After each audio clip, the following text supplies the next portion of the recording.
Let's just let our eyes go closed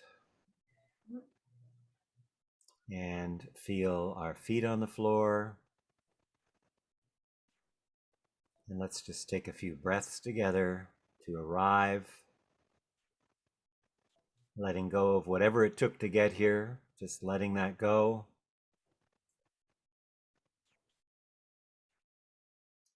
And just become aware of your weight and being in a body.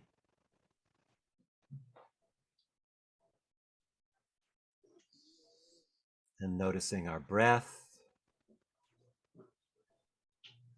and not trying to change it or have it be different, but really, a lot of this weekend is about getting curious, curiouser and curiouser.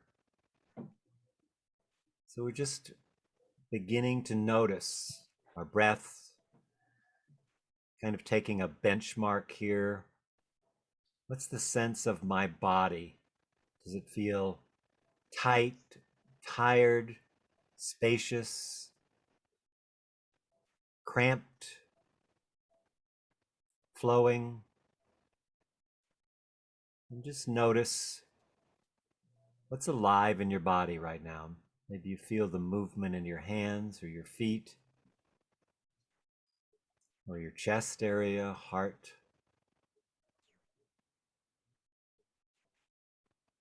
And just notice, how connected do I feel to my body, and particularly my interior of my body?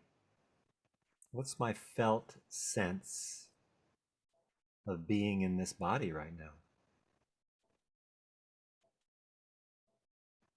Hmm.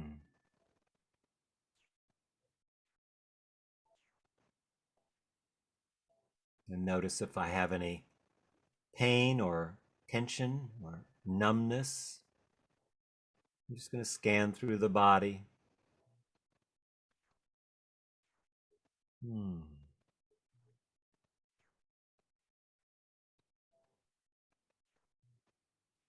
And then kind of move to the emotions and see what emotions are present in my body right now. Can I can I feel any emotions? Fear, sadness, grief, joy, compassion, anger, sadness.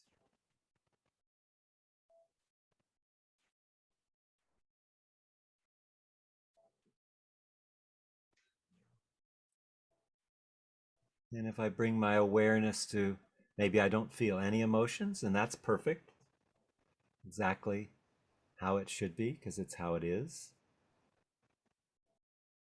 Maybe I have several emotions, maybe a little fear and a little joy at the same time, or anxiety.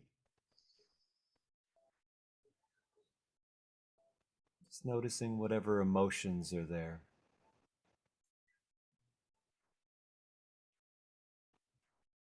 And just letting that go and noticing the quality of my mind, my thoughts. Am I pretty still in my mind, or are there wild stallions running through it, or is it a helicopter mind? Or is it just kind of settled? Just feeling your arrival in this wee space here.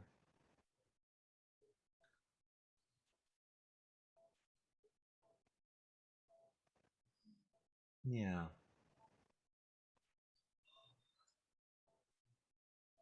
And letting that go and noticing, how related do I feel, first of all, to my own body? Do I have a sense of being in a body? Do I feel related to my own life? Connected? And how related do I feel to where I live, the room I'm in, the house, the earth underneath, the plants around, animals, if there's animals, family, community, to the world, looking at the horizontal relationship I have. with the world.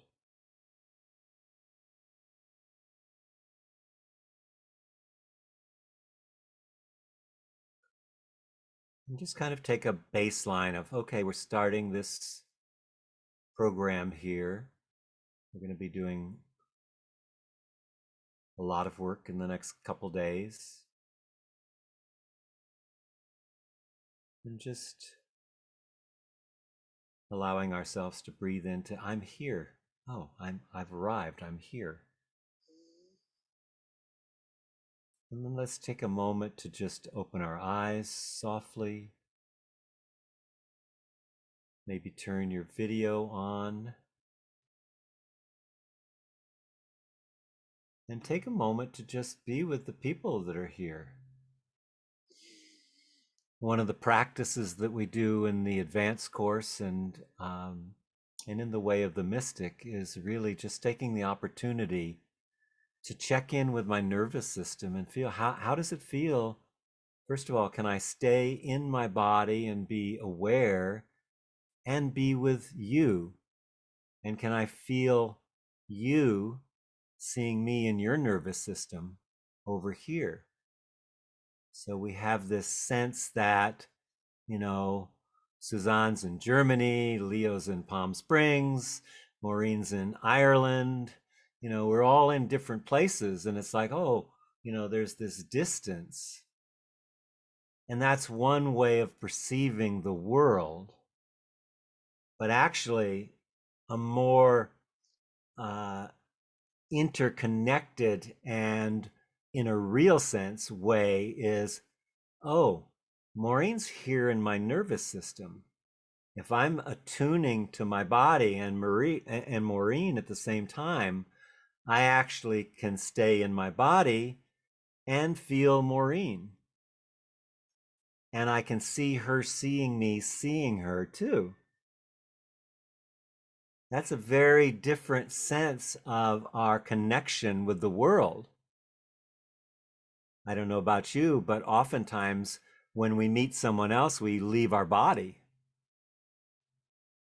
And or we're in our body and we leave the other person and go, can't remember their name, what was it they look like, anything like that. But the basis of all of this work that we're doing is to tap into the deep interconnectedness, as Thich Nhat Hanh would say, the interbeing with life. And we'll work with those principles in all the things that we're doing. So just looking at did you actually connect with each person here? Did you actually see each other? And maybe you have a little flutterbys, you know, come up, and notice that in your body as we're noticing each other.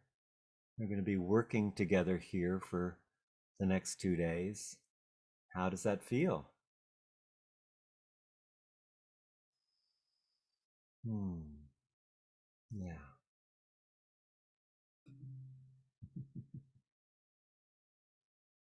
Beautiful. So I'll just talk for a minute a little bit about the weekend, but then I want to invite you to introduce yourself. And, you know, just it doesn't have to be a long introduction, but just to presence yourself in the field.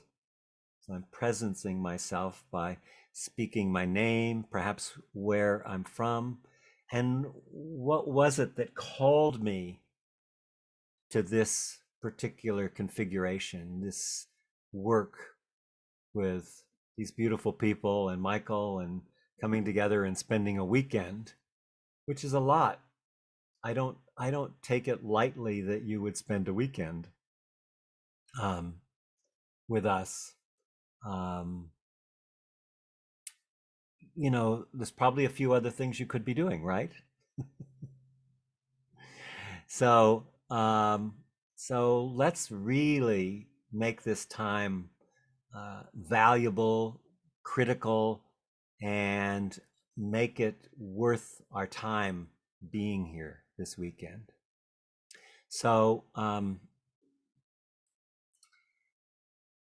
Yeah, I think before we do that, one other conversation I wanted to have was about safety. And I want to just open it up for each of you because the more we can create a field of safety here, the deeper the work we can do. So I want to know what you need to feel safe, to feel held, to to feel. I always tell people in my courses. Some of you have heard this who've worked with me. I want you to feel safe enough to feel just a little bit unsafe. Why do I say that? Because what we're doing here is we're really looking to deconstruct the mind field, the identity, the narrative that we see life through. That there's a story that we're basically not aware of, but we're living out and writing day by day as we live our life. And the confines of that story, the circumference of our own personal identity, is what shapes what we see in the world. So what we're doing in these courses that you're doing with me, and I'm sure with other people, is we're expanding our capacity. So right now there's a lot of fear and stress in the world. You might have noticed, right? There's a great deal of stress, anxiety, overwhelm, fear about what's going to happen next, uncertainty. And when I teach the stress course, which a couple of you have taken with me, I always say, well, this thing that we call stress is one of the ways that we hide, that we obfuscate the potential of expansion. Because saying I'm stressed really doesn't say anything. It's like saying I'm sick. Well, do you have a cold, COVID, or stage 4 cancer? It just doesn't define anything. So when we talk about stress, anxiety, overwhelm, which is kind of a layer that we want to move through here in order to get to the deeper things that are at the heart of that, when we're talking about that, we're saying, I'm so stressed. We're saying something is too much. Something is too much for my current capacity to meet at this time. So, in other words, that means that stress is an issue of capacity. So, what we're doing here is exploring, okay, if stress, anxiety, overwhelm, depression all have to do with my capacity, how do I expand my capacity? How do I increase my capacity to hold world, to hold my life, to hold my interactions, my job, my, COVID, all of these things? So this is a weekend about expanding our capacity. How do we expand our capacity? Well, the first thing that we need in order to go beyond the circumference of our identity is to feel safe. Because much of this is born in our early attachment where we had times when we didn't feel safe, we didn't feel seen, we didn't feel held, we didn't feel soothed, we didn't feel nourished. And so our nervous system in its vast intelligence said, whoa, this is too much for this baby. I'm going to push this down until she or he is ready to deal with it. Then 40 years, 50 years later, it's still pushed down, these frozen parts of us. So let's just start in exploring the question, what do you need to feel safe and held in this weekend? And just anybody, just raise your hand or unmic yourself and let's explore. Let's create the safety together here.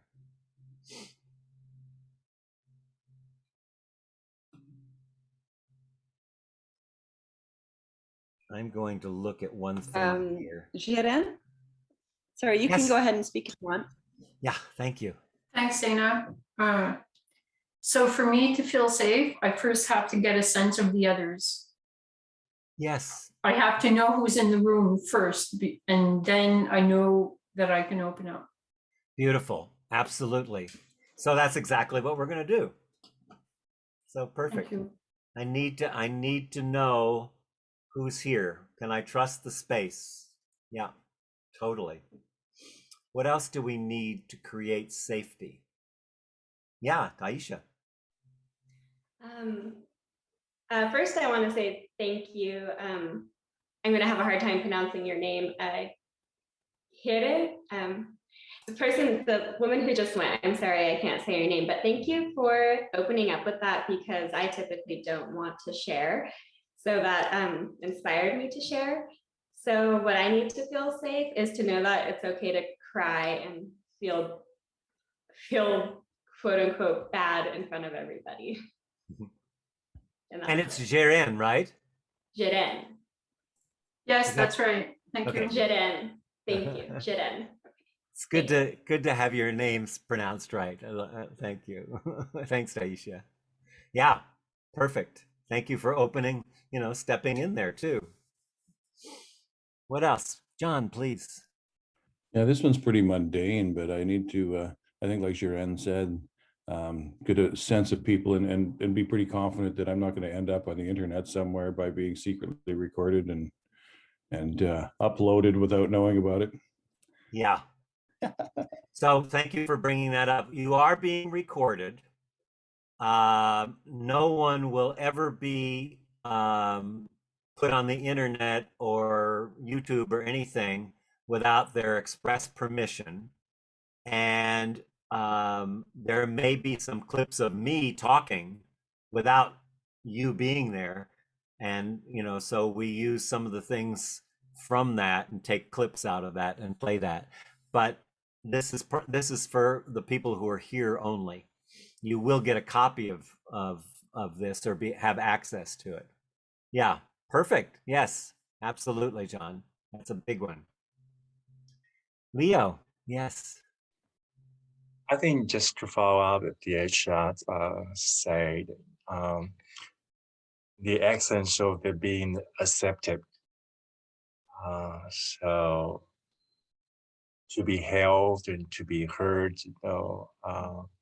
whoever you are, whatever you say, and without any judgment and harshness come out from the other members in here. And so I think that's the essence of feeling safe, just being accepted. Yeah. Yeah, now how will you know that? I think I just need to trust my body, um, Yeah. whether I feel any gut feeling, any tension in my body, Yes. feeling connected or not. Mhm. Now, one more thing, Leo. People are judgment making machines. Yeah. Everybody's judging everybody all the time. So uh, now I would say another thing that we want to have is no crosstalk or no being the therapist here.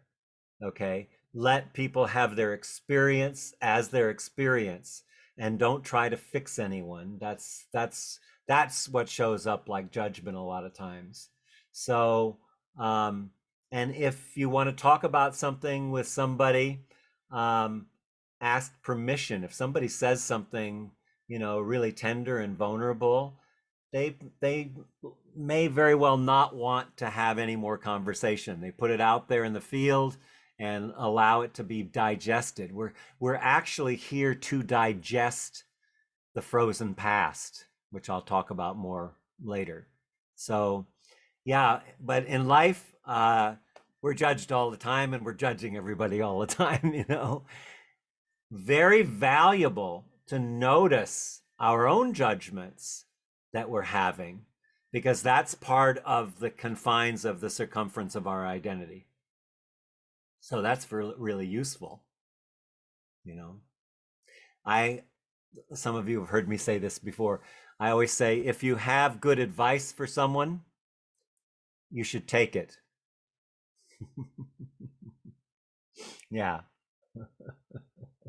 Yes, Shana. Shayna, I'm sorry, Shayna. Dana, thank you.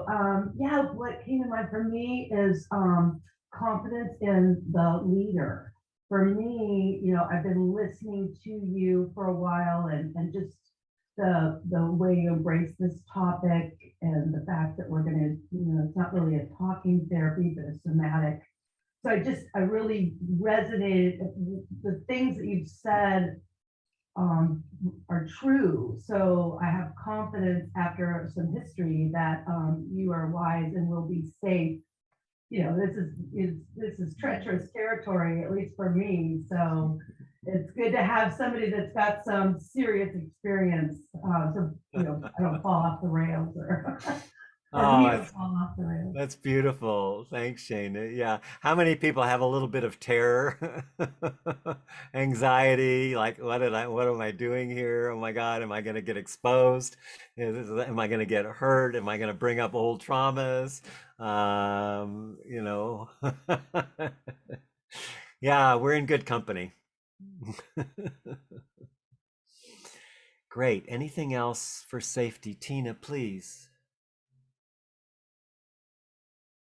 Okay, so I chose this retreat because I wanted a safe container this weekend to hold retreat. And I had 3 choices for retreats, and I chose this one. Even though I don't like sitting in front of Zoom for long hours, but it's so important to me to be in community. And I trust Michael so much from experience, and know that whatever community is gathered, he will create with us that safe container. So co-regulating, and I expect for trauma to be brought up and to process it and to be with it. And at the beginning of December, it is essential for my well-being that I have this and give this gift to myself and hopefully to you all. So I will say to feel safe. Yes, I already trust you guys just because I am extending that trust. Guys, I'm sorry if that offends you for me to say you guys, but anyway, I do not want any publishing on YouTube of my face. I've seen what people do to manipulate material on YouTube, and it is not something that I'm willing to put out there for YouTube manipulation. But my voice you can put out there. Anyway, I am really excited to be here with all of you. So thank you. Yeah, that's great. Mhm. Yeah, something actually accidentally got sent out, and I immediately pulled it and saw it and edited it out within the last week. It was, not supposed to be published, and but we caught it, and it wasn't anything really big, but it was somebody's face that I was working with, and I immediately pulled it. So occasionally but I've put a lot of things in place so that doesn't ever happen again. So, okay. Thank you. Okay, great. Um, yeah, Maureen and then Marie.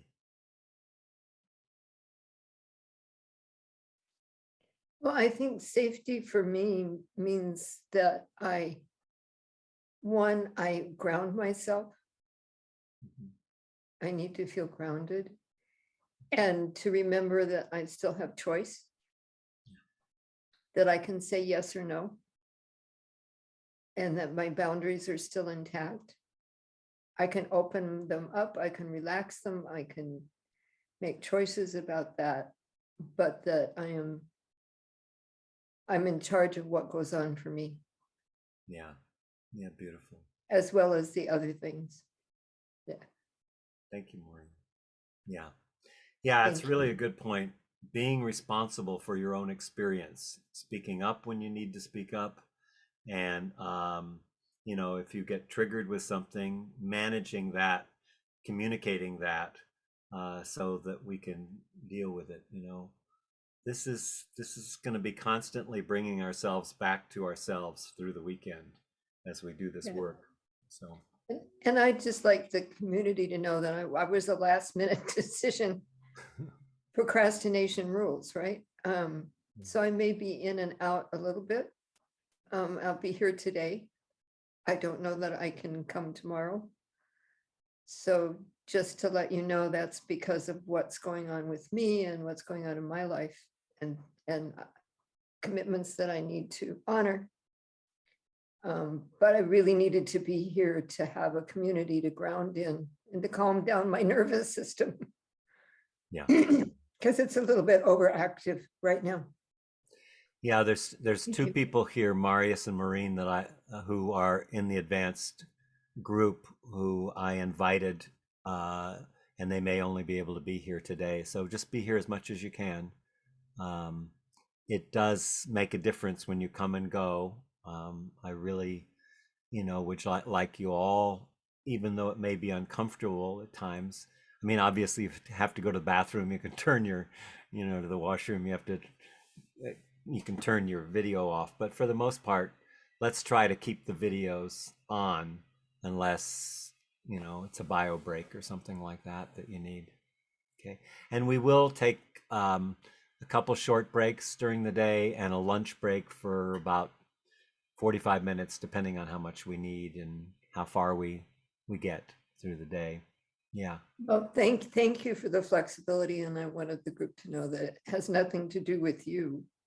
Yeah. It has to do with me to manage, attempting to manage myself. So thank you. Another thing that might seem strange is I have this big screen, so I'm sometimes looking up, and then I have individual people that I'm looking directly at down below. So if it's making you crazy, that's because I like to really be able to see people when I'm working with them. So I have a larger screen here that I work with. So I hope that isn't too annoying for you. Yeah. Marie, please. I just briefly want to say I'm a newbie to this work, and the thing for safety for me is kind of like a spiritual guidance. There's a saying that there's no accidents. Timing happens when it's right. Something to the effect too, when a student's ready, the master appears, and we're all sort of masters.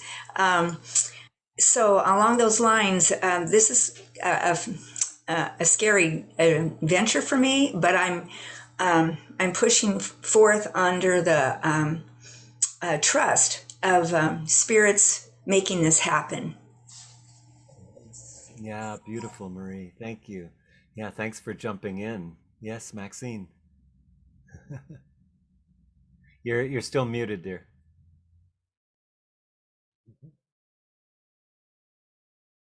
Bottom left, I think. Yeah, I got it. Hi, everyone. Hi. Yeah, so much of everything others have said, I can feel into that and feel that's a little bit for me as well. But I guess when Marie said about that it's like a trust that you're meant to be here. So I've come completely by accident, I feel, but not by accident as well. A girlfriend just flicked it through to my email, and I don't sit and look at my emails very much, and I did get that straight away. So it was surprising that I'm here, and I didn't really read too much into it. I haven't been doing a lot of work with other people. I actually do teach trauma sensitive yoga and work therapeutic with people. So I do a lot of process work myself, and have been going through a lot of change, and with all the stuff that's going on in the world and within our communities and within each of us at the moment, I'm well aware of that. And so I felt like when I started I didn't even read. I actually joined the group and everything without even reading what it was about. So really, I'm meant to be here. So I feel like I'm very open. I'm processing my emotions daily with myself and with online counselors when I need to. And yeah, I think it's great that we're all here and we're all ready to just, be ourselves and kind of find what's right for us. And that I'm doing the same, having to regulate and know what I need when I need it, and to feel that I can trust myself, and to trust, people feels quite easy for me. But I'm already getting a good feeling, just listening to everyone, and Michael as well. So yeah, I'm glad to be here. Thank you, Maxine. Where are you located? Australia, and I'm very tired. I just woke up at 5. It was It's 4 like o'clock in the really morning. early, yeah. I Yeah, thought so that I was an couldn't believe Australian accent. I felt like I'm doing yoga again when I've done some of those more, get up at crazy times and do spiritual stuff, and I'm like, don't do that anymore. But just that you can be open to do things, without having to know too much sometimes is a good thing. Yeah. Yeah. Well, so much of this is listening to your body. Everything's in the body. So I really appreciate you're getting your body up so early and being with us. Thank you. Yes, Marius, please. Good morning, everyone. Just looking around the faces, there's so many of you guys that I've already met and work with already. So I already feel safe. And for me, what I need to feel even safer is to get this thing to stop judging myself and stopping myself from being brave. Like I've had a lot of emotional stuff happen recently, and I feel like I'm already falling apart here. And I would like to. I can already see the empathy and the holding space. So I thank you very much, Michael, for helping me to be here. I unfortunately do have commitments I have to do tomorrow, so I can't be here tomorrow. But that I feel that will push me to really crack the old shell open, so to speak. And Yeah. thank So you. what is that all? Is there anything else, Marius? No, that's it. Thank you. So I just want to say one thing is there's a huge tendency to want to fix or change something like what you just said. And really, real change, deep change where we're expanding our capacity does not come from being what you're not. We focus on where we want to be, which keeps us from being where we are. We want to be where we are. So if you're in the middle of the turmoil and the horror and the stories and all of that, you want to allow yourself to actually be there. It's as scary and hard as that can be, it's better than not being here at all. And not being, because when we can be where we are, then the conditions for change are opening because we're creating capacity. When we're trying to change something and be where we're not present. So we can't really do the deep inner work. But that's what happens when we go to our head, is we keep going round and round in the same loop. I want you to get one thing. You don't change your mind with your mind, ever. It's a closed loop. The identity is a closed loop system. And it has one purpose and only one purpose. Your narrative, your story, your ego, your identity only has one purpose, and that's its own survival. And that's why this deeper spiritual work is so hard, and how easy it is to do spiritual bypass and try to be different and put on a face to meet the faces that we meet that don't allow us to deal with the intense fear and self-doubt and stories that we make up and the self-criticism and all of these kinds of things. So really, if anything, during this weekend, be really kind to yourself and say, oh, that's where I'm at. I'm scared. That's where I'm at. I feel like I'm broken. That's where I'm at. I feel like I'll never heal. This is just where you are in this moment. But you've got to allow yourself to be where you are rather than the ideal of where you hope you'll get to sometime. That's the only way that real change actually happens. So thank you, Marius. Thank you. Yeah. Suzanne, anything you want to say?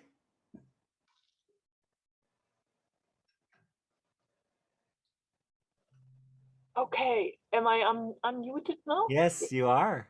Um, In your beautiful little yurt. yes, it's really cozy here. And well, I felt myself applauding to Leo because what I need to feel safe is that I have the feeling nobody is going to force his explanation on me. Yes. Because I've had lots of this in groups, and then I feel I have to explain myself, have to defend myself, and then I'm not able really to open up. Exactly. Yeah. Yeah. Yeah. So all of us will be holding a safe space.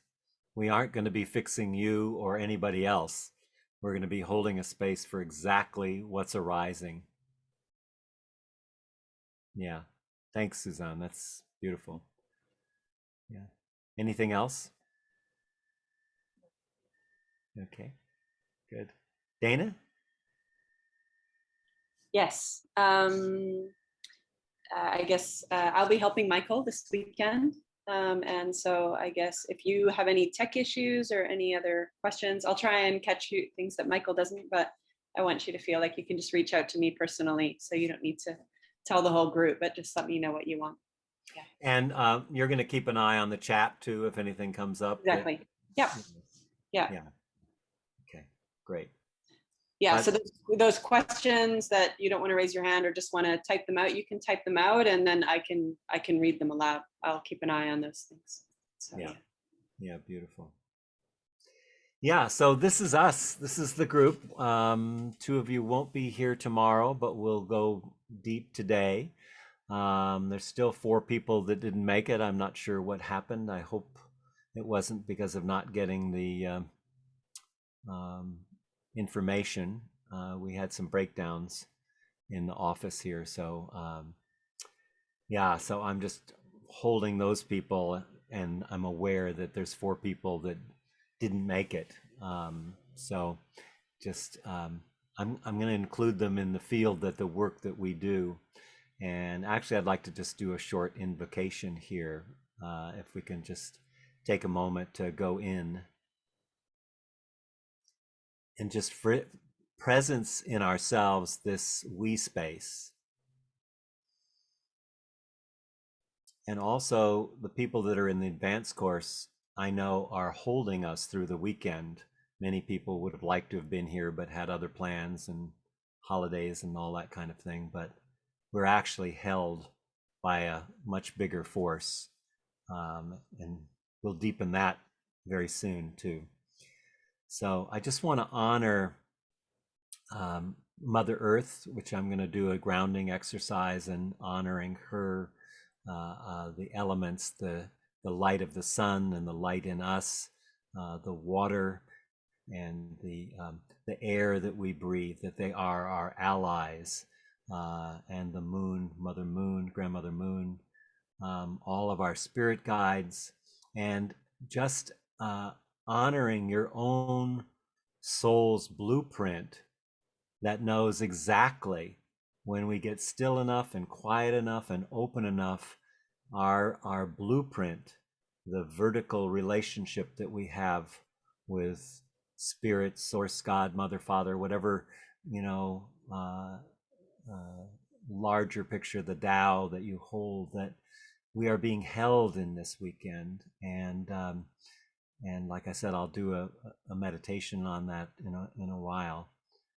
But just to welcome ourselves being here, and to welcome not only our adult self and notice that we are here all adults. We have made it, um, you know, 30, 40, 50, 60, 70, however many years we are now adults, but also to welcome that younger self here, that so many of us did not get the nurturing, were not seen or held or heard or soothed in the way that we needed to.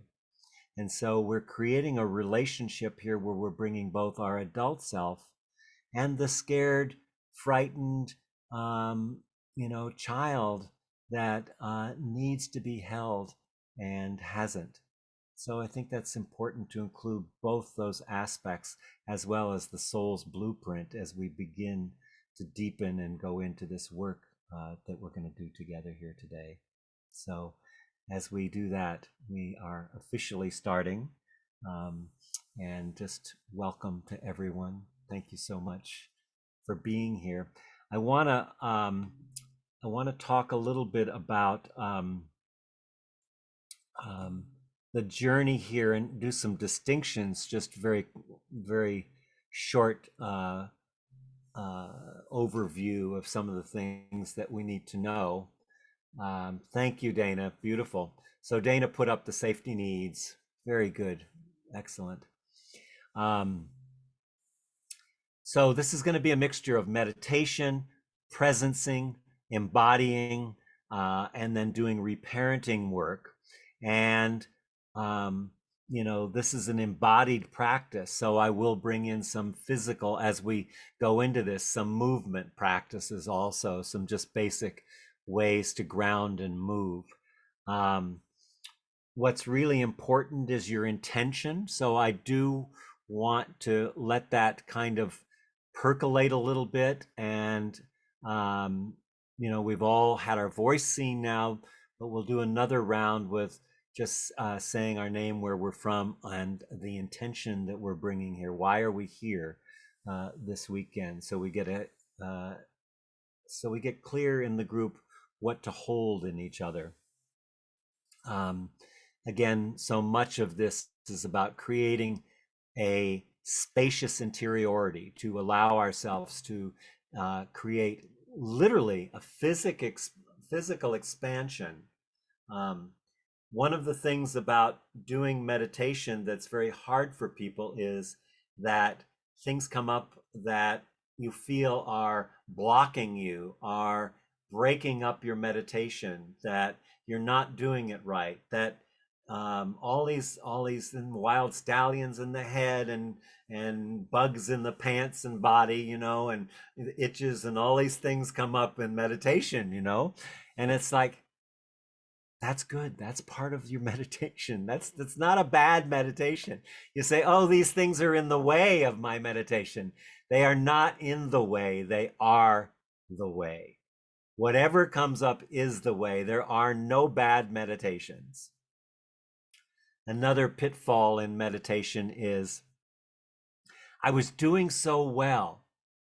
I just want to get back to where it was when I was, really doing the good meditations. So notice the I want to get back to. That's a major pitfall. As you create more inner space, more stuff is going to come up. That's not a bad meditation. So you're really, kind of going at a level, and then there'll be jumps in that. They call that transformation. You're kind of going along on your path, and then there's a jump, and that's an insight, a transformation, a transcendence. Then you're going along, and then another thing will come up. So anytime those things are coming up that you feel are blocks, are really the very thing that needs to come up to be worked with. Anything that we feel is a dysfunction in ourselves or in our lives, anything you think is a dysfunction is something that's serving a function that you're not yet aware of. There's no bad meditation. We have to just get below the what you're calling a dysfunction and find out, well, what function is this actually serving here? for me to be in lack or scarcity or feel separate or self-judging, or for whatever those things are that we feel are parts of brokenness, are actually the very thing that needs to be healed, that's calling to us. So absolutely, there's nothing wrong. There's nothing that needs to be fixed. All it is we increase our awareness. The more awareness, the more we heal and get back in touch with the original blueprint of our soul and our life's purpose, what we're doing in life. Does that make sense to people, what I'm saying? Okay.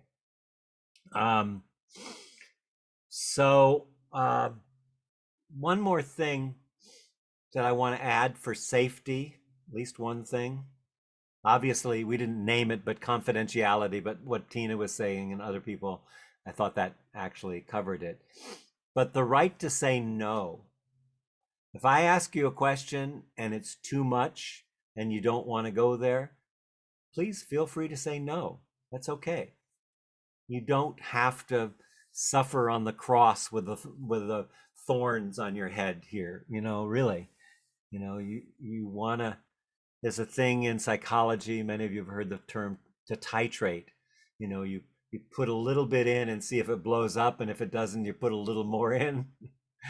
So we titrate in this work, especially if we're up against big traumas that have been running us all of our life. So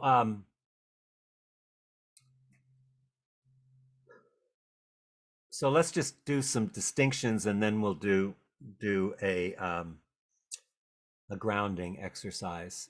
Okay, so let's talk about what an emotion is. Okay, because there's a lot of craziness in psychology. You would say emotion is this complex state of feelings that cause physical, emotional, psychological changes that are influencing how I think and how I behave. That sounds really great. What does that mean? It basically is saying that emotions are things that we have to get through in order to use our brain better. It's all about cognitive. It's all about the head. As those of you who worked with me know, I'm all about the body. I spent 40 years dancing with Gabrielle Roth. I am definitely a somatic person, and I'm inviting us to feel into each other what's in our body.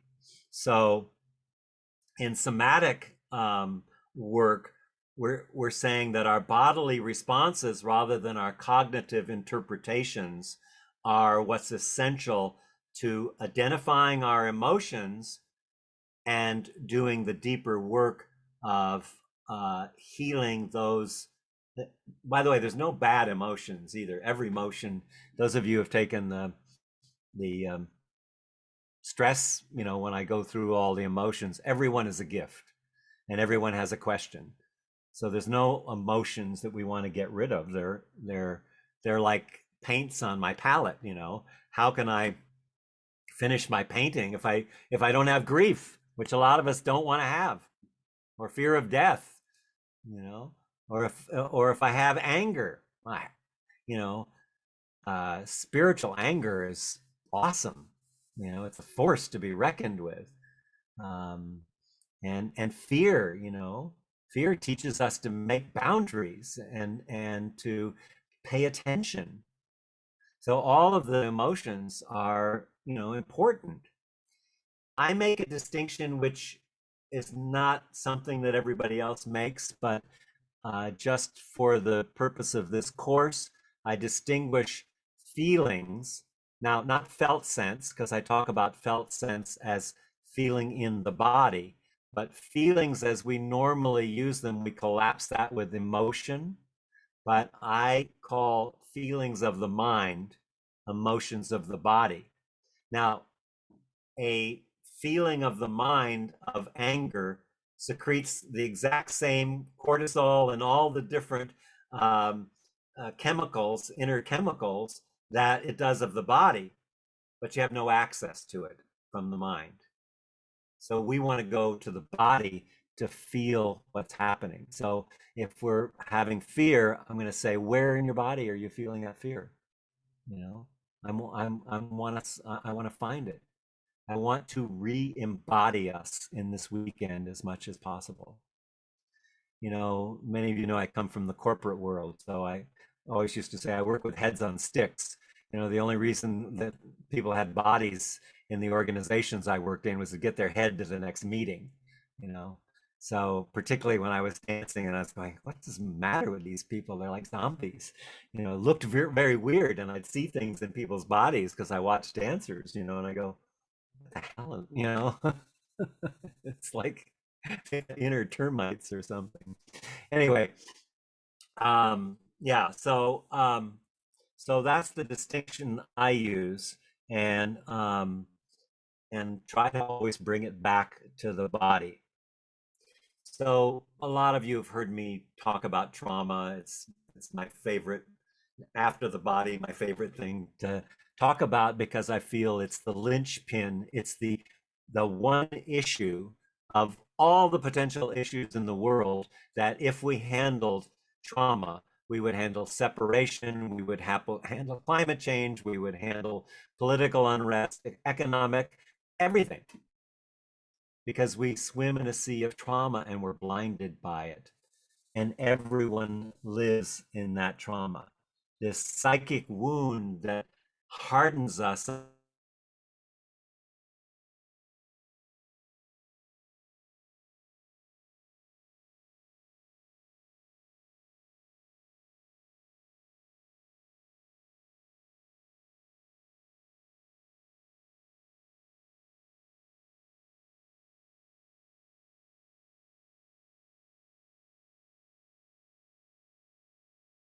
psychologically. And then it's so, you know, action, which is about our history, our identity, our narrative, and to move into response. What would an adult response be to a 3-year-old me, when I'm throwing a tantrum and scared, and afraid to say I'm scared?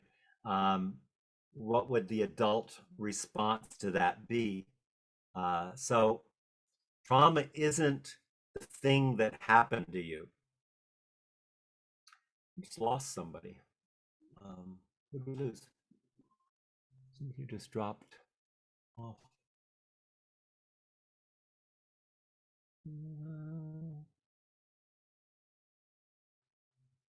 Anyway, whoever it is will be back. I can't figure out who it is right now. I think it's Daisha.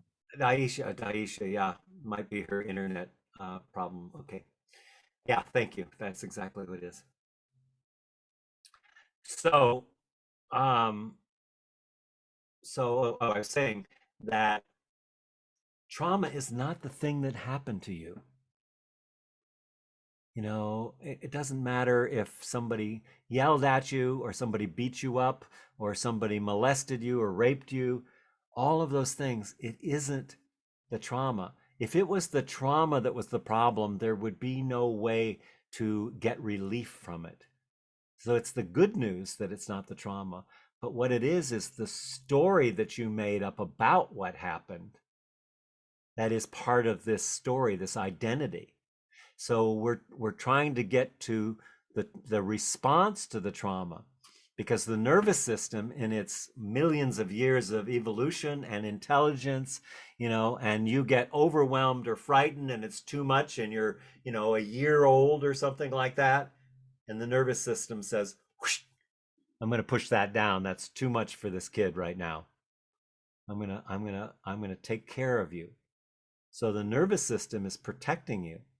So all of these trauma things that we worry about and have and go over and over in our head about what happened and things like that, they're all wanting to be seen and held and healed. They're not something that's broken. They're actually our friends that protected us when we were younger.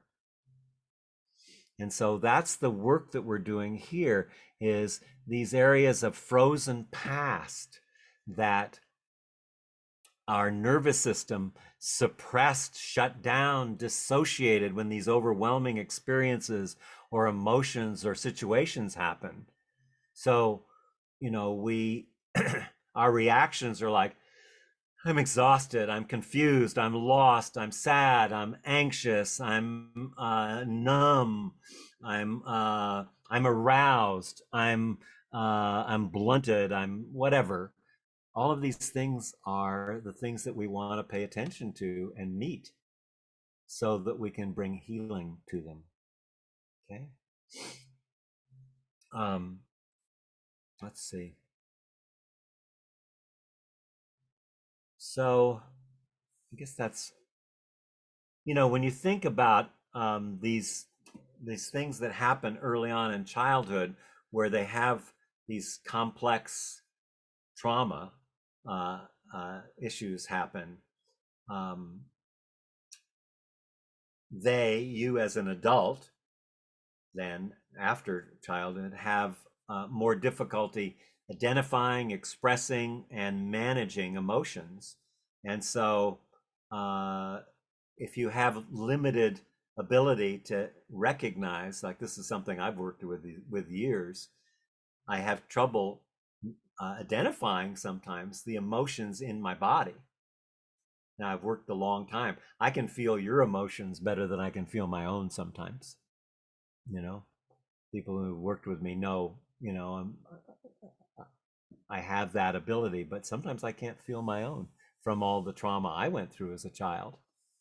And if you don't know that, my greatest credentials are the fact that, I came from trauma, a lot of early trauma.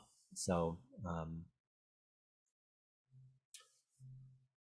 so there's 5 things that I've discovered that are trauma symptoms, which knowing them and working with them will help us to heal them and integrate them.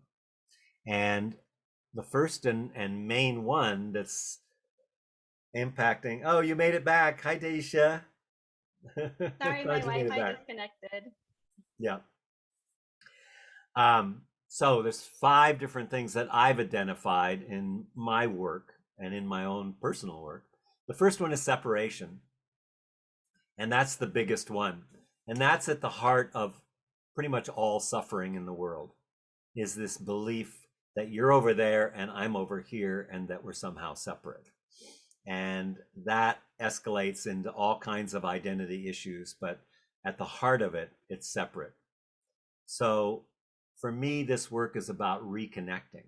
How can I reconnect to myself, to my body, to my emotions, to be in congruence with these things in me and also with the outer world. And so that's kind of the thing that we work on with the trauma. Another huge area that's a trauma symptom is the feeling of scarcity. And I'm saying a lot of these things because I want to do an exercise and then I want to go through and have us say our intention. So I'm going through the 5 that I've named in my work, and scarcity is a big one. The sense of lack. There's never enough, and you see that in people who have billions of dollars, and it's not. They want trillions. It's not enough, or not a sense of power. So there's scarcity around me. The third thing that is, I think, a trauma symptom that's really important and important to the work we do is time, our relationship to time. So that we could do an entire weekend on time and time space. But the bottom line is that how we perceive the world is in linear time. There's a past, there's a present, there's a future. Sounds right, right? I got my calendar here. I know what I'm going to do on Tuesday. Well, that's one way of looking at time. The Greeks would call that chronos, or chronological time. That's the time that goes. However, when you're looking from a trauma lens, time space is actually collapsed, and you recognize that there's the remembered past, which really isn't even the past, there's the imagined future, and mostly we're in one of those, and we're rarely actually really present. So that's the kind of time that we're living in. Time space, the Greeks call this kairos. When we're in the field of time, there's the frozen past, which is in the present. That's trauma. The frozen past is in the present, but it's frozen in our body. And the emergent future, the more present we are, the more the capacity of the emergent future and our soul's expression into the world is available. So that's called kairos. The Greeks called it kairos. It's like, yeah. I don't want to go. That's a whole nother weekend to talk about that if we were going to get into time. So we talk about that in the advanced course. The third, and so what's the antidote to that? I want to give you the antidote to each of these so we can look when we're feeling like, I'm always rushing, I never have any time, things are scarce, I never have enough money, there's never enough men, there's never enough women, there's never enough power, there's never enough. There's never enough of enough. It's just too much. So separation is about reconnecting. Scarcity is cultivating gratitude. Time is about slowing down. How can I slow down? And meditation is what brings us to the still point where everything waits. So we're working to find those points in our meditation where we're actually connected to the stillness and to the divine, really. That is connecting to the divine. Another major issue that I see in trauma work is what I call absencing.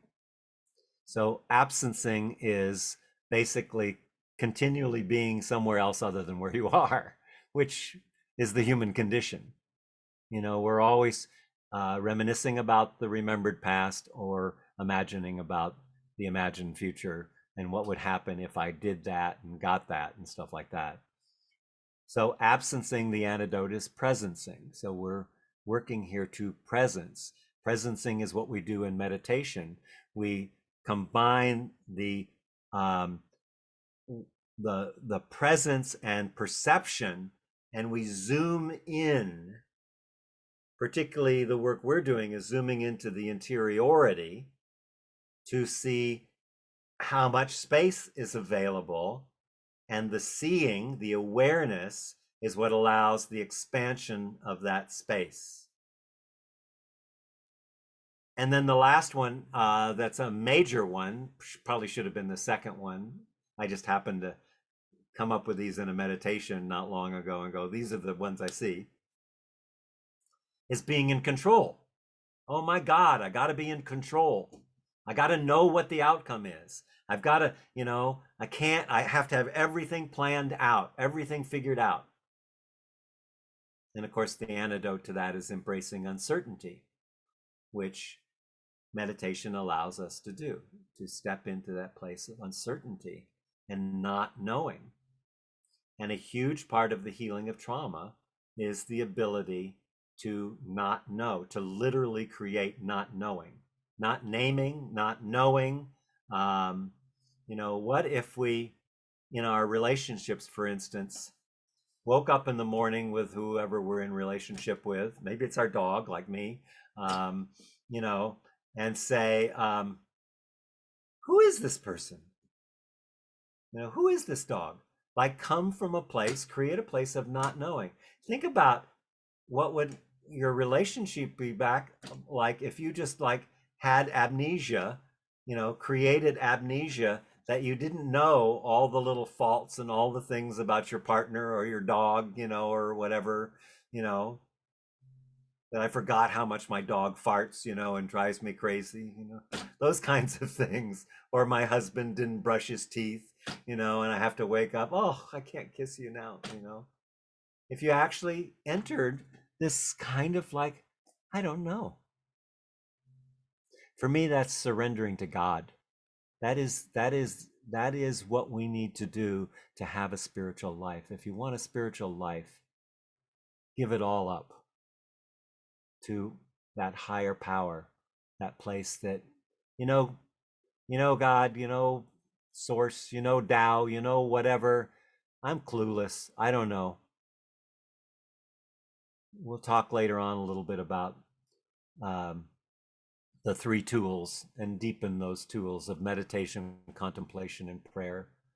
There's a lot that we can do around that.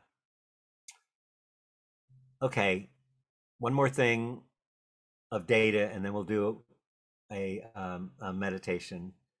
But in terms of emotional reparenting, I actually just created this out of the work I've been doing with people for a long time. And then I found out there's actually an emotional reparenting. I had already gotten the URL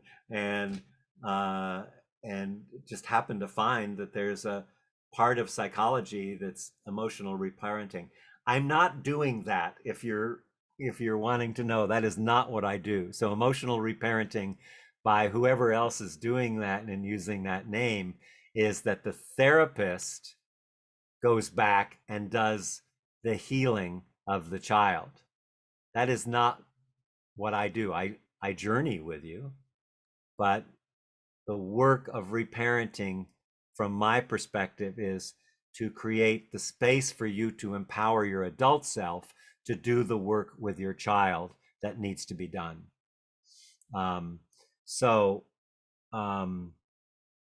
My definition, I'm going to read it because I haven't memorized it. But emotional reparenting is a process of creating a safe environment to revisit earlier challenging, traumatic, or overwhelming experiences where our nervous system, in its ancient wisdom, suppressed a part of our essence in order to protect us from the harm of threatening experiences. I'm going to put that in the chat.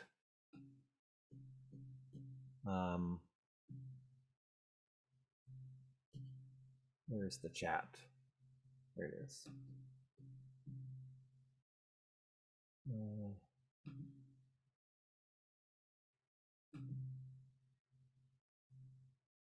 Everyone, okay.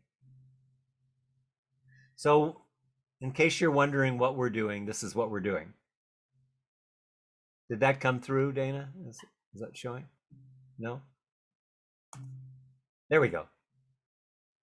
Now? So just read that again. Emotional reparenting is a process of creating a safe environment to revisit earlier challenging, traumatic, or overwhelming experiences where our nervous system, in its ancient wisdom, suppressed a part of our essence in order to protect us from the harm of threatening experiences. So what we do in that is that we take our adult self when we get centered and grounded, and we can go back to our younger self and give the younger self the love and the nurturance and the acceptance and the soothing that wasn't available when it was needed. Okay, so any questions? Yeah, please, Shayna. So the one hang up I get from this, and even when I heard the description earlier, is the adult response. Like, what if you don't even have confidence in your adultness? like when you started saying that there's somebody else that will repair it, I'm like, I need that one. Yeah. Unfortunately, it doesn't work very well, but yeah, no, it's a great question. But that's what we're doing. Presence expands our capacity to access our adult self and recognize the distinction.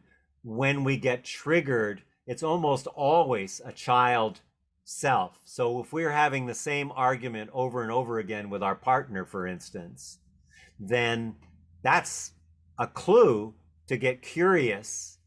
And when you get curious and you bring awareness, you've already created that separation. That's yeah, what. just I guess I think it's just a leap of faith that I do have an adult self that is capable of, helping the child.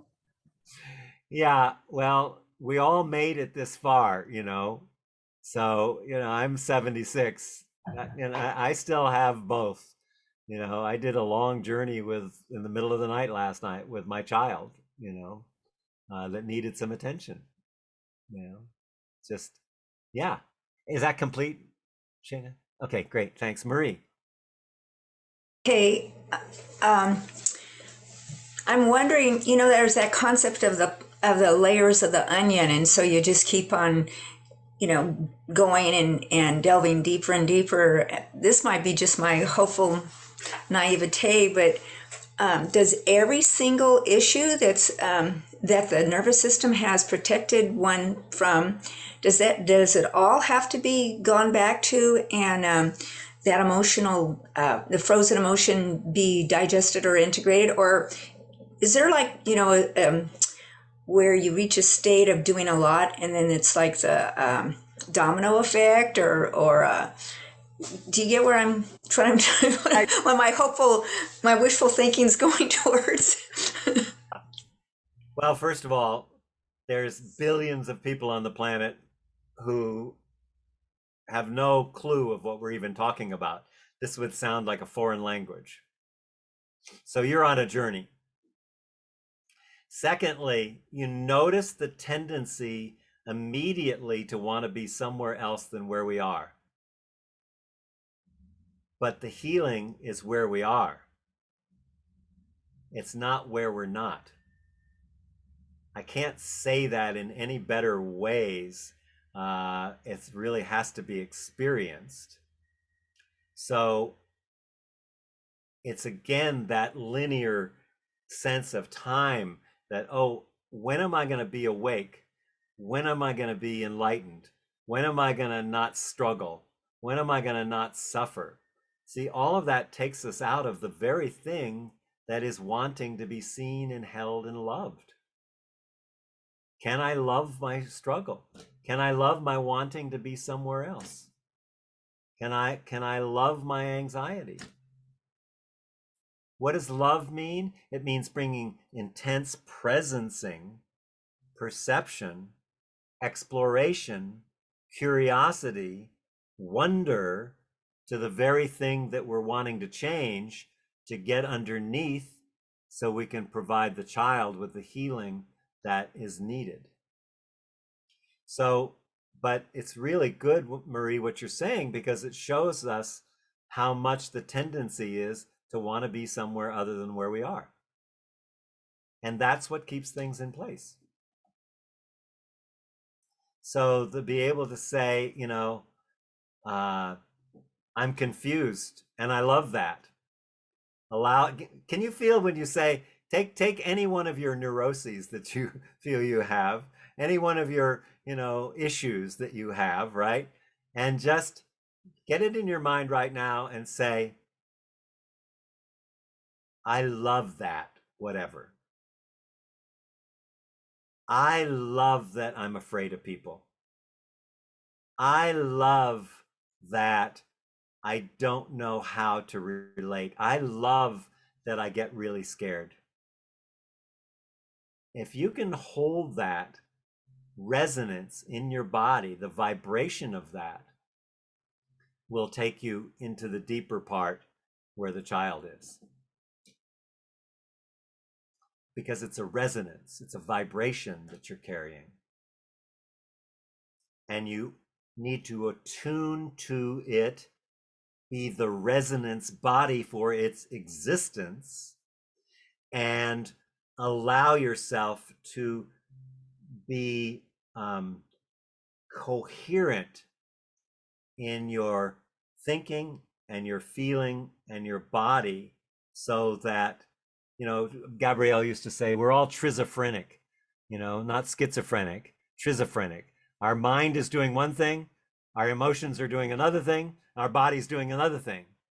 So we want to align ourselves when these things come up in a sense of bringing presence to it. I'm presencing. Presencing is love. Awareness, bringing awareness to it is love. That makes sense to most people? Anybody? Yeah? Okay, good. Any other, so does that meet what you need there, Marie?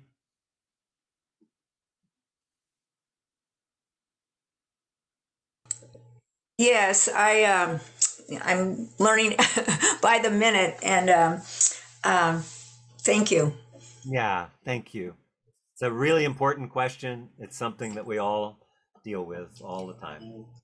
So you're not alone. I have that, all that comes up for me all the time. That's the thing. There's no difference between me and you, you know. I don't want to be an exalted teacher because I'm a mess, you know, basically.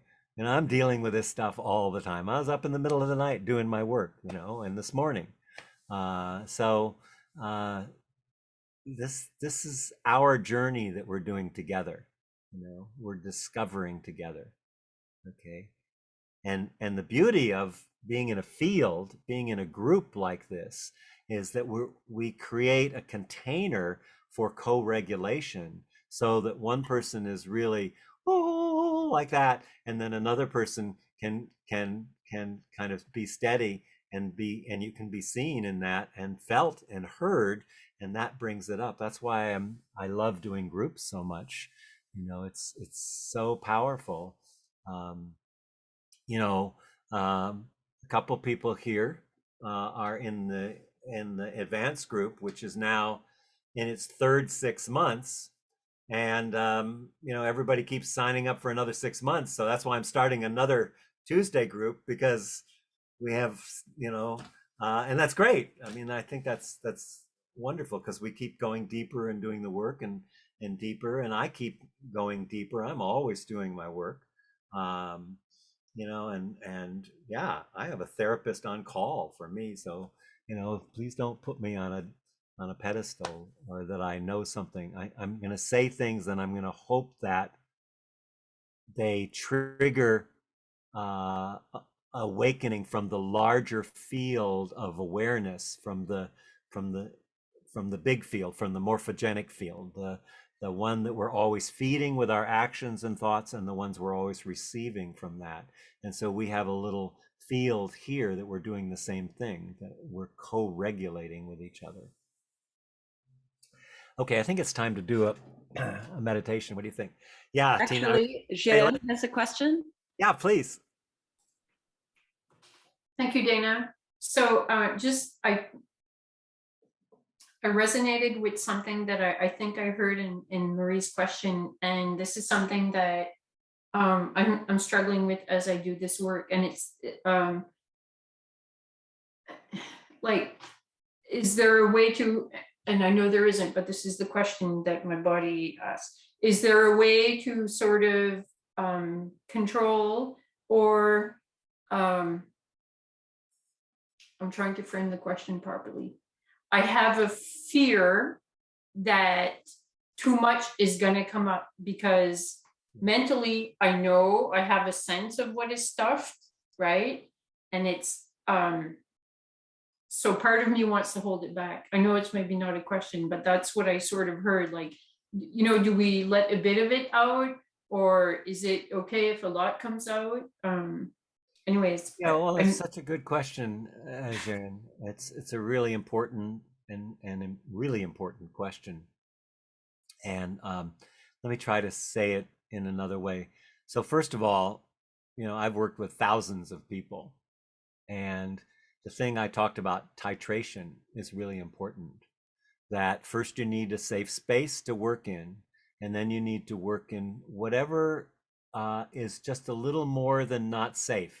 I mean, a little more than safe, that becomes a little not safe, you know. But this is a problem with some meditation centers that teach meditation, including Buddhist meditation, which I've done a lot of. And I don't think it's everybody, but there are people who will say, if my trauma is coming up, just take it to the cushion. No, if my trauma is really coming up and I'm about to have a meltdown, you do not take it to the cushion.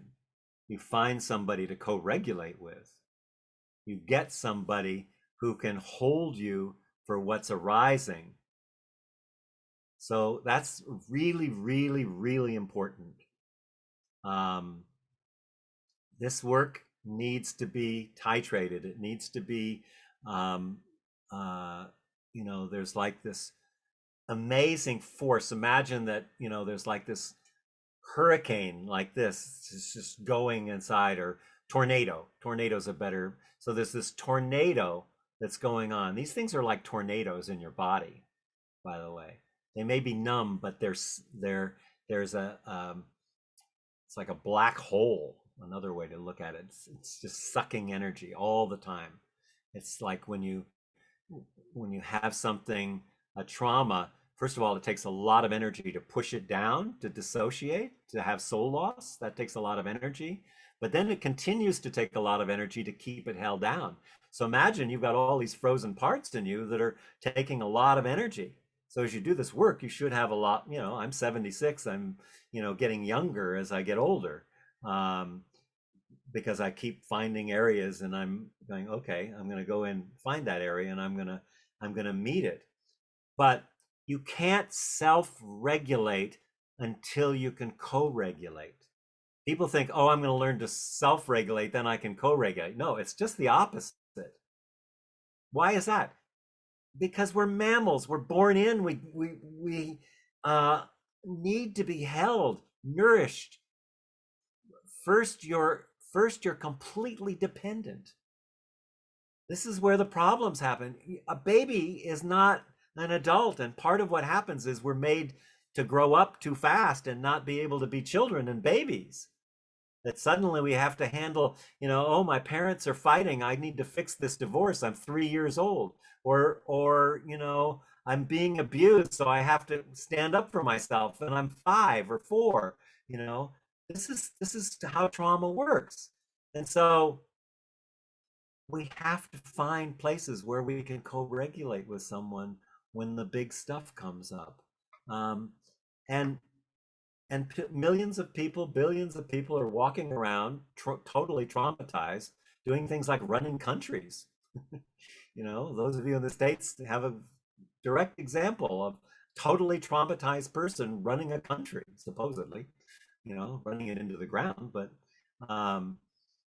so always co-regulation first. So when you're feeling overwhelmed, Shirin, just honor the overwhelm. Honor that your body and your nervous system is working to protect you. One of the things we talk about is polyvagal theory. I'm not going to do that in this weekend, but there's this place, the ventral place, that's kind of the calm, in the present, outside of time and space at its best.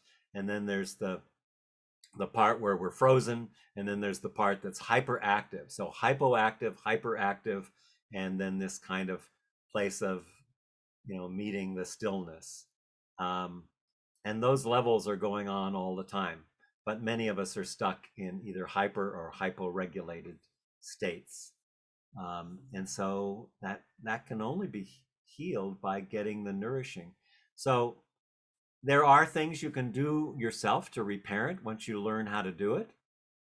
But there's many things that you won't be able to do by yourself because they're still protecting you. There's still a part of you that is protected. Does that clarify it a little bit, Sharon? That's wonderful. Thank you. Oh, good. Okay. So first, let's stretch. So either, John, please. Yeah, sorry to hang us up here, but you just— No, that's what you're here. You said something, you twigged something. It's just a little question, Michael, just a teeny weeny little question. So it strikes me that nobody gets out of being a child without trauma. So what's the purpose of life? To get like I'm asking, what's the meaning of life? I knew you were going to ask. I knew you were gonna do that when you said just a little question. What's the meaning of what's the purpose of life? So, the purpose of life is to evolve. Yeah. And that's our spiritual calling and our soul's job, to align with the direct uh, light of our soul. And so the more that we heal, and when I say heal, I'm talking about integration. The more that we integrate, the more space we have to receive our spiritual blueprint from our soul that is coming through us and down our spine. And it's trying to come through, but the light can't come in because there's so many places that energy is being taken up to deal with these fragmented parts. See, I just answered the question to what's the meaning of life in less than a minute. Damn, you're good, Michael. You're good. That was coming through me, not from me. Okay. Phew. I unplugged the heater here. It just got very warm. I don't know if it was your question or my sweater, but don't you love the sweater?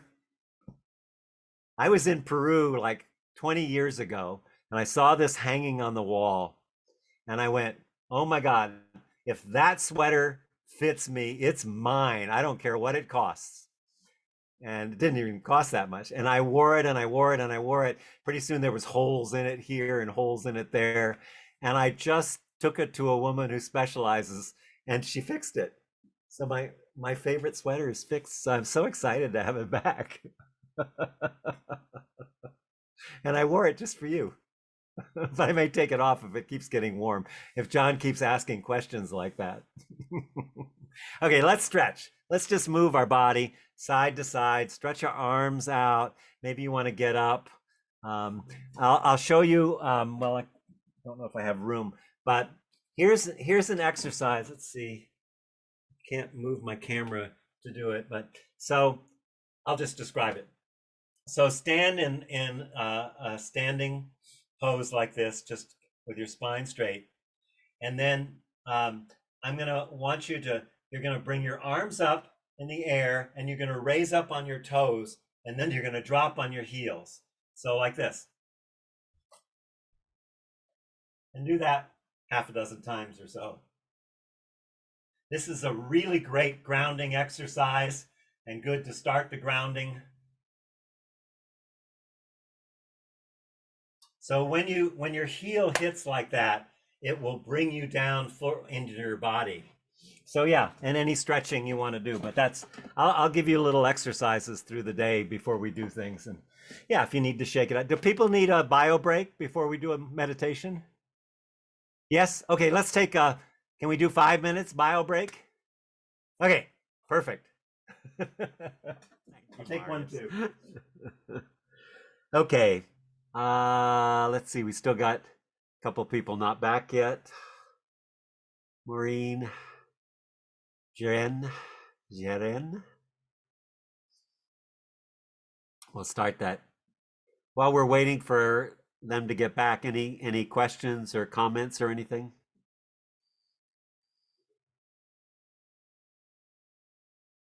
No? Yeah, Maureen, please. I just noticed that one response I have is that when I start to get to the work, it's about balancing it with other things. Right. Because I start to feel embarrassed and feel like I'm staring at my own belly button while my neighbor's house is burning down. Yeah. So how to stay connected and responsive and caring. Yeah. And take care of myself at the same time. That very important. Yeah. Yeah, you said it.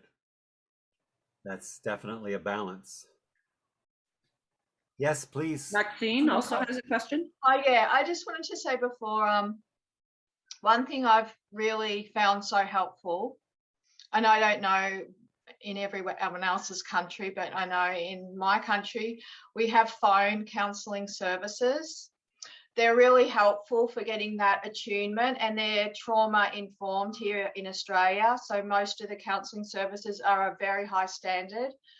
And you can use them like 2 or 3 times a day if you need to process things at any time.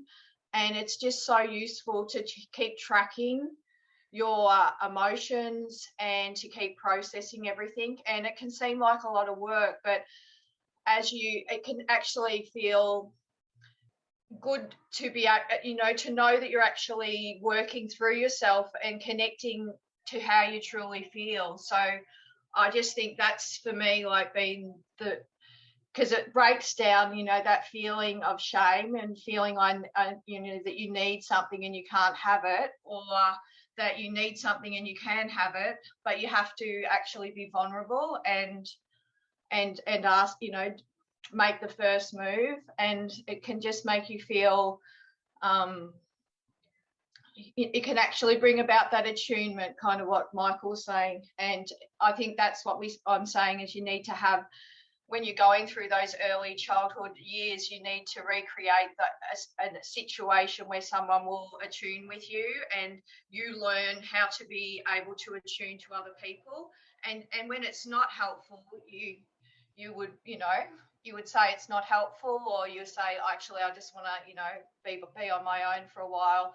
I'll finish the call here. So there's a way to kind of start being able to feel the empowerment that comes in a relationship that's available for you, but doesn't always meet your needs, but most of the time will. And that's a kind of good enough parenting. And that really, for me, is the ongoing work that's really helping me, because I kind of have done a lot of body work. I've done a lot of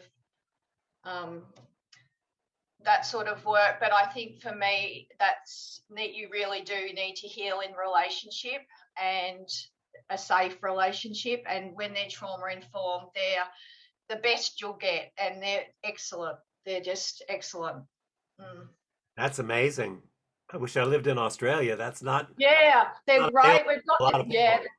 it's so great. Like they've got this organisation called the Blue Knot, and they're all like psychotherapists and trained people, and they are so skilled at helping you to unpack things and digest things in the most careful way, the most helpful way, the most useful way. And because I already have that understanding through my body work, and I've done the training in that work, and I've done a lot of psychotherapy as well in different ways, so I understand how helpful they are. And what I find is, I know so many people now that are on healing journeys, but I still feel that like these services are always being used, but they're there to be used, and they're, I still find that a lot of people, could be using them that don't.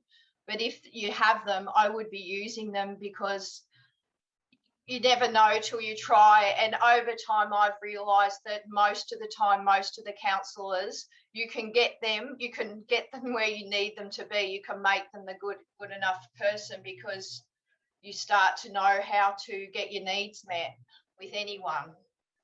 Yeah. That's beautiful, Maxine. Yeah, I don't know.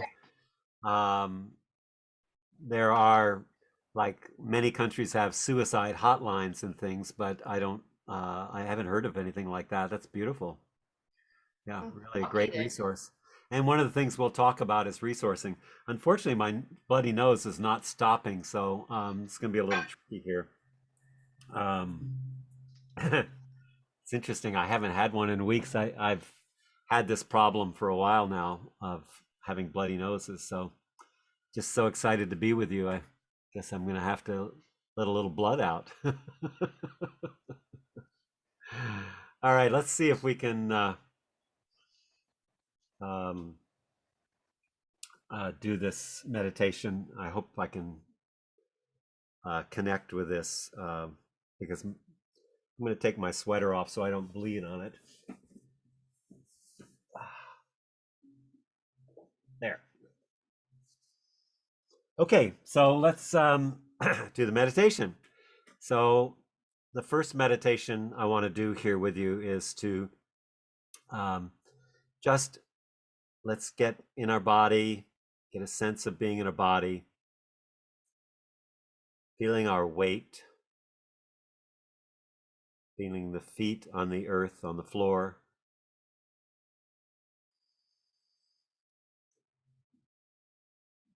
So often when we get triggered, we lose our grounding. So I want to do kind of a deeper grounding than just being in our body.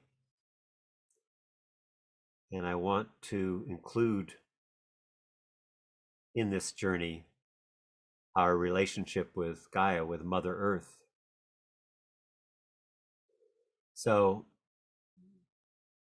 feeling the pull of gravity and your weight, and just get a sense of that.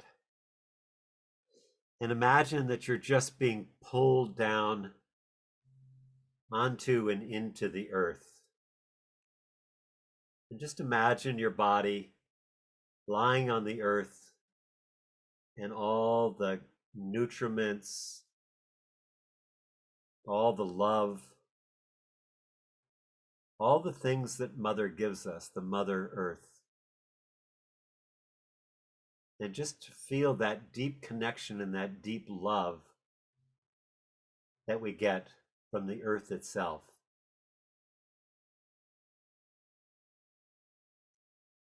So whatever comes up in this meditation, whatever emotions or feelings or conflicts that come up, I want you to imagine it giving them to the bigger Mother,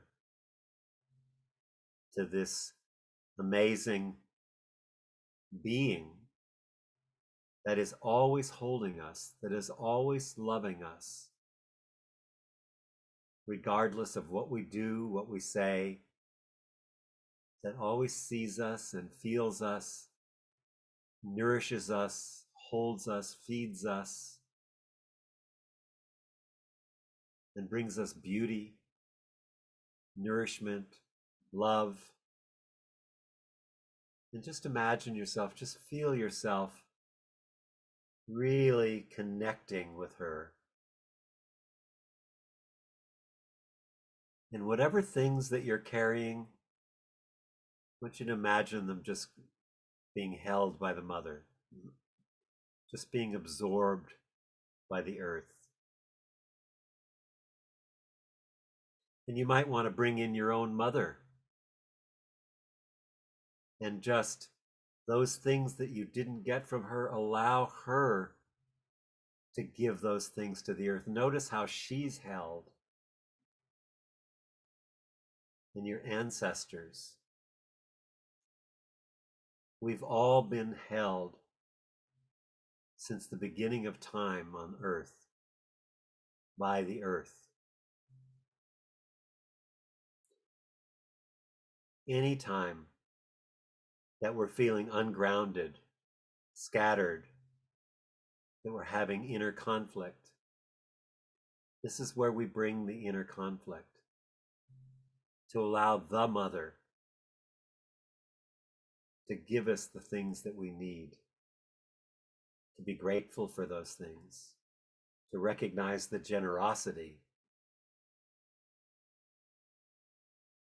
and how we're really being pulled towards her all the time. That everything in the solar system and in the universe is connecting us to the Mother. And yet we rarely give ourselves to her, to recognize with deep gratitude how she can take all of our suffering, all of our pain, all of our parents' pain, our mother and father, all of our ancestors,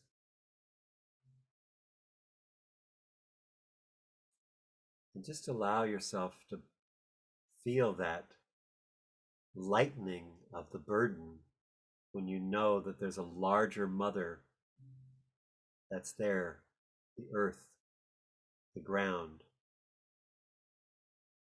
that you're always connected to her.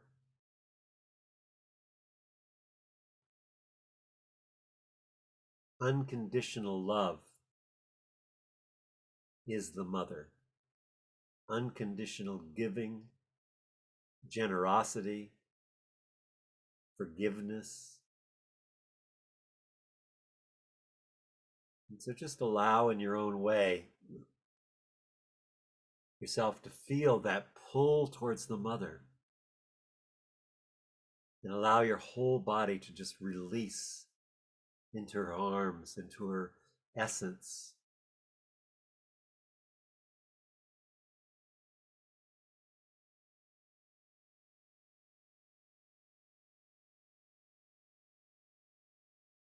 Feel the way she purifies.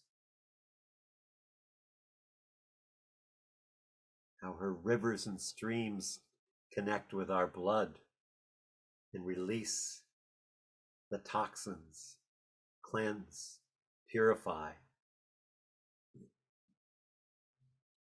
How her glow, how her light, the reflection of the sun, feeds us, nourishes us.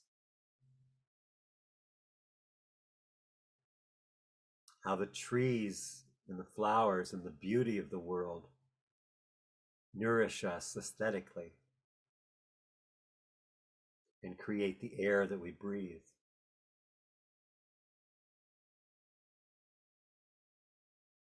This is really grounding on a whole nother level.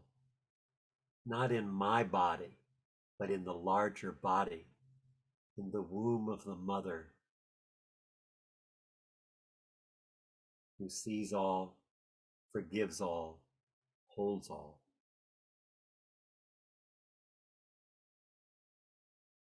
And she's been carrying you through generation after generation after generation.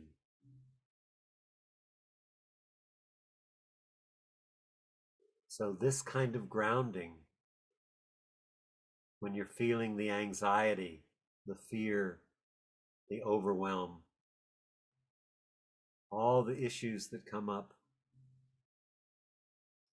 we can give them to the mother to surrender. Let her compost our issues, our problems, our difficulties.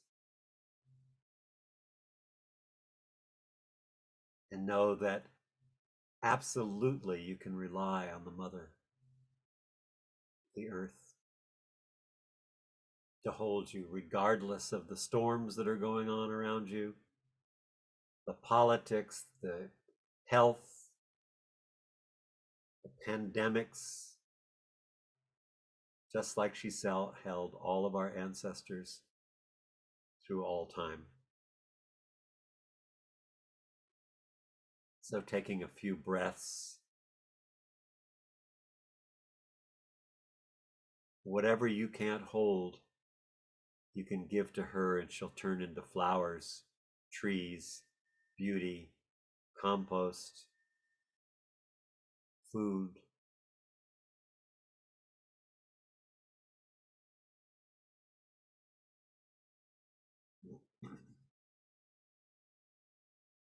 Just breathe into that, get a sense of that connection. 24 hours a day. She's your hotline. She's your connection.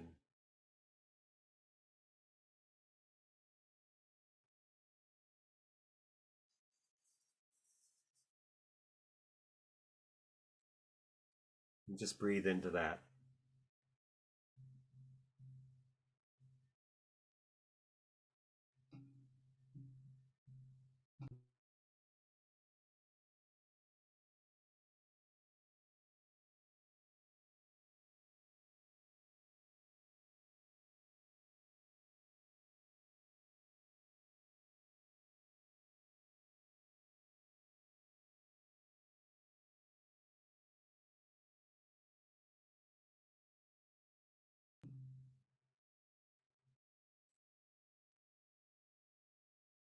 And just letting yourself, as you're ready, take a few deep breaths. Express your gratitude to her. Yeah. And as you're ready, bring yourself back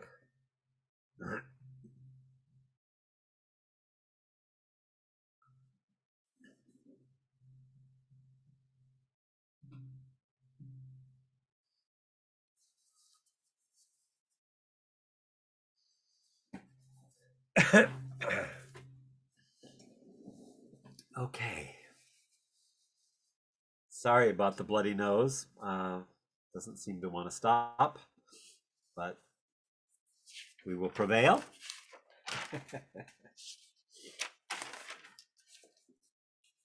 So I think we're ready to introduce ourselves. So I really want to encourage us to really feel into your body as each person is speaking and see if you can feel them in their body. So I'm seeing myself in my body, seeing them in their body, seeing me. So we're in each other's nervous system. So this part here. Oh, I got blood all over my computer. Sorry. A second. Ah.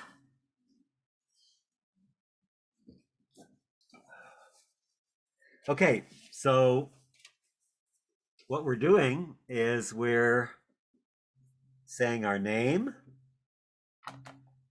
and our intention for being here and what it is that we are looking to open up, to discover, to heal, whatever it is. We're just going to go through, and I might ask you if I can work with you on the spot rather than come back if there's something that wants to be addressed, and you can always say, no, I don't want to work right now, but this is what I want. But let's start doing a little bit of the work as we can. And I'm going to have to once in a while turn my mute on a second.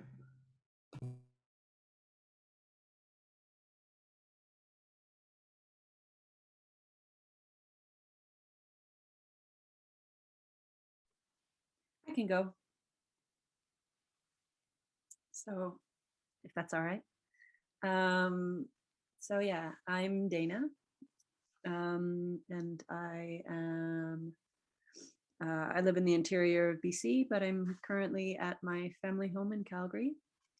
And yeah, I'm here because my dad is in the hospital, and I'm realizing that there's a certain depth of feeling that I feel like is being masked in the everyday events in the way I sort of do my way through life. And so I think I'm opening myself up to feel a little more. And in that feeling, I also want to, I guess, be ready to kind of catch myself and you know, the word is reparenting, but I want to kind of, you know, be more engaged with navigating, you know, uncertain times. So yeah, I think some of the things that have been coming up for me recently are, I guess, abandonment and betrayal. And yeah, and so I think I've been sitting with it and doing a few different healing things. And yeah, I think that's, yeah, I'm here because I've been working with Michael for quite some time, and I'm in the advanced group. And yeah, I'm enjoying the increasing feeling of connection. Beautiful. Thank you, Dana. You're welcome. Great. Okay.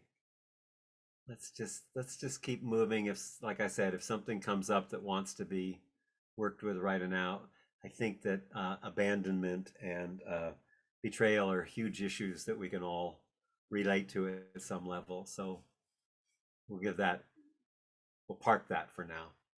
Yeah. Maxine, did you want to go?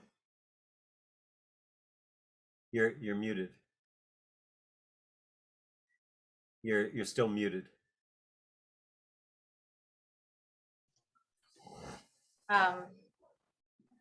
My intention, I guess, is just to be open and to connect and to share and to be curious about what everyone else is experiencing at the moment. And I guess I'm really experiencing, I don't know, I'm just turned over 50, but I know that when you sort of come to that middle part of life, you kind of move to the opposite. And I really feel like, you know, I'm getting in touch with the part of me that abandons and the part of me that betrays. And so I kind of feel like my whole world's been turned upside down at the moment.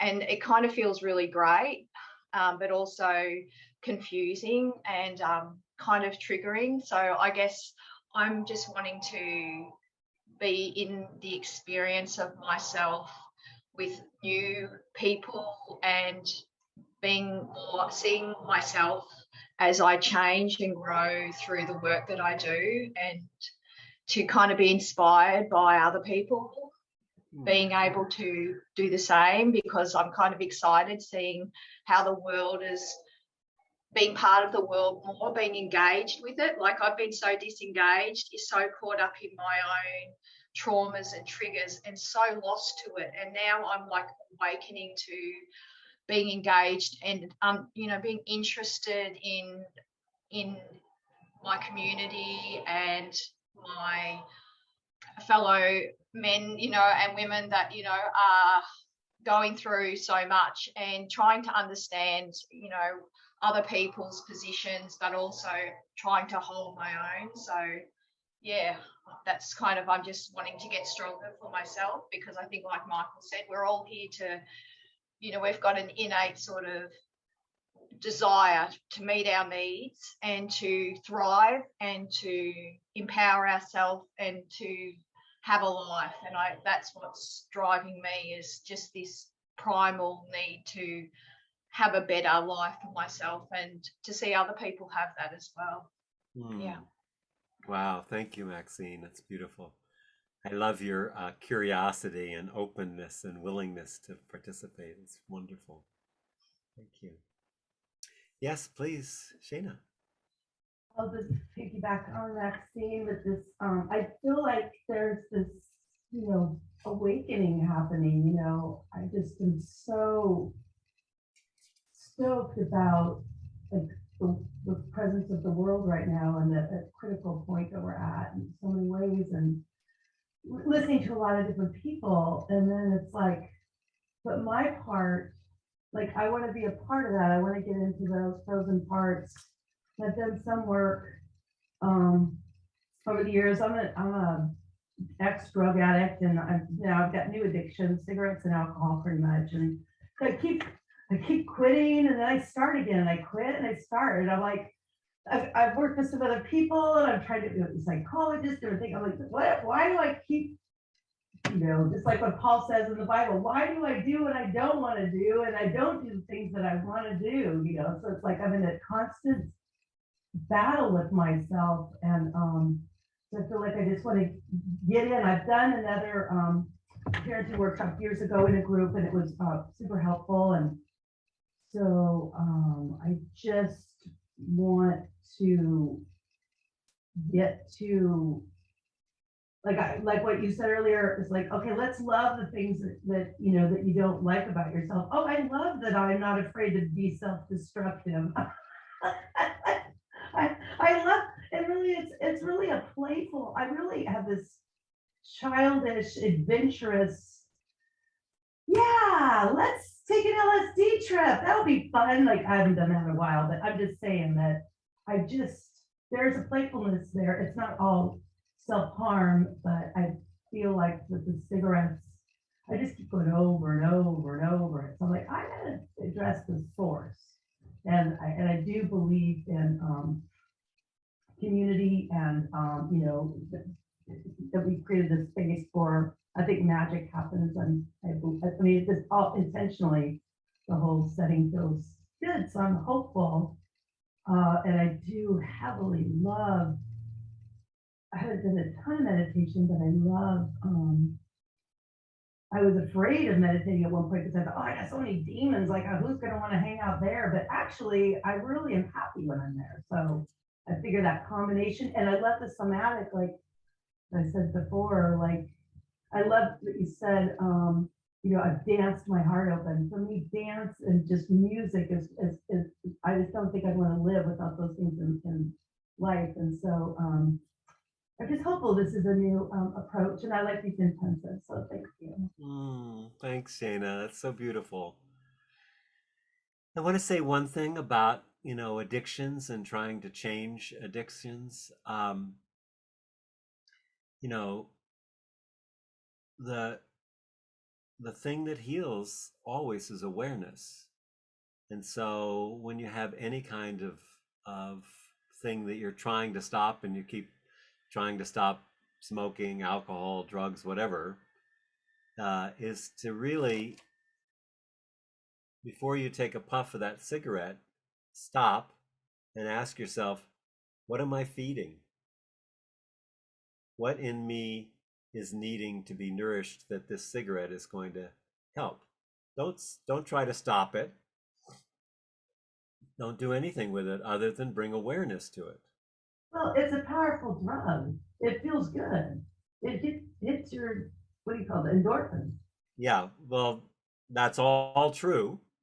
And what are you feeding when you put something in your mouth, you suck on it and bring smoke into your lungs? There's something that you're feeding.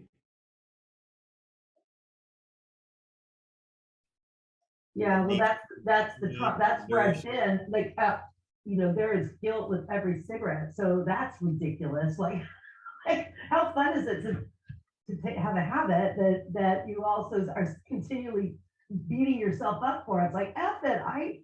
If I'm doing this, do it or don't do it, but stop doing both. And so that's truly the self-destructive nature for me of the addiction, is that I continue to do something that I know is harmful. But yeah, we can get way more into this. I do have some ideas about, I'm just a rebel at heart, and So guilt is a bypass. It's a way that we bypass, so we don't have to deal with the actual issue.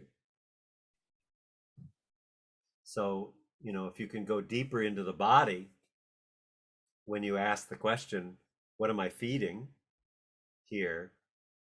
Then you begin to see, well, what's the fear that's there?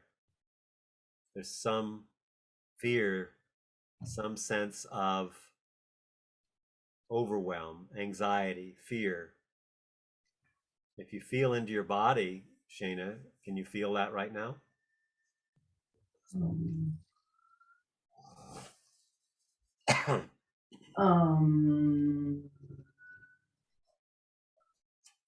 no, really. Close your eyes with me. I'll go in with you. Let's feel into the body. Okay. So you're about to take a cigarette and you light it up and you feel guilt and shame. No, first I feel good. First you feel good. There's a release. Yeah, there's a release. But if you look underneath that, then there's guilt and shame. A sense of powerlessness, right? So what emotion is present for you right now in your body as we're talking about it? I don't know. I don't know. You'll just scan your body, go through and see. Maybe I'm hungry. How about tension? Yeah. Still hunger. That's, yeah, hunger for. To put something in my stomach. That's another way that we bypass. So want to feel into the body.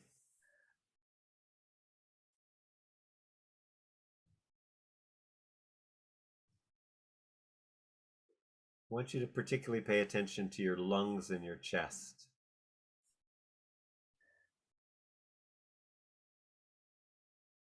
What do you feel? What memories come up when I ask you that?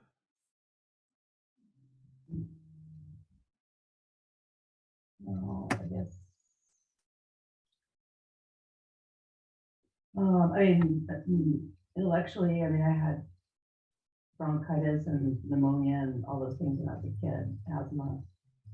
Yeah, those are all symptoms of something. Absolutely. Now you're getting closer.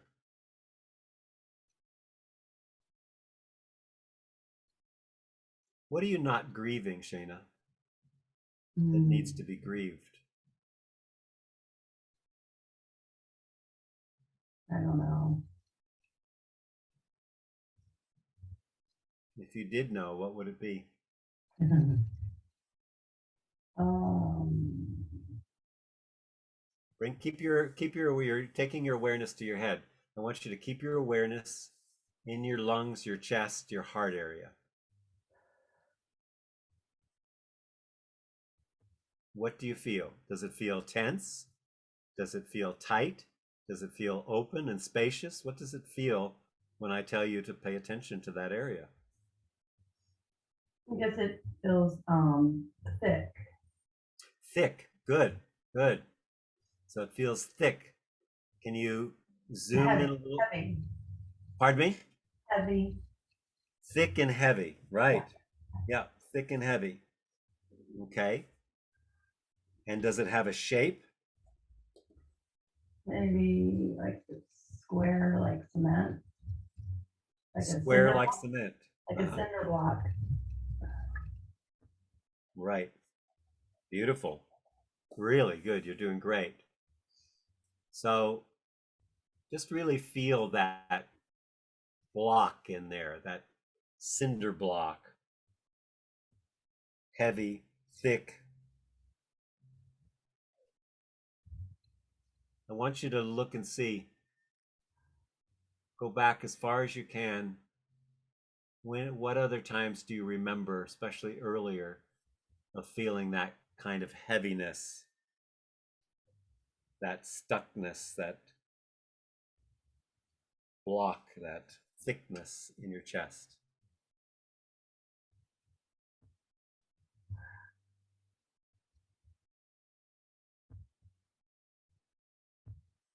I don't remember specific times. I just know from my head, like that the Vicks and the humidifier was on a lot when I was a kid. Yeah, that's good. Let's stay there. Stay in that area. So the Vicks and the humidifier, that's great. Where does that take you? How old are you? Just take what comes to you. I think 8. Earlier.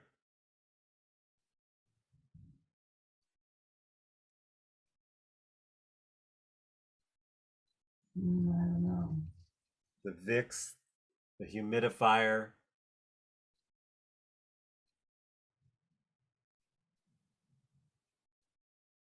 I mean, probably when I was little, maybe in the bathtub with the cough and the steam and maybe when I was little. Yeah, no, you're all in the right place. So what are people doing? You're in the bathtub, there's steam, there's Vicks, vapor rub,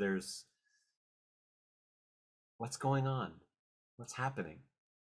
Well, I do know I almost drowned in the bathtub. My mom forgot me, but that was, I don't, I only know the story. I don't remember it. Okay.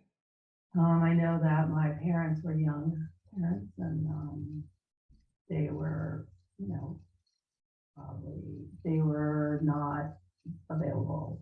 They were, doing their best as kids to raise a kid. Yeah, there were siblings. I'm sorry, it's a little hard to hear you. Oh, sorry. Can you hear me now? Yeah. No, I was the first child.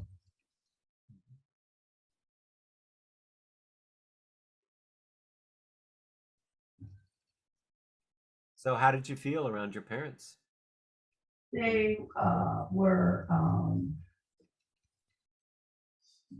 insecure. They were angry. They were, they were struggling, and I probably did not feel safe. Yeah, I get you weren't feeling safe, but it's bigger than that. What I keep getting is grief. There's something, a loss there. And if you stay with your experience in your chest and take yourself back somewhere early, 2 or 3, there's something that a combination of fear and grief. Maybe it had to do with drowning in the bathtub. That would be pretty scary. But you don't have any memory of that, but just the energy of it. Mm-hmm.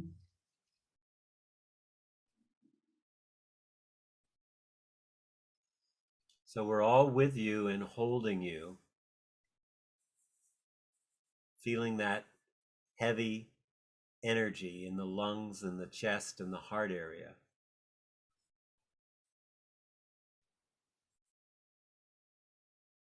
Just keep breathing into it and pay attention to it and see what happens. I want you to ask your lungs a question. What do you need? Ask your lungs, what do you need? Hello, lungs. What do you need?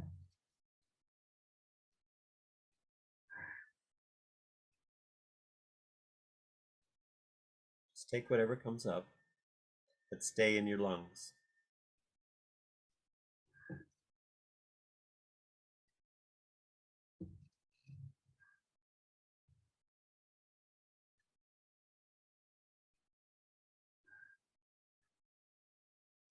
That's good. Notice you're rocking. What's happening there?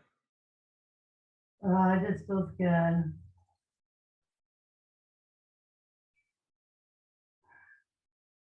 Rocking is how we soothe ourselves. Yeah. Yes, just, maybe just invited, like, my lungs are invited into my body, like you're part of me, a part of me. Is this what your lungs are telling you or your head's telling you? Let's drop back into the lungs. Can you stay with me a little more? Yeah. You're getting really close.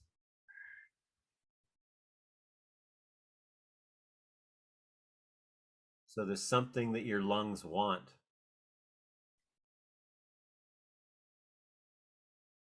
They have a voice. So you have to connect with it.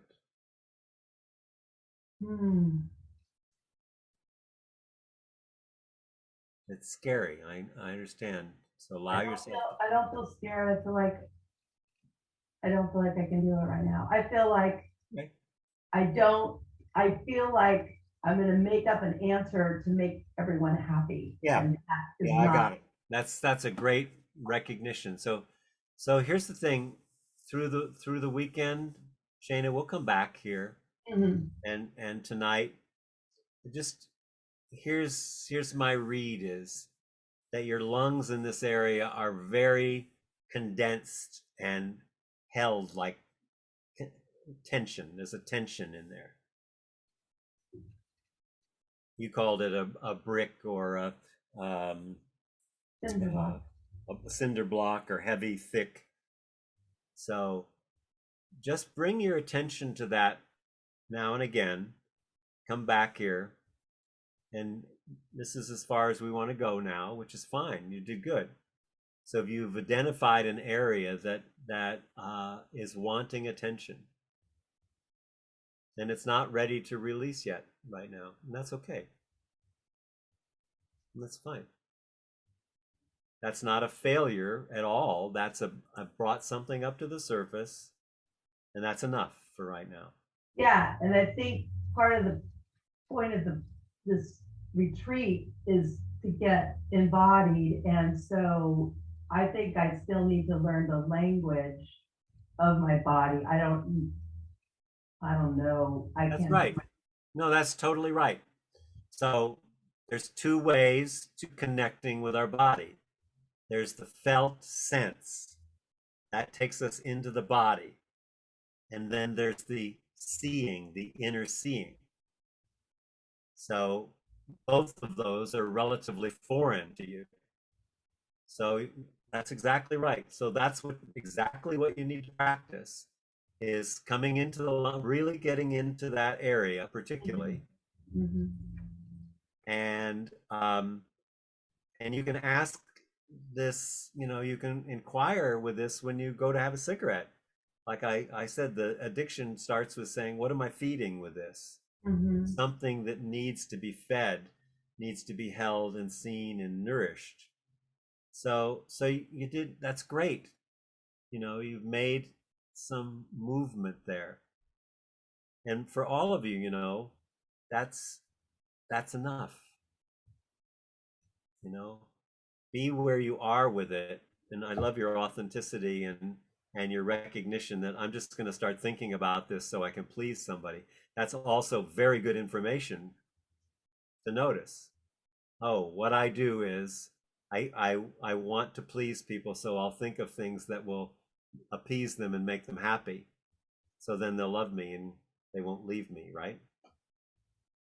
Or they'll back off. Or they'll back off, right? That's another way. Yeah.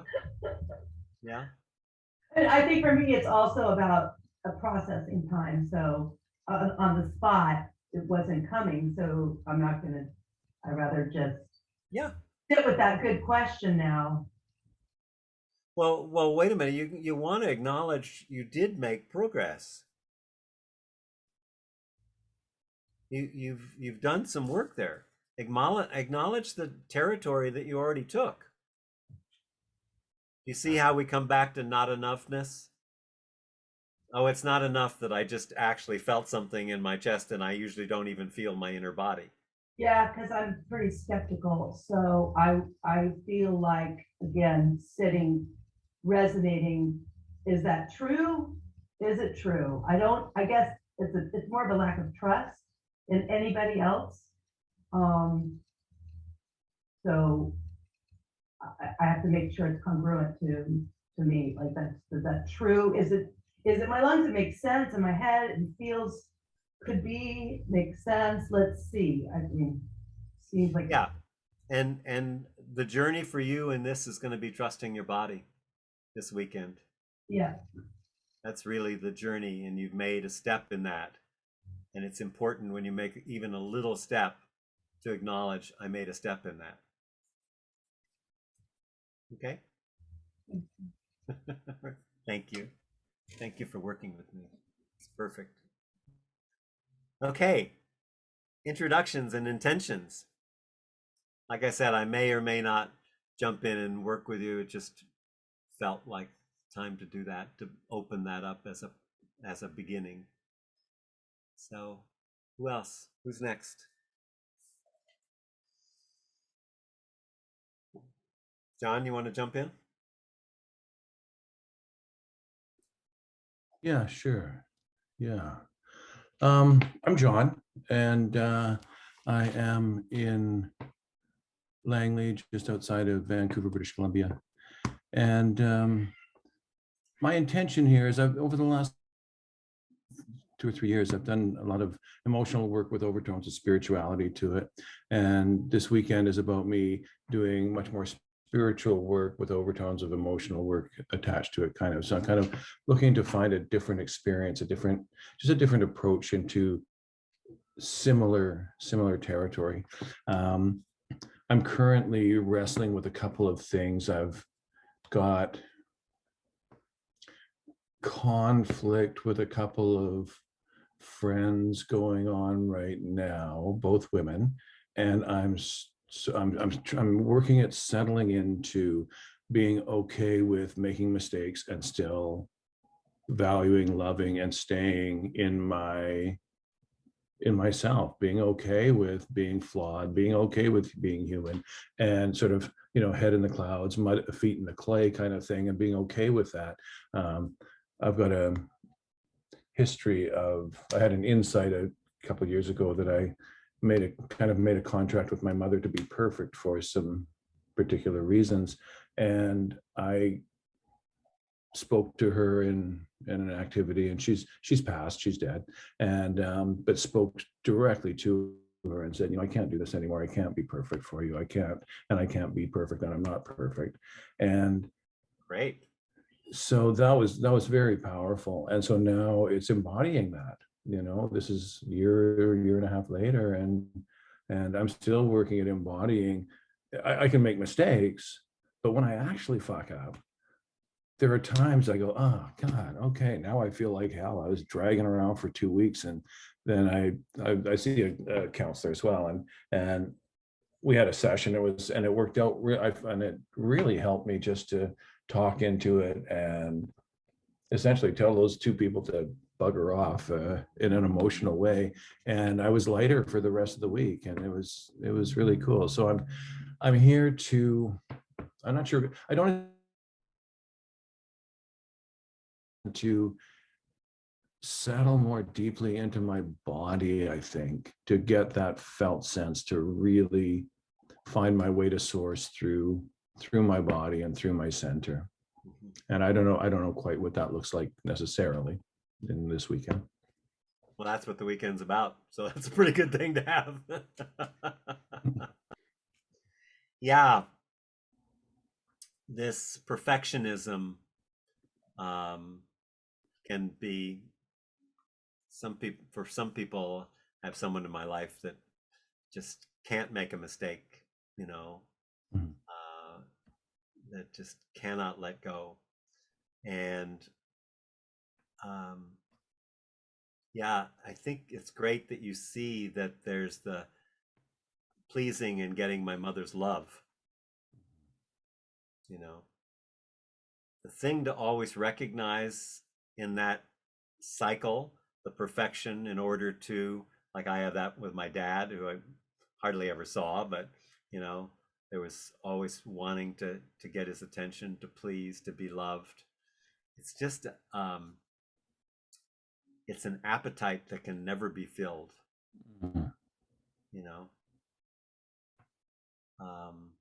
So it goes back to what I was talking about earlier. How can I cultivate being uncertain? Cultivate and allow myself to step into the uncertainty of life. And one of the ways that I've worked with that is I imagine being on a roller coaster and putting my arms up in the air and going, wee, here we go. I have that's one of my ways of dealing with that when I get into that place. Like that. I like, yeah. Also, I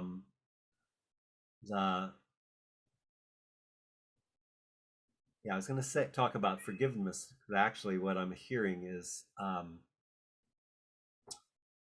one of the things I'd love for us to look at in the weekend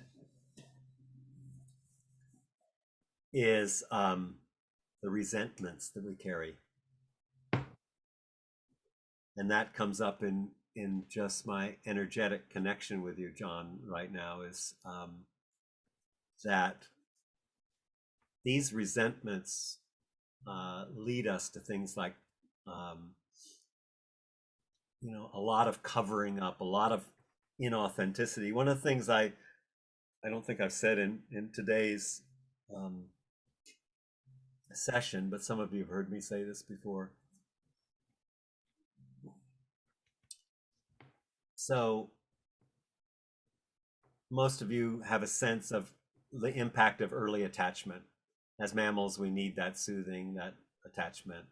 And then when we don't get it, we create alternative ways to do it by being smart, by being competent, by being a rebel, by being the the one that always helps out.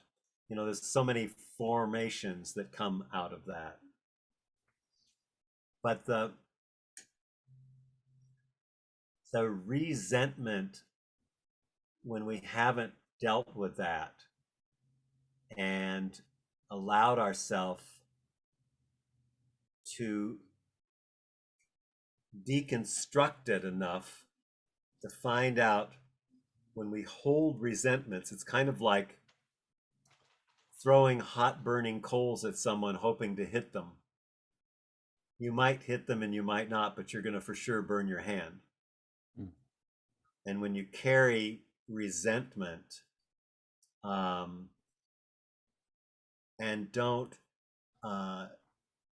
get below that, and this has a lot to do with the adult versus the child, and release that through a combination of forgiveness and gratitude, and understanding, like there's a lot of things that happened in my childhood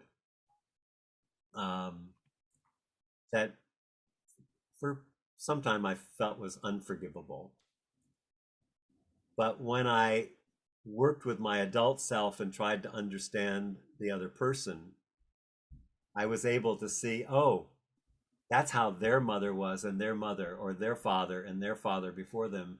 And this is an ancestral healing. And resentment keeps us from healing the path, and then we pass it on to our children and grandchildren and future generations. So from an evolutionary standpoint, when we can actually identify the areas where we have resentment, like, we gave up power so somebody would love us, but then we resented them for not being there. Does that make sense? How that works? So when we can find that resentment, so let's say you might not even be aware of it, but some resentment towards your mother, right? For you having to be perfect, which is something you made up to get the love that she couldn't give because her mother couldn't give it to her. Right. But you have to be able to stand in the adult place to have that kind of compassion for both yourself, for how hard you try to get the love, and for your mother, how impossible it was for her to give it to you. Are y'all, is that resonating with y'all? Is it, yeah? So one of the big issues in the awakening is to make a list of any resentments that you're holding and hold an intention to resolve that, to free up that energy for your own spiritual growth and evolution.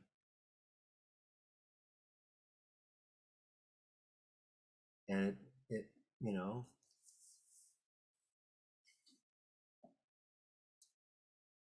it isn't that something's wrong, it's that something wants to be healed in you and your lineage through time. And the only way that you can do that is to resolve whatever it is you're holding on to, the resentment. And so you can be an adult to both the child and to your mother, or to whatever parent you're working with. Am I communicating? Am I clear about what I'm saying? Okay. And John, does that land with you? It felt, Spirit kind of took me off in another direction because that was what was coming up with you. Does that feel in the ballpark? Yeah, it definitely does. It feels like I need to sit with and really just sit with and ponder resentment. And that, like, I really like the do I have resentment for feeling that I had to be perfect for her, and resentment for her role in that need for perfection. And it's like, oh, never thought of that. Okay. So I'm gonna, I'll sit with and ponder, so thank you. And one more piece of that is that to recognize that these adaptations that we do become strengths that we have also. Like you as a teacher and caring and your the work that you do and things, that's part of an outcome. You also got payoffs, you got strengths, do it right, don't make mistakes, but take care of people, all those things are part of that. So to get back to what I started with, when you're looking at whether, if you have a choice, people in the advanced course have heard this before, if you have a choice between authenticity and adaptation, which one do you think you're going to choose?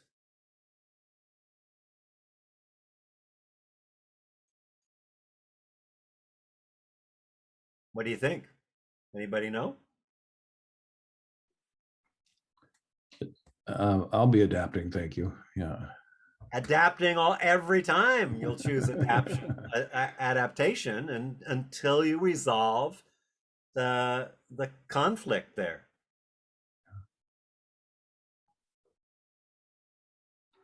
And you wonder why people are putting on faces to meet the faces they meet. It's because they're just trying to adapt. And I think I'm somewhere in the middle right now, Michael, because I'm approaching and dealing with these conflicts with these people in my world in a way differently and more authentically than I would have. It's freaking terrifying. Yes, exactly. And that is how you heal it, is you meet the terror that is there from the original terror of the abandonment, or the not being seen and trying to be seen, or the terror of not being felt. Yeah, that's exactly how you remedy that, what you're saying. So you're doing good work. Thanks, Michael. Acknowledge Thank that. you. We always have to acknowledge the little movements, because there's a tendency in human beings to say, oh yeah, well, that was interesting, but yeah, but there's so much more. There's always so much more. Like Marie said, it's like peeling an onion. You're constantly peeling an onion. Yeah. Is that complete for now, John? Great. Thanks. My nose finally stopped bleeding. Okay, who else? It's intention. So I'm wanting to hear your intention. And Marius, yeah, please.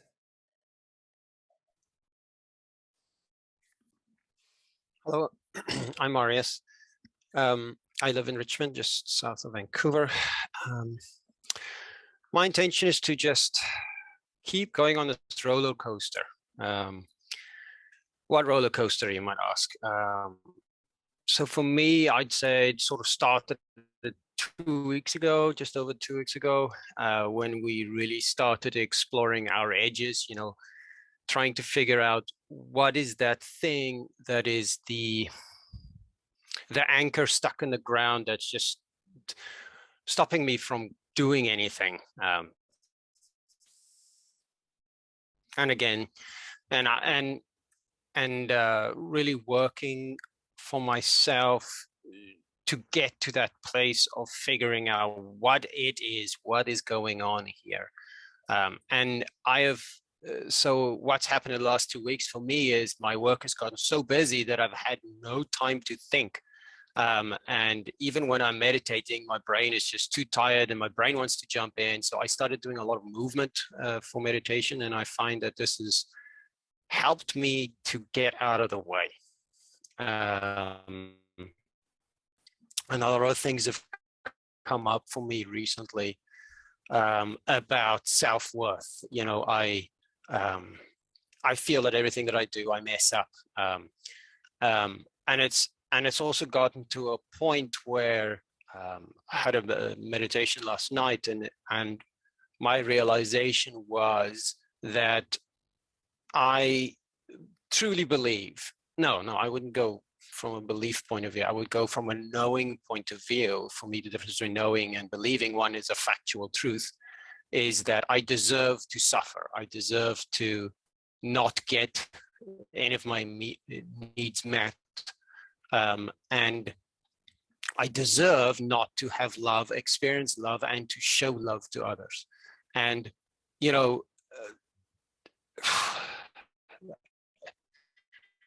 that was a really heartbreaking moment for me to get to that realization, you know. and I really want to ground that with you guys. I want to ground that feeling of, you know, truly knowing that I don't deserve anything, that I deserve to suffer. I deserve to be punished. I even remember as a child, I used to pray a lot as a kid, and praying and saying, you know, thank you, God, for making me such a fuck up, you know, and thank you for making me this lousy piece of shit, you know. And that only recently came back to me, and it's so scary to say that. You did that as a child, you're saying? Thank you for Yes. making me a piece of shit? Yes, that was my prayer. and it was always in response to something bad that happened, you know, and often things that were completely out of my control, you know. But I took that guilt, I took that shame. Sometimes if it's like, for example, my parents would beat my brother for something that I did, you know, I would feel that pain and suffering for what had happened to him. And yeah, you know, and then at some point you just kill that emotion, you know. That's a greatest advantage that I've had as a young adult, is just shut your emotions down and put it in a box and throw in the river and move to another country, you know. And yeah, I know, trying to get to grips with that and trying to open that box is it's a pretty scary and life-changing experience so far.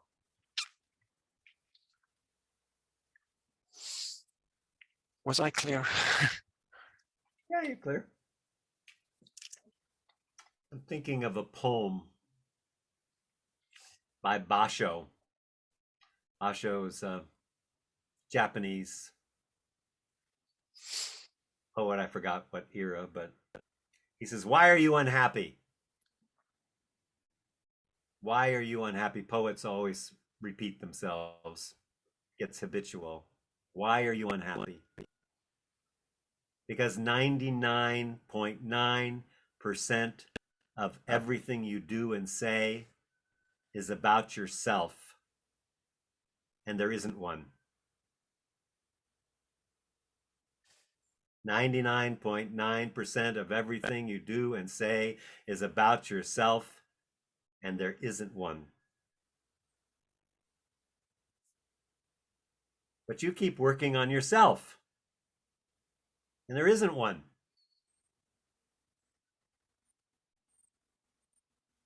So, you know, we've done a lot of work together, and you've done amazing progress in that work, and you're still suffering, and you're still struggling with this self that you've made up, this terrible piece of shit. At this point, Marius, you really have to surrender to a higher power. Because this story that you carry and the suffering that you carry, it's not fixable. You continually go to your mind and try to figure it out, try to fix it. There comes a point where you're going to have to surrender to a higher power, to the mystery, to not knowing.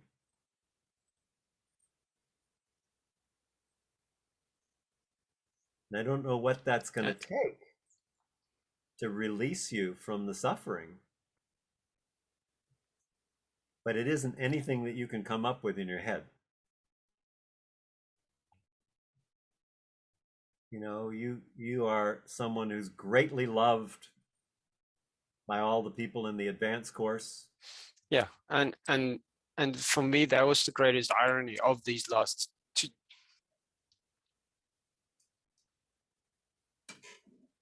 You're frozen. Marius, can you hear me? Yes, I can hear you. Okay, you froze there for a minute, which is perfect. Yeah. Shut up. Yeah, and you know, to tie into what you were saying, and that was, I feel that something got unlocked for me this week because I was too busy to really intellectually engage with it.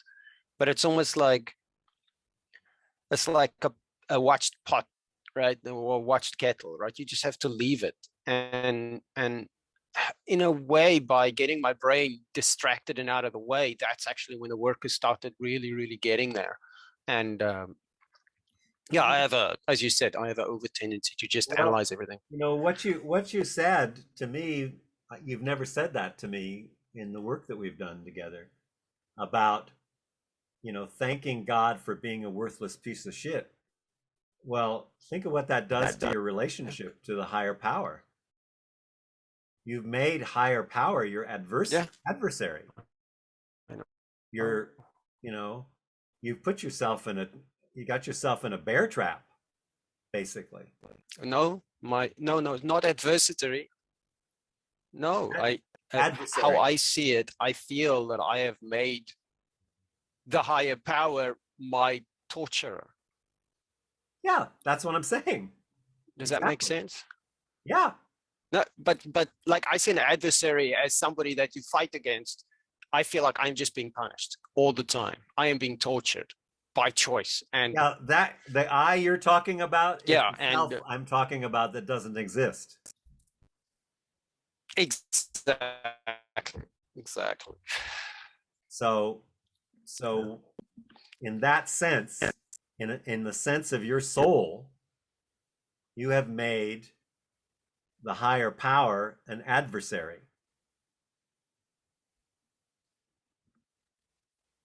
And only love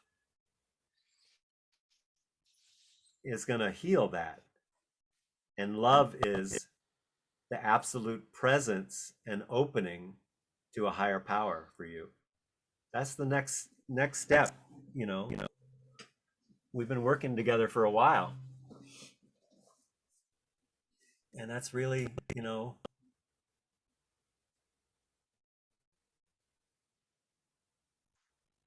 let me find another poem here if I can find it. Just a second. A prayer. So this is actually a prayer that I love that I got from my teacher. I'm going to read it slowly and repeat each line. And I'm happy to send this or put it in the chat too. But it really relates to what I'm talking about. That is opening your eyes to the divine, to the mystery, to whatever you want to call it, the higher power, God, source, you know. In the silence of my heart, I am. In the silence of my heart, I am. And in the stillness of my heart, I hear thy name. In the stillness of my heart, I hear thy name. And in the beauty of the world, I see your face. And in the beauty of the world, I see your face. And I am grateful for everything that has been shown to me. I am grateful to everything that has been shown to me. And I'm also grateful for everything that stays hidden. I'm also grateful for everything that stays hidden, because this is thy will, and that's why I'm here, because this is thy will, and that's why I'm here, now and forever. Amen.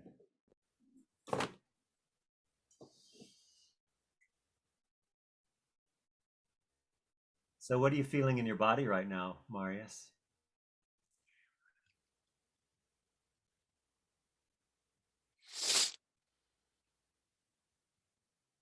Oh, sadness, just so much. Sadness. Mm-hmm. Yeah, can you just be with the sadness? Just feel the sadness in your body. Can you locate it actually in your body as a bodily experience? It's in my heart. In your heart. Yeah. Exactly. So by being exactly where you are and not trying to fix this mystical self that you carry around, that's a phantom, that sadness is your gift. That sadness is there to teach you, to show you the way. When you can love that sadness and embrace that sadness and thank the divine for that sadness, you'll create the space for what's next to come up. And that will increase your capacity to hold the world, because you've created yourself as a clearing for suffering. If it's not your suffering, it's your wife, your children, your job, your friends. You're a clearing for suffering, not a clearing for healing. Yet. So the first thing that's there is to feel the deep, deep sadness.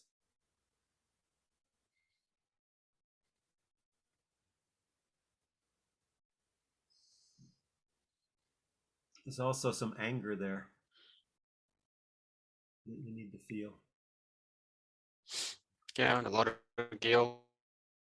To actually get to the heart of your sadness, you're going to have to feel the anger that's there.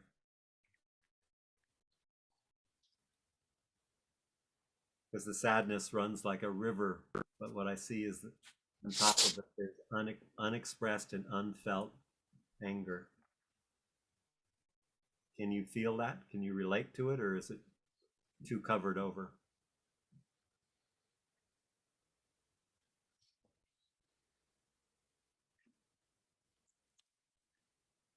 Yes. You can feel it? No, the anger is always walked with me. Yeah, yeah. Good. That's a good sign. Those two are very related. So surrendering to a higher source, letting go of this thing you call myself,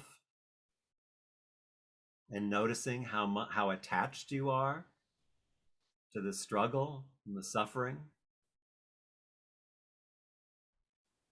and seeing that, oh, there are actually other ways that I could hold the world.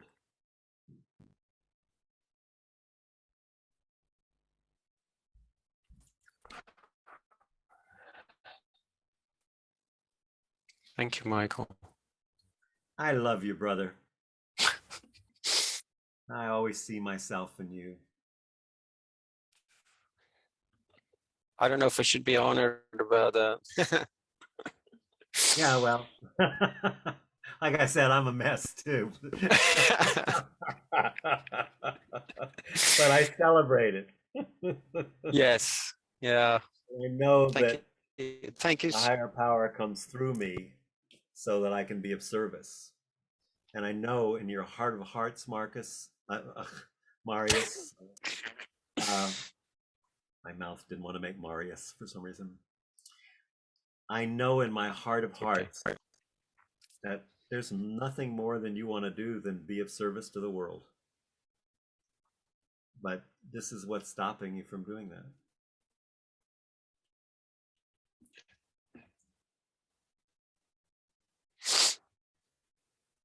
So, Yes. we're with you, brother. And We all see ourselves in you too. I'm just so grateful for what you brought up earlier about Resentment. You might want to, Marius, you might want to go off and come back on. Your internet is pretty unstable. Okay. All right, You're I'll more jump stable off. than I'll your come back internet. Just think of that. You're more stable than your internet. Success. All right, I'll be right back. All right, great. Thank you Thank so you so much. much. Thanks for the work. Beautiful. Yeah. Okay. Are you starting to see yourself and everybody else and feel yourself and everybody else? That's what we're doing here. So it doesn't, I'll work with whoever needs to be working, but I'm always following, well, what's going to open up the space for everyone here. So, and for those of you I haven't worked with, if there's something that you want me to touch in with, then we'll come back to that. But let's continue with our introductions. I better let Marius back in. I feel really abandoned. Okay. So important when you do this work to have a sense of humor. One of my absolute role models is Desmond Tutu, because he has seen so much, and yet he's always laughing like there's a cosmic joke, but it's a compassionate kind of like laugh. I just love his ability to be with the suffering and still have a sense of humor. It's pretty amazing. Tina, were you wanting to go next? No? Okay. I'm just holding you and feeling what's going on with you. Okay? Just so you know. Okay, I can go next, I guess. You don't have to. I mean, I'm feeling energetically the tears and the stuff that's coming up. So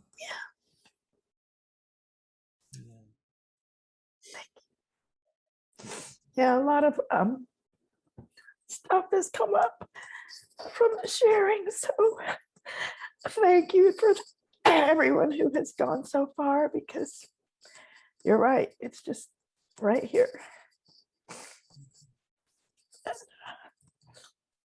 And I feel it.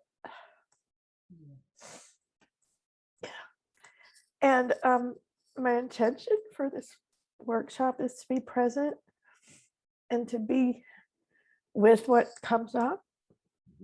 And and that's hard. I was going to say it's hard. I'm very much a feeling and an emotional person, and so I've learned to love my emotions instead of want to push them aside. And so I've been dealing with some issues of saying goodbye again to my sister, who died long ago, but through some letters that she sent her best friend, who has shared those with us recently, and we have all read them, that meaning my mother and my siblings, I've gotten to know a part of her that I never knew, and have written to her a letter. So I'm going to hold space for that this weekend and have a ritual and burn that letter and do some singing and dancing and playing one of my instruments, but also feeling disconnection from friends who walked away from me. And And that was a good thing because they weren't good for me. But it's been really hard for my ego. And sometimes I hate my ego so much because I just want my ego to just leave me alone and let me be my heart. Because my heart loves them and me, and I have self-compassion and I have love for them. But I get so angry when I just think, why did you just leave me and not come back when I was in trauma? Because you know better. And so this is my authentic rawness right now coming out. And so I've been sad and angry and loving and forgiving and all of those things. But I've been having recall of dreams of them lately. I just think, shit, what are you trying to say in my dreams? That's me speaking to myself and divine power speaking to myself. And we did dream work together, the three of us. And so this morning I dreamed of one of them, and we were standing together, and I couldn't say to her anything because it would be trite and trivial. So I just said, "Are you dreaming about me?" And she said, "Yes, many times." And she said, "And I'm praying for you." And and I just said, "What are you praying?" In the dream. And then I woke up. Anyway, so that's kind of where I am right now. Yeah. Yeah. Can I ask you a question? Sure. Yeah. What's your first memory of feeling abandoned? Well, that's well, my sisters, my two sisters, and my friends represent. It was a revisiting of my early trauma, their abandonment, and they abandoned me when I was having trauma of my broken knee, which was a revisiting of my Guillain-Barré trauma of being paralyzed as a child and in an iron lung. So it all just kind of worked together. But just being abandoned by my older sisters who didn't in any way intend it, but they they slept together, and I had to go up and sleep in a little alcove by myself, and I was 2, and I was so scared. My mom just didn't go up with me, and she would just count when I walked up the stairs. My sisters were good little girls, and they were already in bed, but I was a little hellion and wouldn't go up. So anyway, I've done some reparenting with that, and it's been very helpful. But yeah. I want to see more of this little hellion. No, you don't, Michael. I want to, how old were you when you were in the iron lung? 6. Yeah.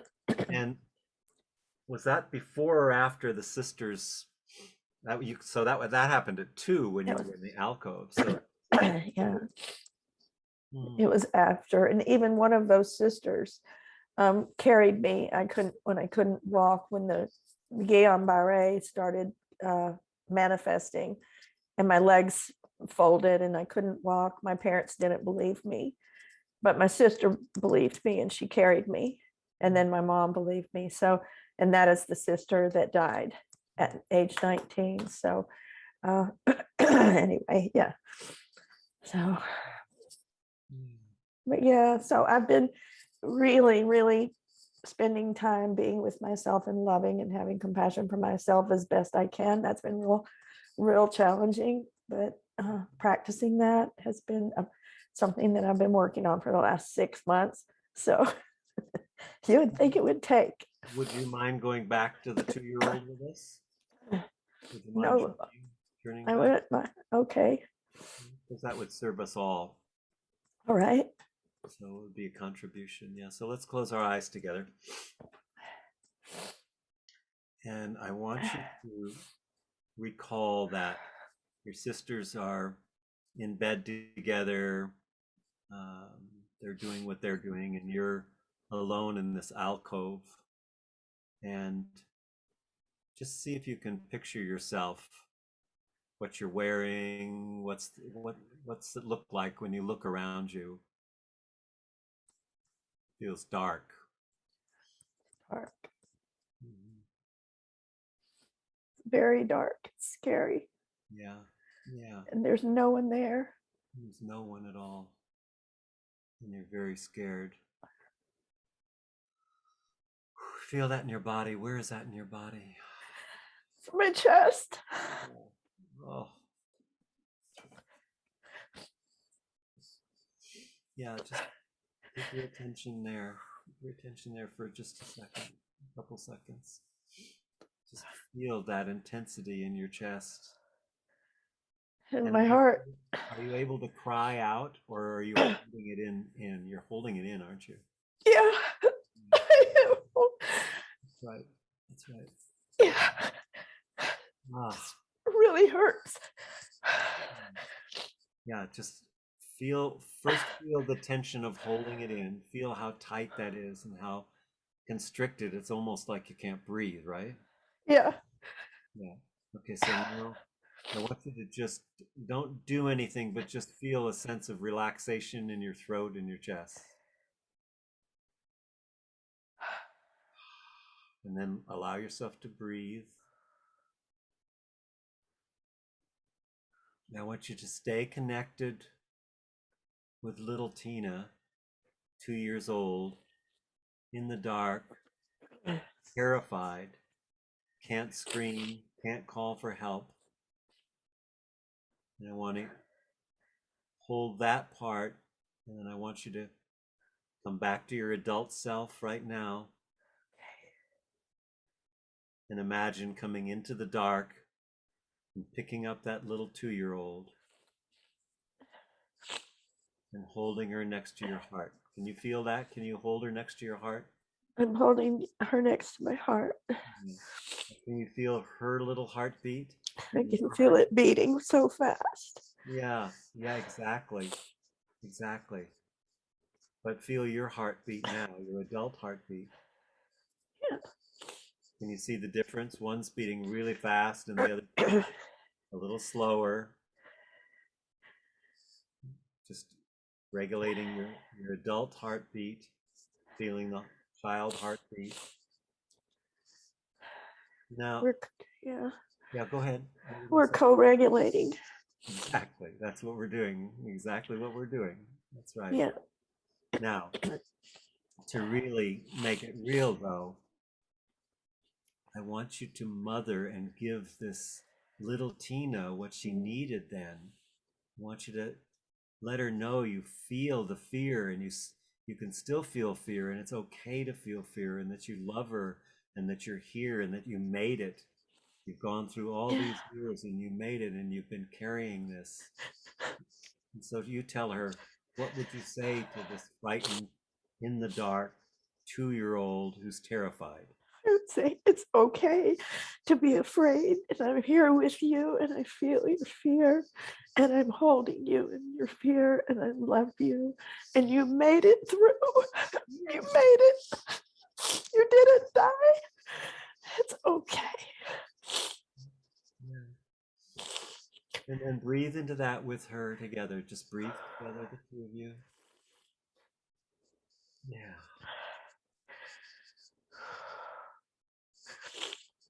And feel what that does to your body and her body. It's calming. Exactly. I feel more peaceful. Yeah. Yeah. Is there anything else you'd like to tell her about your life? About her life.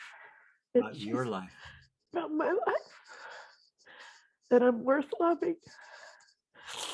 I'm worth sticking around as a friend. That I'm worth being a friend to. Yeah. and that you care deeply. Yeah, that I care so deeply. Yeah. And you feel the world. Yeah, I feel the world very much. It's a beautiful thing. Yeah, it's such a beautiful thing to feel You the don't world. have to hold on to it. You can let it move through you. Yeah, You need to let the feelings move through you rather than get stuck in you. right. Like Tonglen, let them move through. Yeah, Exactly. yeah. Are you still doing Tonglen? Yeah, sometimes, yeah. Yeah. Yeah,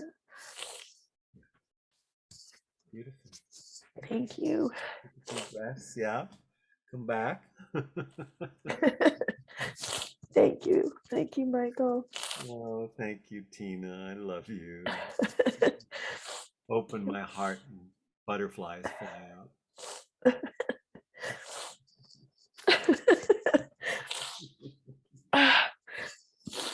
Nice work. Yeah. So we're going to continue, but 12:13. I think it's time to do another meditation here. And I want to work with breath. So I'll do different meditations through the weekend. But you really want to make friends with your breath. And I'm not talking about your ideal breath.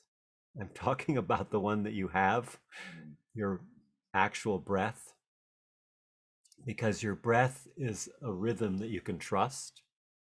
It's the most trustworthy rhythm you have.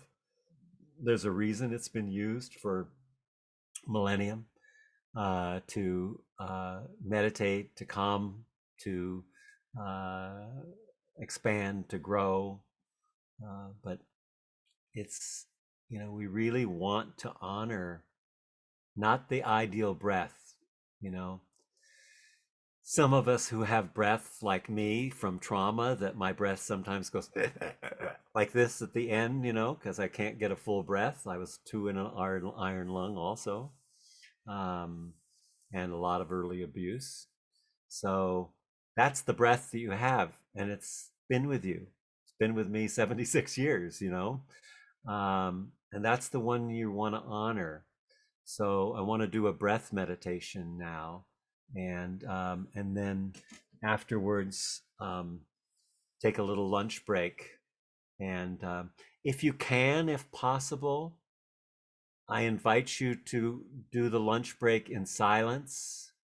If possible, there may be someone you have to speak to or something, but not to go directly to the computer and check your messages, or to make the phone calls that you're trying to squeeze in, uh, but to actually allow yourself to have, really paying attention to your eating, and just really being present.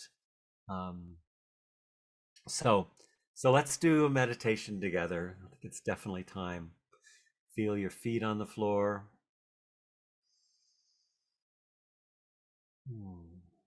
Feel your body, your weight, and just bring your attention to your breath. And I want you to get very curious about your breath. So breathing through the nostrils, begin to notice, pay attention to the air that's coming into your nostrils. Is it warm? Is it cool? Is it steady or jerky? How much volume is there? Is it just a little bit of air, or is there a lot of air?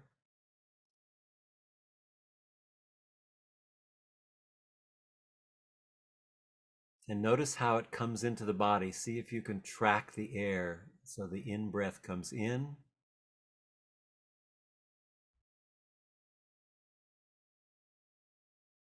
And it fills however much it fills. And there's a pause. And then a release into the out-breath.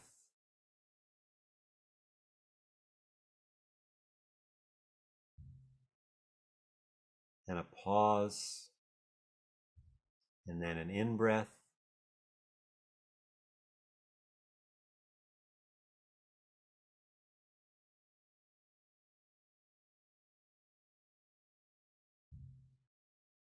And notice how your in-breath affects your face.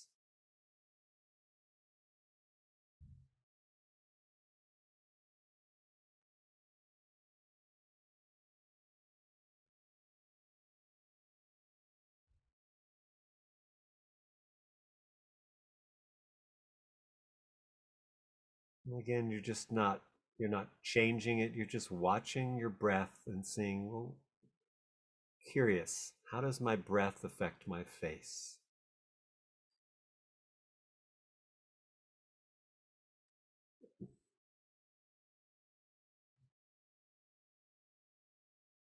And how does it affect my hands?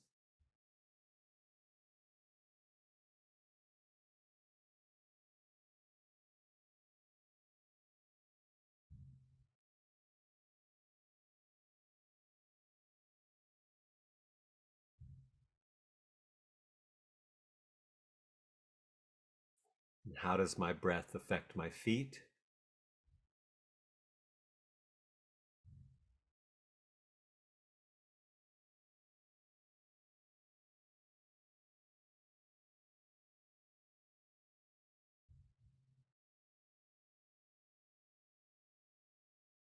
And then following the breath into the interior of your body, see if you can track exactly its path.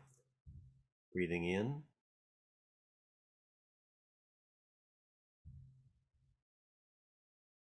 pausing, and releasing on the out breath.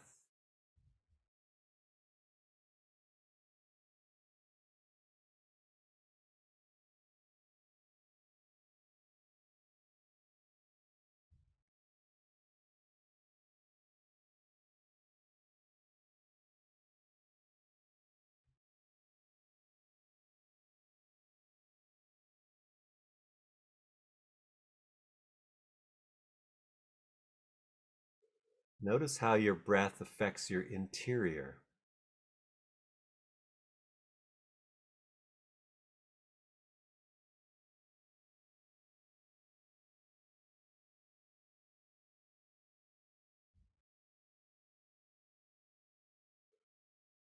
And what happens if you extend the out breath to be longer than the in breath?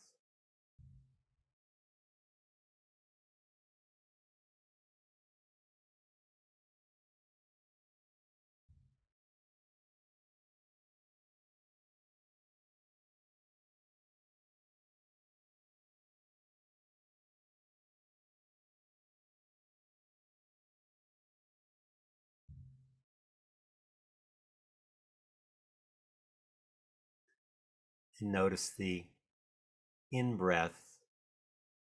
Does it feel like it gets stuck or stopped when you bring in the in breath?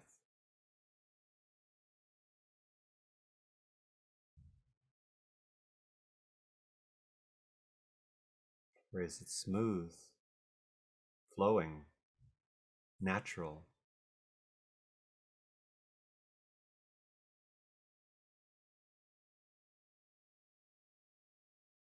Everything that ever happened to you is recorded in your breath, in the time signature of your breath.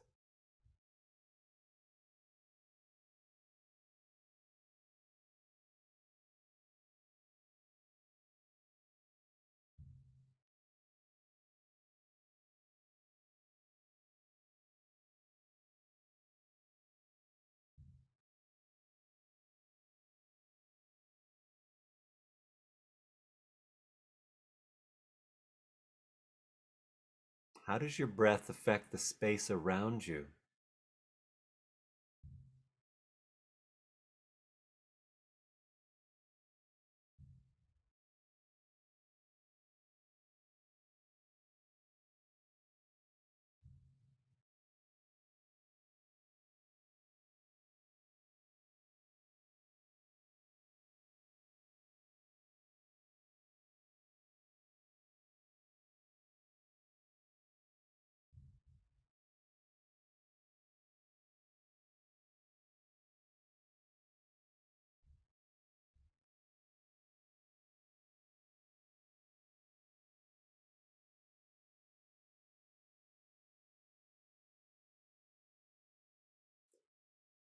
How does the breath affect your mind?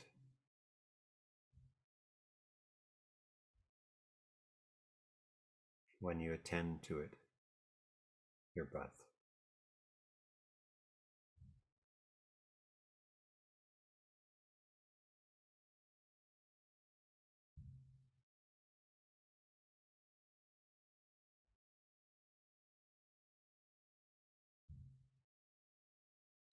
How does your breath affect your emotions?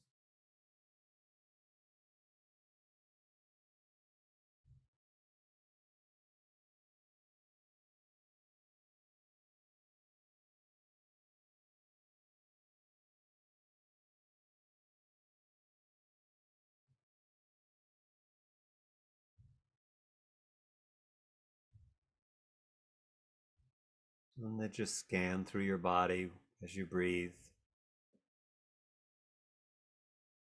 Notice any expansion, contraction, tension.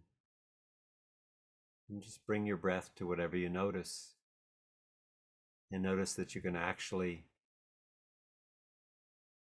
direct your breath to different areas of the body.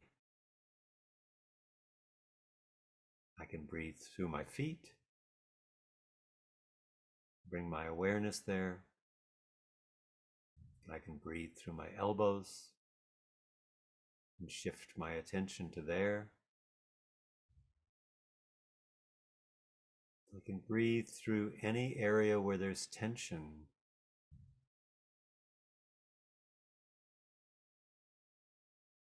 Which often will dissolve the tension.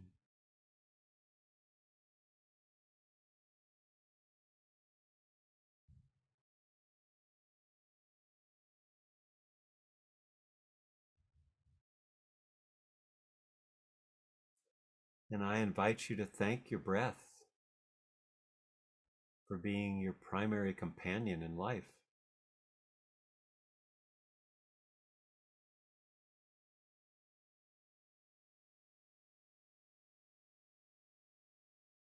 And knowing you better than anyone.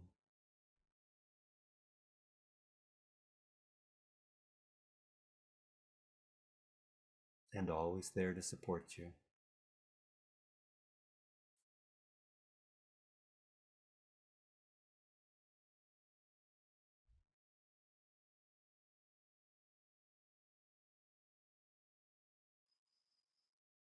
And just take a couple more deep breaths together. Maybe 3 deep breaths. Long, slow. Just allowing the air to enter. Pause. Release.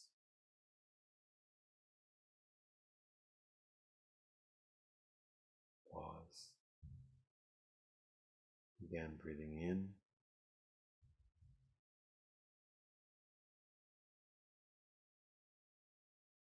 Notice what this does to time itself.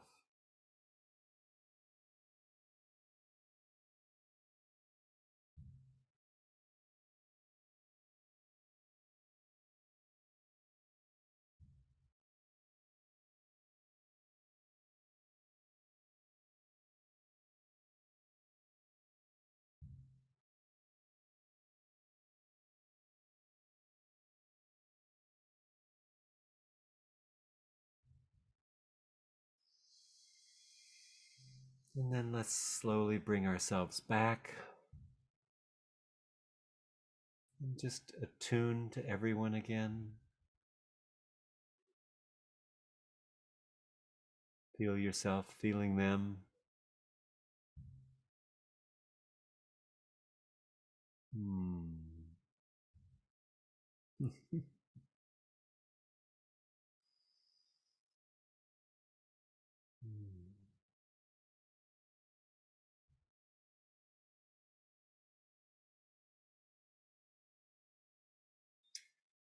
Anyone want to say anything about their meditation before we take a break?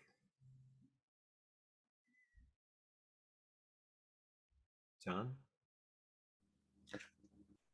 Yeah. When I first started, my breath was so shallow and so restricted. I blame Tina, frankly, because I was a mess by the end of your sharing. I was so with you. That was so beautiful, Tina.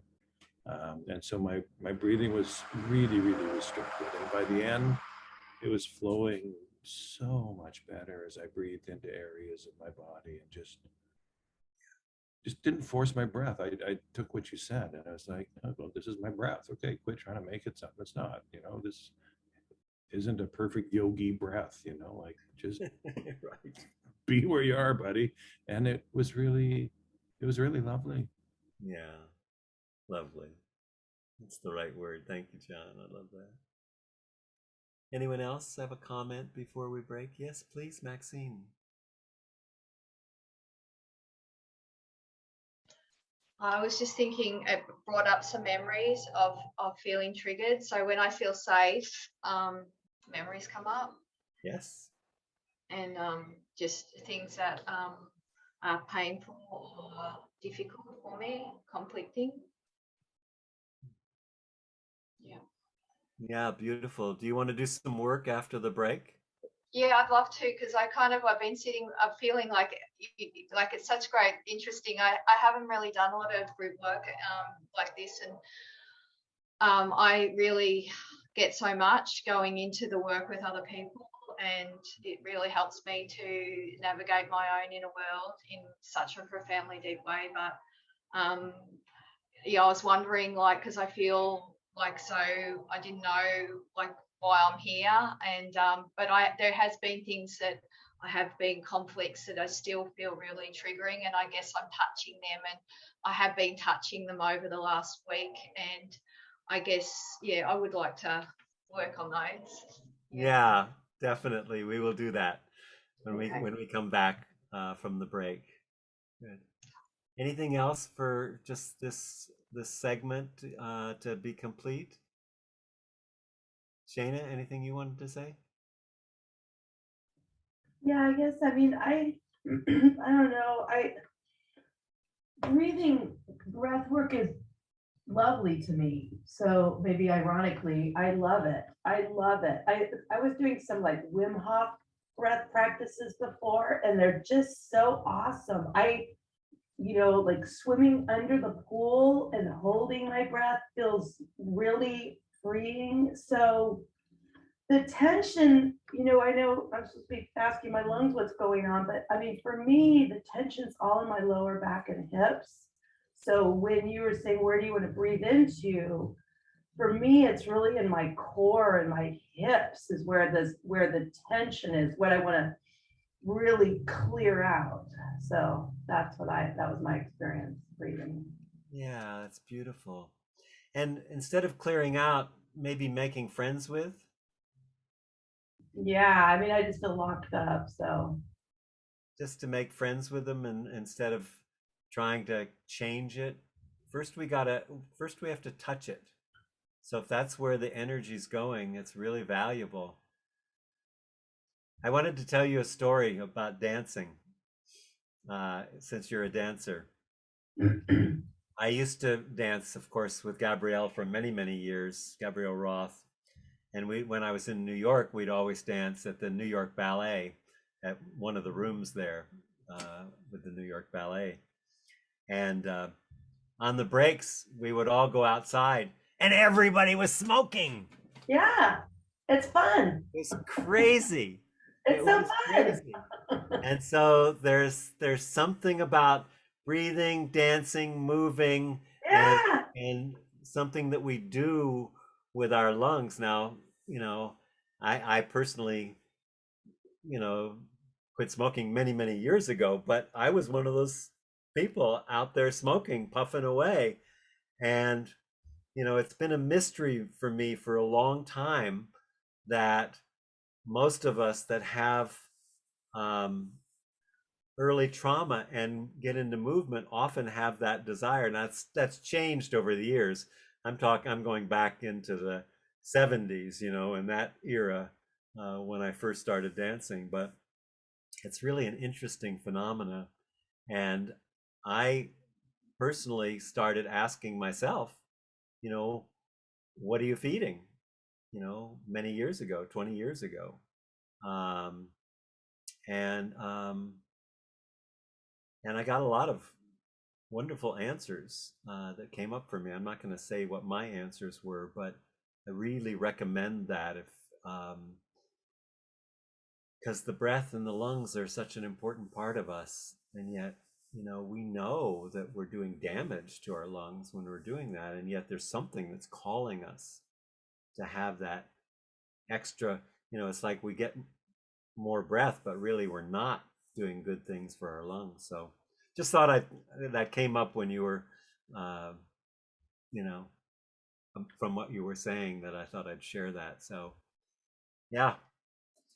So let's take a break until, how about, is 15 after? So 40 some minutes, 42 minutes or something. Is that enough to grab a bite to eat, grab breakfast or lunch or dinner, whichever one you're grabbing? All right. All right. So I'm just going to pause the tape. Would Dana, would you remind me that I have the, now we're recording and everybody's back. And Maxine wants to work or share her intention of it.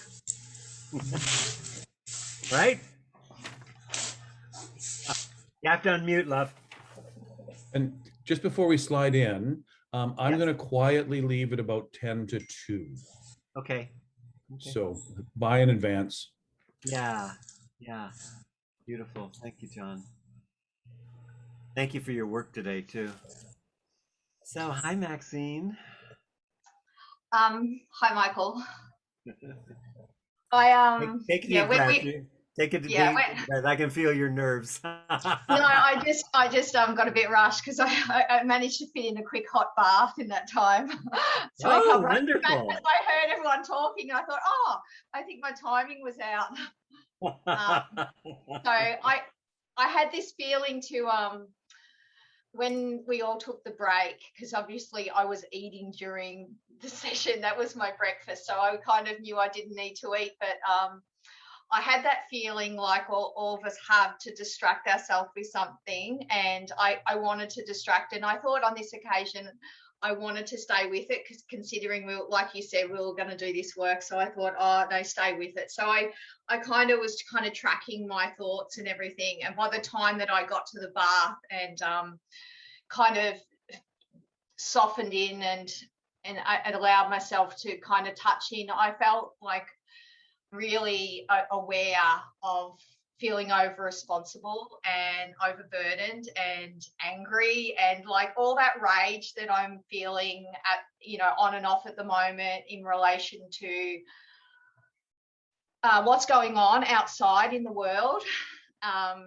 And at the same time, I've been setting some boundaries, and I realized that actually I've had so much self-control and that's protected me, but I feel that I haven't really been able to meet these deeper emotions, like you said, about the rage, the anger, and the grief. And I have been processing that on and off now for 3 years, and like really getting to that. And through that, I've come through a relationship breakup with my ex-partner, who's actually getting married today. So it's kind of interesting that I'm here doing this and he's getting married today. And I've been through another relationship that's been a casual relationship that was really bringing me awareness that I've struggled to value myself. And I always thought I was valuing myself because my feelings of having to be so responsible for myself gave me such fear and such ability to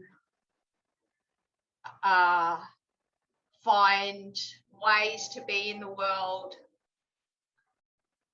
I was using my emotions to engage in the world, but I wasn't able to use my emotions for my own self. So I was like giving myself away constantly, I think, in my life to be able to feel safe. Like I wanted financial security in the world. So I become self-employed at 21. I was a sound engineer for 14 years, but 7 of those years I was self-employed and in codependent kind of situation where I felt a sense of being empowered because I was this, I was a girl in a male industry. I was, doing a job that was, involved me learning and growing and really confronting my feelings of feeling not safe, like in myself, like I felt scared, frightened, like I didn't want to be seen. So I had to go up on stage and be seen, and I hated that, but I had to do that. And so coming like a full circle is just that feeling that I've really, it's been, coming for a long time, that being able to meet myself and listen to myself deeply and hear myself and process and validate my emotions and validate myself deeply, like not validate my needs from just someone else now, which I've kind of been stuck in, that feeling that someone else needs to be different.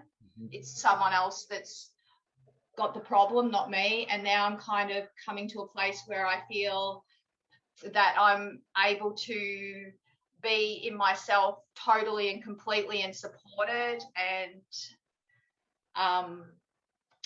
able to manage those deep, strong emotions and learning to draw boundaries around how responsible I am, how responsible other people are. And so I am always having to feel that my trauma has brought me to a place where I just realize that I am so responsible. And, in that, like you mentioned about having, that's our strength. Like I do this sort of work with other people, I'm supporting other people to gain this sort of awareness, and other people are supporting me, and I'm trying to have authentic relationships. So I'm not adapting myself at all. I'm completely in a place now where I'm able to express my fears and own those more and more. But in intimate relationships, like that fear is so strong and that triggering is so deep that I would I had that desire to escape. Like I have to escape because I feared the destruction and the annihilation and the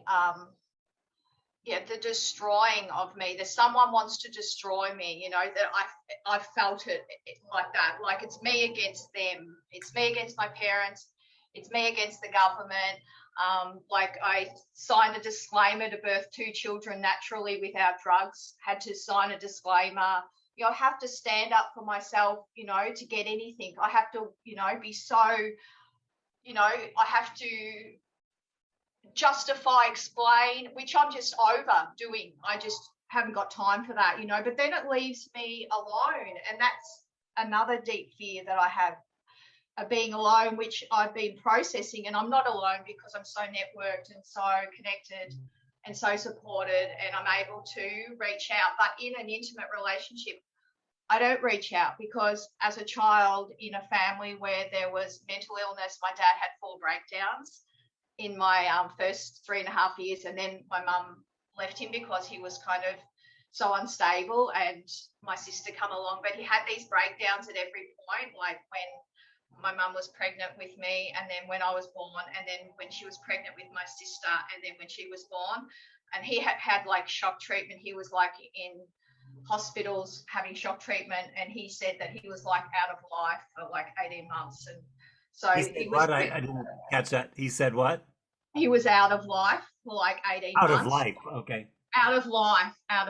Like he didn't feel he was in, he wasn't in his body, and he was just out of it. And my dad's passed away now, and I didn't really, I actually met someone right near the end. Well, when I went from basically my relationship with my partner into a casual relationship with someone who reminded me of my dad, but in that was a lot of healing because he was similar, had similar struggles, and I felt like in some ways I got the ability to love someone who was like I saw so much positivity, like so much ability in, and so much attractiveness, and so much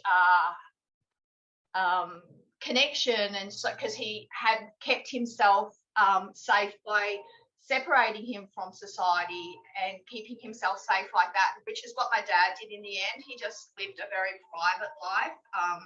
He really didn't have that need or desire to be part of society, and he felt safer being on his own. But of course, I couldn't have a relationship with him because the trust had been so damaged with my mum and dad, because my mum didn't feel able to, be that sort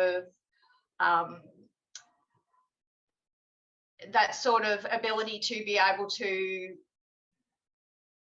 deal with so much. Well, a lot of people couldn't, I guess, have two kids and a husband that's breaking down, and all the other forces, which I understand now, like all those triggers we have with, the parents, the partners, the parents of the partners, and all how interconnected we all have to then take on more and more and more, and that feeling of being overwhelmed and burdened.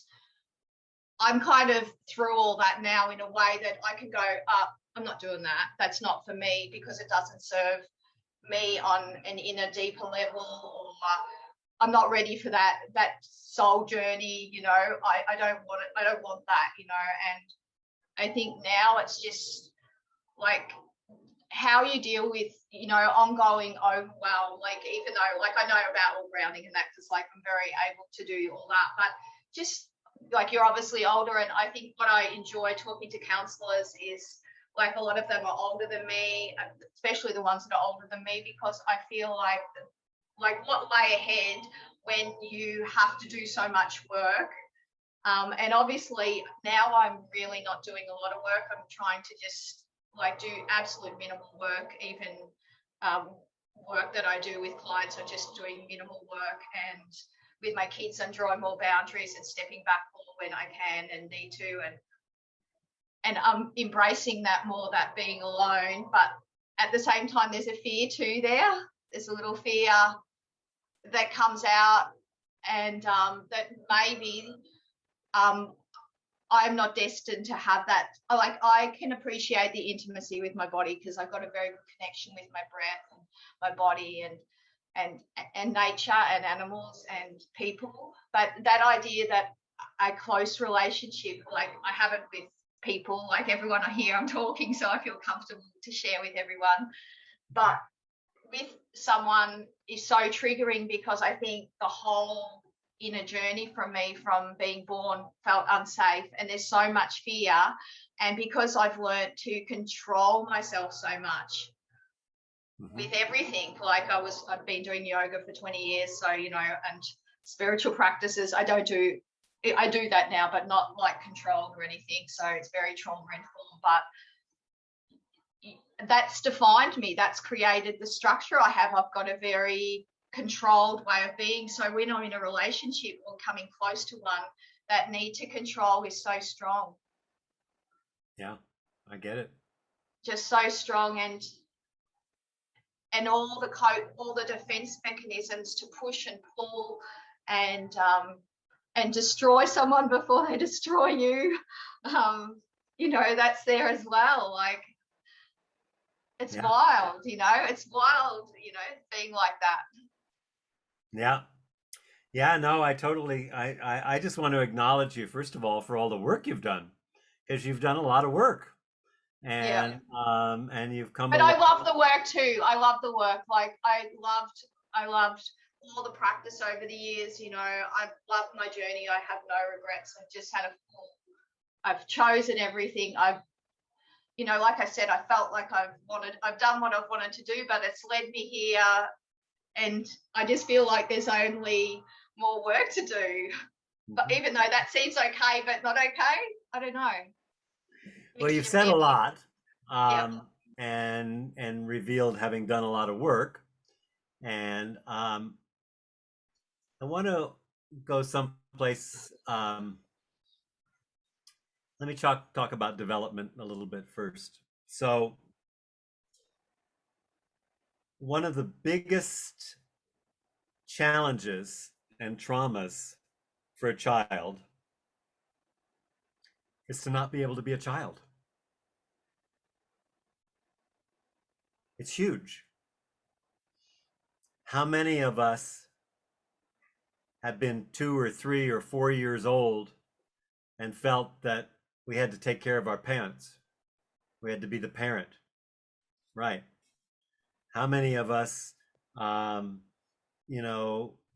saw things that were not right, that we knew weren't right, but we were too small to fix them, so we took on the burden of, the pain or the finances or the alcoholism or the breakdowns or all of these things.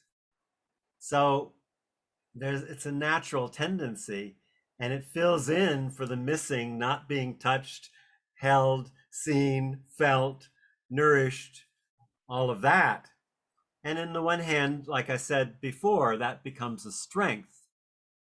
But when I listen to you, that's what I hear is, when did you have to become an adult? What age did you have to become an adult? Well, when you speak those words, I think, like, I don't know what went on when I was 2. Like, I have no idea. Like, I can put some pieces together, but all I know is my dad was probably in his second, institutionalized, health retreat. That it was probably by then, and that was the shock treatment one. And I think that was a long period, a long stay. I just think from when I was in the tummy, like, I think the trauma is that deep for me. And like, I feel that capable, but that fearful. Like, I've gone back over the last 3 years to try to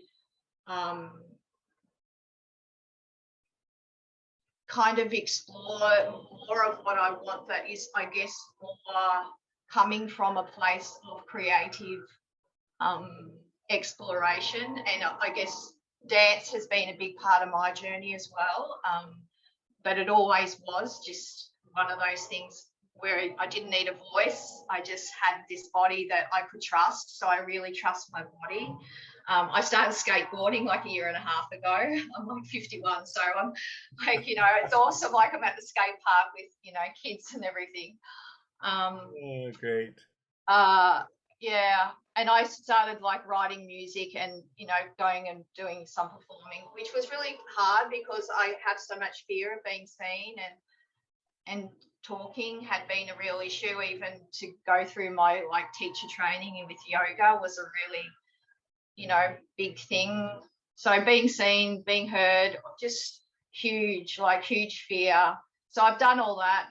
Toastmasters, I've put myself through things to grow through them, and I still am, but it's like, I'm kind of happy with that, but it's like, I think I'm realizing the depth of the trauma, and I'm living it, now the last 2 months have been so deep in my process, with fear, with, rage and anger, which is great because I am drawing boundaries and I don't do things I want to do, even more things I don't want to do. So I am carving out a lot more for myself that is like childlike. I head up to the skate park, with my boom box and my Kate Bush and dance around the skate park and that. And I don't go at the times when my son goes with his group of friends. I sort of have to go in school times or before school. Like, so I'm like living this,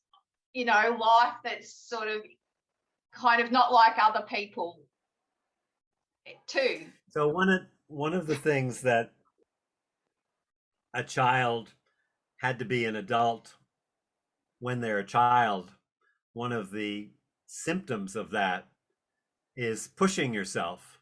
Yeah. And you can see very well in your story of how that evolved. Yeah. And it's likely that you're right. I mean, I've healed things in utero and ancestrally in myself that didn't seem possible. So, but it's the energy there. You haven't gotten to be a child, and your skateboarding is a great attempt to it, but you're still pushing yourself.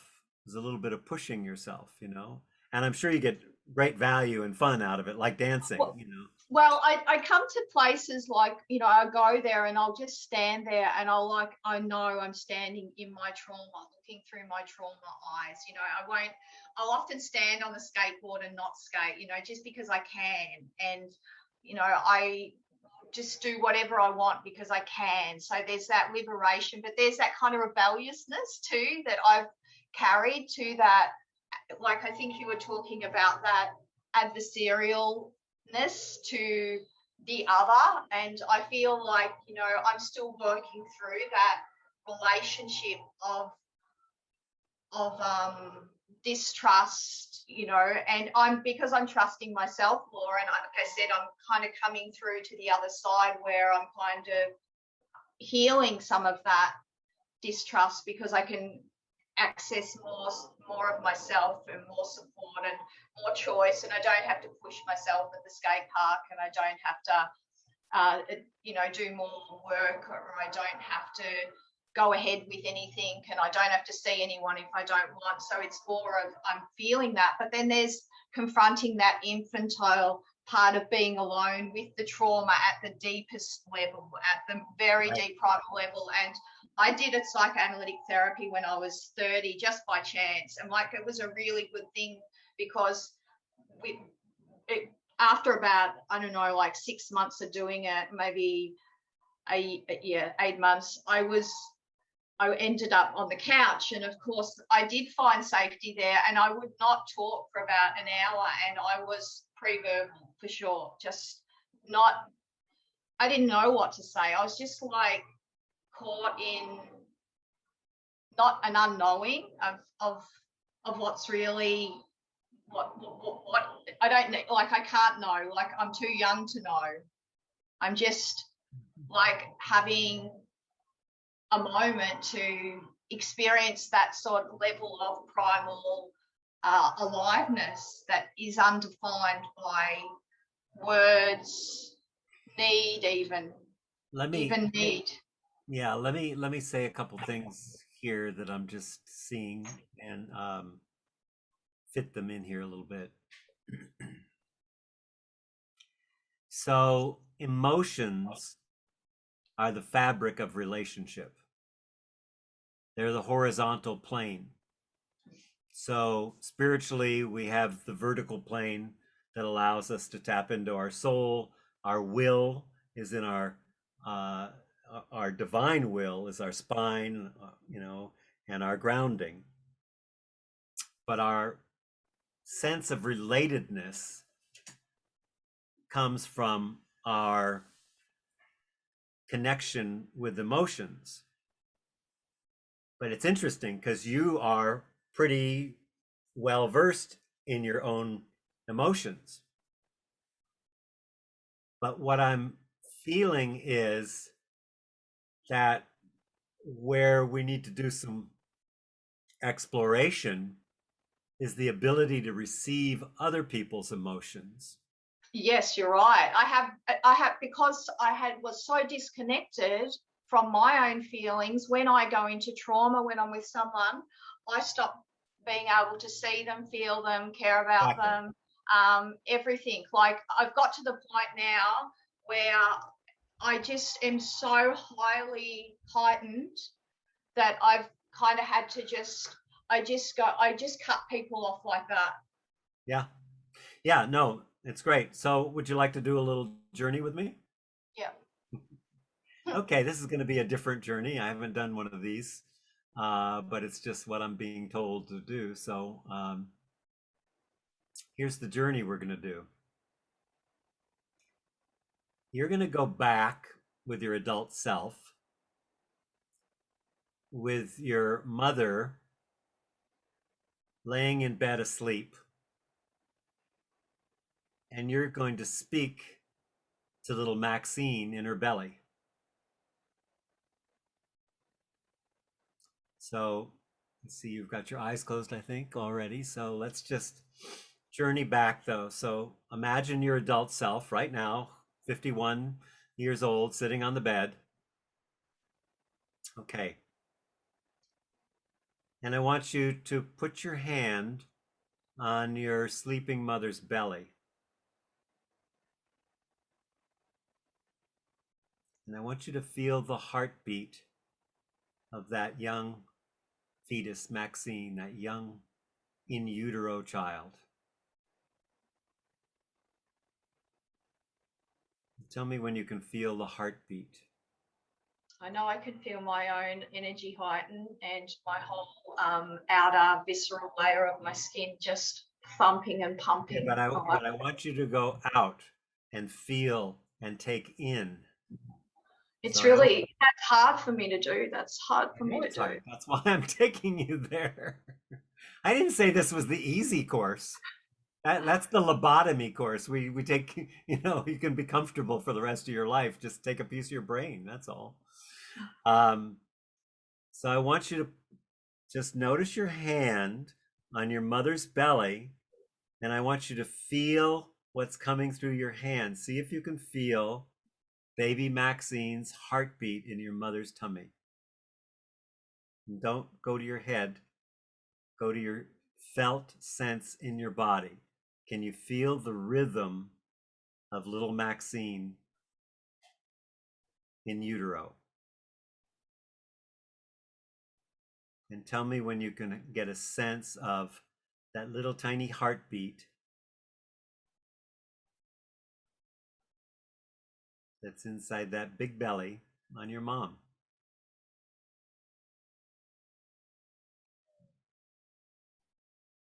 You can't do it with your head. You have to feel it with your senses. You need to have a felt sense of your hand on the belly.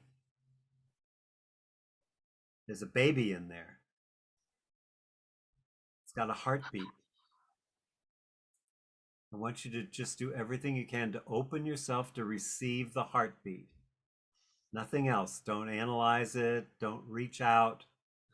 Just feel the heartbeat of the baby Maxine. When you get a sense of that, just let me know.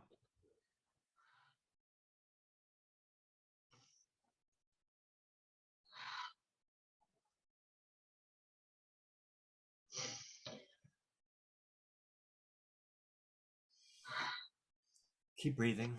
Yeah.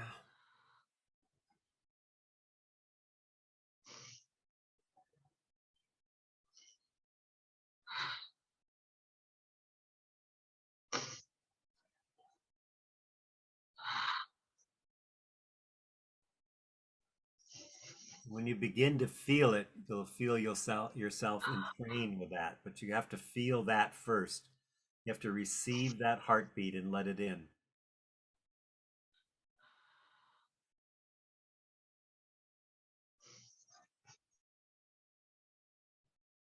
Can you get just a sense of it? I can just feel all the layers of fear and heat and tension moving and space opening up, but it's you know like opening. That's not yours. That's your mother's. That is not yours. That is not yours. Yes, you're feeling that. That's your mother's. It feels like it's me. It feels like it's my body. Like Your I feel like I can't do it. Like I can't do it, or I don't. I can't do it, or I don't want to do it. Okay, slow down with me. We got to slow down, Maxine. To do this, we have to slow way down. Okay. So when you say it's me, are you saying it's the adult me or the baby me? think it's the adult me doesn't want to. Yeah. Right, exactly. Because all the layers, it's so deep. Like I'm hidden, everything's hidden so deep. Okay, but you're going to your So head. deep. I want you to This drop in my out. body feels so deep in it. Okay, all right. Well, keep feeling in your body, but I want you to receive the feeling of the baby, baby Maxine. It's Maybe innocent and small. the baby doesn't want to be felt. Maybe. That's okay. Even if it doesn't want to be felt, it still has a heartbeat because you're still alive. So see if you can touch in and make contact.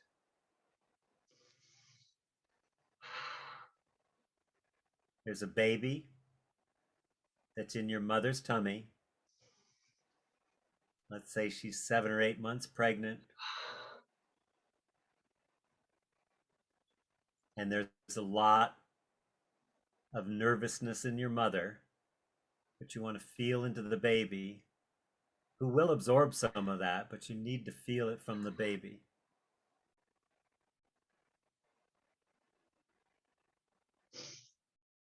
It may be too difficult right now. That's okay if your nervous Maybe system the won't let baby it in. doesn't want to be felt. You know, maybe the baby doesn't want to be there.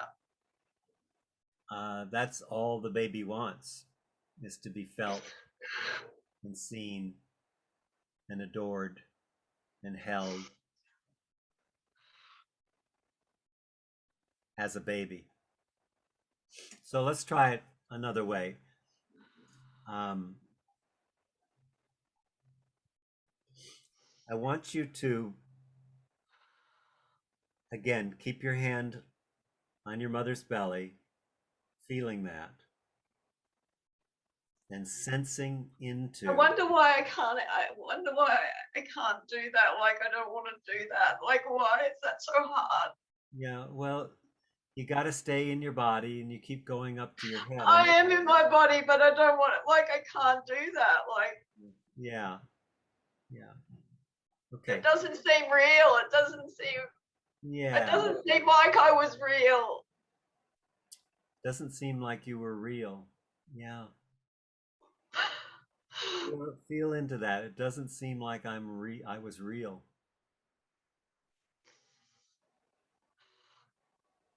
Can you feel that in your body? What does it feel like? Where is it in your body?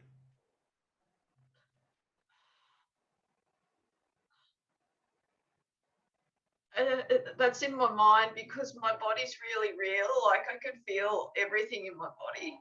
It is, isn't it? So it is in your mind. It's in my mind that says it's not. I wasn't real. Yeah, good. Okay, so let's come because back. I'm fully alive in my body. Yeah. But I never was. Like my whole life, I've had to work for that. Yeah, you've had to take on. Even as a child, like I was so frightened that I was so closed down. Like I couldn't cry or talk to anyone right from like my earliest memories. Mm-hmm. Okay. Let's just come to your earliest memories for a second. We'll leave the baby there for a minute. Maybe come back to it, but for right now. Now, you have 2 children, right? I do. Yeah. What would you say to baby Maxine if she felt she couldn't be a child and she had to take care of everything and had to fix everything and had to be responsible for everything and had to push herself all the time, and she's 2 years old? What would you say to a 2-year-old who felt they couldn't be a child? You'll have to go somewhere else where you can be a child. Pardon me? You'll have to go somewhere else where you can be a child. You'll have to go somewhere else where you can be a child, like a better environment. Do you know what I mean? What I'm saying? Like you have to go somewhere Yeah, you where someone will look after you better. okay. You keep coming up out of the body into the head, so we want to stay down in the body. So here, I'm just gonna say some things, and if they fit for you, then say them to young Maxine. Say, so I'm now talking to the 2-year-old Maxine, and I'm just gonna be with you. Okay, I'm with you, and I'm feeling you right now, but I'm also gonna put some words in your mouth, just to see if they fit. Okay, so I'm gonna say to the 2-year-old Maxine, little Maxine, I know things are really hard. It's so hard. Your dad's not here. Your mom is preoccupied. They don't have any time for you. You're feeling lonely and scared, and there's nowhere to go to. And I know you made a decision that you had to be hyper responsible, uber responsible. But you don't have to be. You can be a child, and it's not too late. I can be a child for you. In fact, I started going to the skate park so I could experience some of what I didn't allow myself to feel because I was so scared, and I was born into some really difficult situation. And it was really hard, and I was felt I had to fix something and like it was my fault. But I want you to know it wasn't your fault. It was not your fault. You were born into She those. just wants to be like this. She just wants to cry and be sad and Yeah, well, cry and be sad. That's all she wants is because That's it's sad. It's sad, when you can't feel safe to Yeah. be where you are at any time. So you can cry and be sad.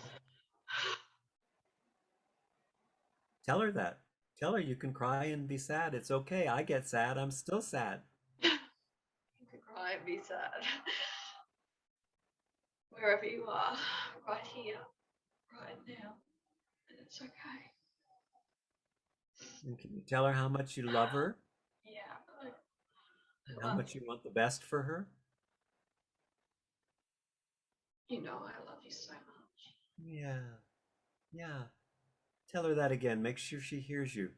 Feel her hearing you. She always says, can you say it again? She always wants to hear it again and again. Yeah. Well, tell her. Yeah. Keep telling her. Receive her. I like being here when you are supporting me and being here with me so I can have my feelings. Yeah. Yeah. That's beautiful. Then get a sense of holding her next to your heart. You want to match these heartbeats up so they can entrain with each other. So you can not have to be so responsible, so in charge, so managing everything, trying to push that fear down. It's okay to be afraid. It's okay to be scared. And you made it. 51 years. That's a pretty good record for someone who had to be an adult in utero.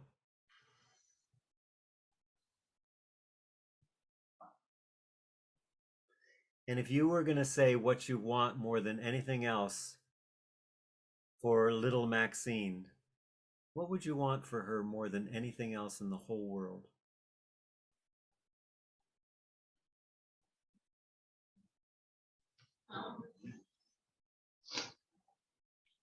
She wants to be more thought about. So she likes to be thought about. So like when I went to the protest yesterday, I was there for a while and then I met with my sister. But if I didn't meet with my sister, I was probably gonna just go anyway. So I guess like having boundaries because then I feel safe, like I feel thought about and cared for. Yeah, she wants to be safe. She wants to be felt. She wants to be thought about. She And wants talk to as well. Like, to so I talk to myself a lot, be and loved. yeah, All of that. yeah. So the more that you can receive her and feel her, the more you can feel the world, the horizontal world. So to do that with her, but to also practice being in your body and feeling other people and notice the reaction to be in charge, to be in control, to protect.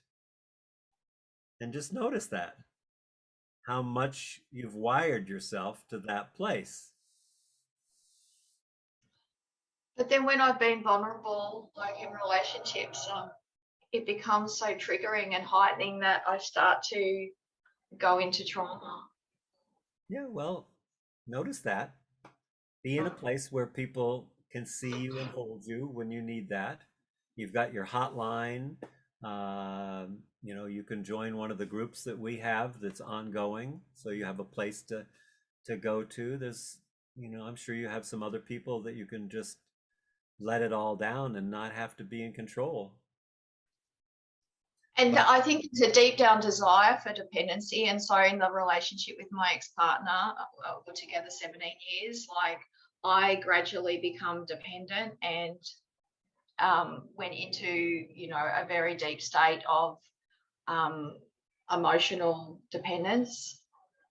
And that created a lot of stress in the relationship because I was projecting my emotional needs onto him more and more. And I couldn't separate what was mine and what was his, like what was that's right. his responsibility and what was mine. And in the end, I just felt like I had a calling that like we were probably going to separate because I could think that thought now. I felt safe enough to think that thought and that I was ready to gain emotional independence, which he was starting to suggest that he felt like I needed to do. And so in that, I just went like that. Yeah. So what I'm saying is that when you start to feel that way and you're grasping out there, we're going to talk about grasping probably not till tomorrow, but grasping out there to get your needs met, and then you see yourself and you don't like that, but you then start, you need it more and more. That's a sign that you go back to your child self and you give her what you're trying to get from out there, and you start to receive what's actually coming from out there. And because you've got to clean the filter, because you don't have safety and trust built into your filter. And so you stop what's coming in by either going to your head or, um, grasping, which neither one is receiving. You see, the difference, what I'm talking about, from actually allowing it in. And when you get triggered, then go to that child self, and which you've done a lot of work, Maxine. You're in a very high place, really. It's just you have to get out of your head and stay in your body, but your focus is outward, and what you need to do is shift your focus to more inward, to receiving, to allowing yourself to receive. I felt like there is a shift going on at the moment towards that.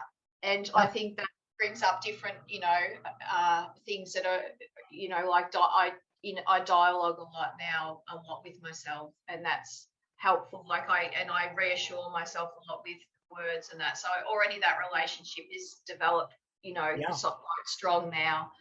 And I think it's now knowing now that I've got this connection with my inner child and with myself, it's just knowing that there's that beyond that inner sense of inner child, like what we did today, there's these deeper primal energies and layers that, are still so deep that like when it's really being in that stillness of meditation that's the most healing for me now. Exactly. So Yes. I am in those places now, but it's taken me like 20 years of spiritual work and body work and and mental work, all that work. 20 years is nothing. I've been working 60 years, so it's all relative. Yeah, I know. I just felt like and I'm still like now I've only just realized that I need to go in, like it's taken me those 20 years to realize that basically that all that work I was getting me to this place where I willingly want to allow myself to be present to my experience, like I'm ready for that. I'm not afraid of that. Yeah. And when I am, I can dialogue, I can support myself, I can go more in with my awareness now to the body and support that energetic experience. Here's a thought that comes up. Feed the child, don't rob the boyfriends.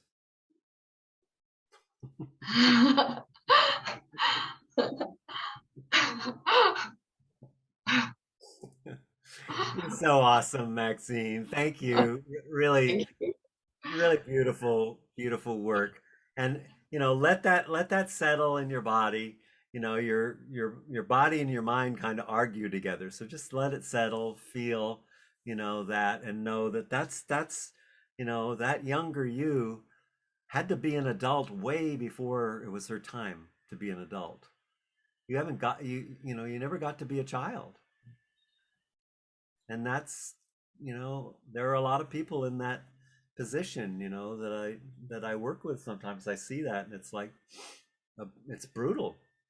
When people go through a divorce and they say, oh, it was about the divorce, but no, it wasn't actually about the divorce or whatever. I'm just using that as an example. Yours is a perfect example of it though, with your father. But lost my track there a little bit. The that hold that I have to there's something wrong here in the family, and I know they can't figure it out. I don't know why they can't figure out. They're adults, they're the big people, but for some reason they can't. So I have to figure it out. Yeah. I've always had this question, something's wrong, what do I have to do? What do I have to do? What do I have to do? Exactly. Just always, I just remember it right along at 20, is what do I have to do to be okay? Yeah. Yeah. Well, you can start to dissolve that by paying attention and with precision to the feelings and the felt sense in the body, to the emotional felt sense in the body when that comes up. But isn't there sort of still a little need for a bit of inner dialogue to reassure that inner child? Because how does the child get validated, not just in sensations? Like I know there's that primal sensation energy. No, you have also you put words to it, yeah. But where you get lost is in analyzing. Yeah. That's your Achilles heel. And just lighten up about it a little bit. Wouldn't it be the fear though? Isn't it the fear that's stopping me? Isn't it the fear that's protecting me? Well, you have to deal with there's fear there. Of course there's fear. There's terror there. I'm scared there's going to be like more and more and more, like months of it, and maybe years now. Yeah. Because I've only really been kind of completely like feeling on my own for like 2.5 months. So I'm feeling like maybe I'm the start of like really a long period of fear, facing like the deepest fears in me. But Maxine, you're carrying fear that isn't even yours. It's not even your fear that you're carrying. Look, I grew up, my parents were at Pearl Harbor. I was born between 2 atomic bombs, lived in the Strategic Air Command where drunken officers flew around atomic bombs all the time. during the Cold War, where we would climb under our desks as ways to, Tina, I don't know if you had that in the South, Tina, where there's going to be an atomic bomb, so you have to get under your desk, like that, I was brought up in that. And I, you know, carried that fear and that weight of the world from exactly the same thing. I had to, I'm speaking from experience of having to be an adult before I was walking, you know? Um, so yeah, you just have to be kind to yourself and don't try to analyze it too much, you know? It's really what's there to do. Yeah. But you're doing great work. You just want to acknowledge yourself when you take even the smallest step. Yeah. At some point, I recommend you go back to the mother lying in the bed asleep and you have your hand on there. Maybe ask for a dream about that.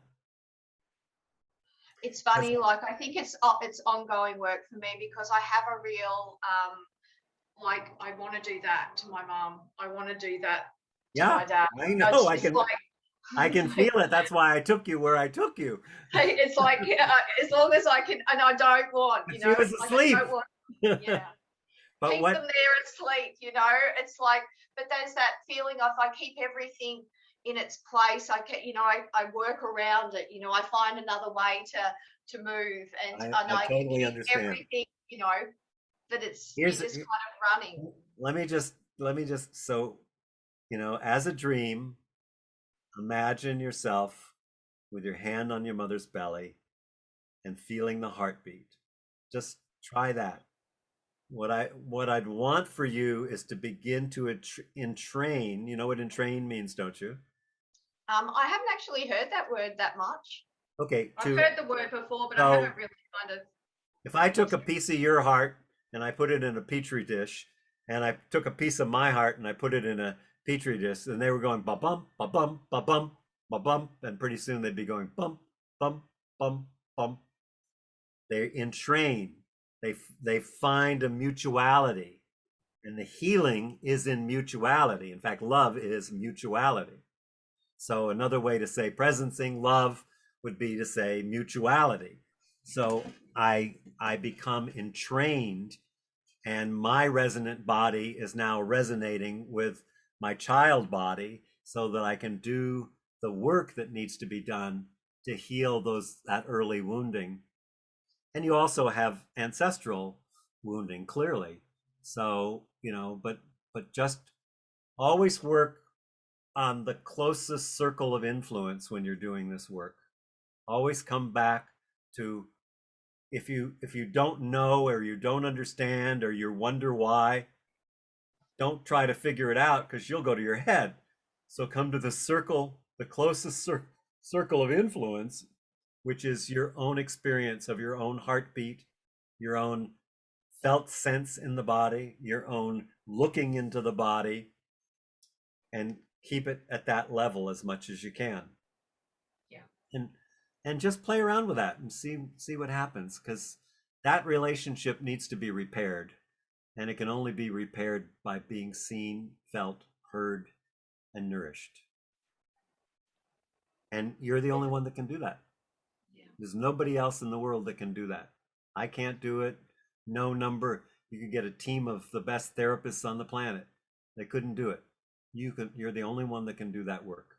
I realize that now because I've done so much work with so many people, and I realize it more and more, that. Yeah. Yeah, beautiful. Thank you. Now take a deep breath with me, Maxine. Take a couple deep breaths. Now, how do you feel now?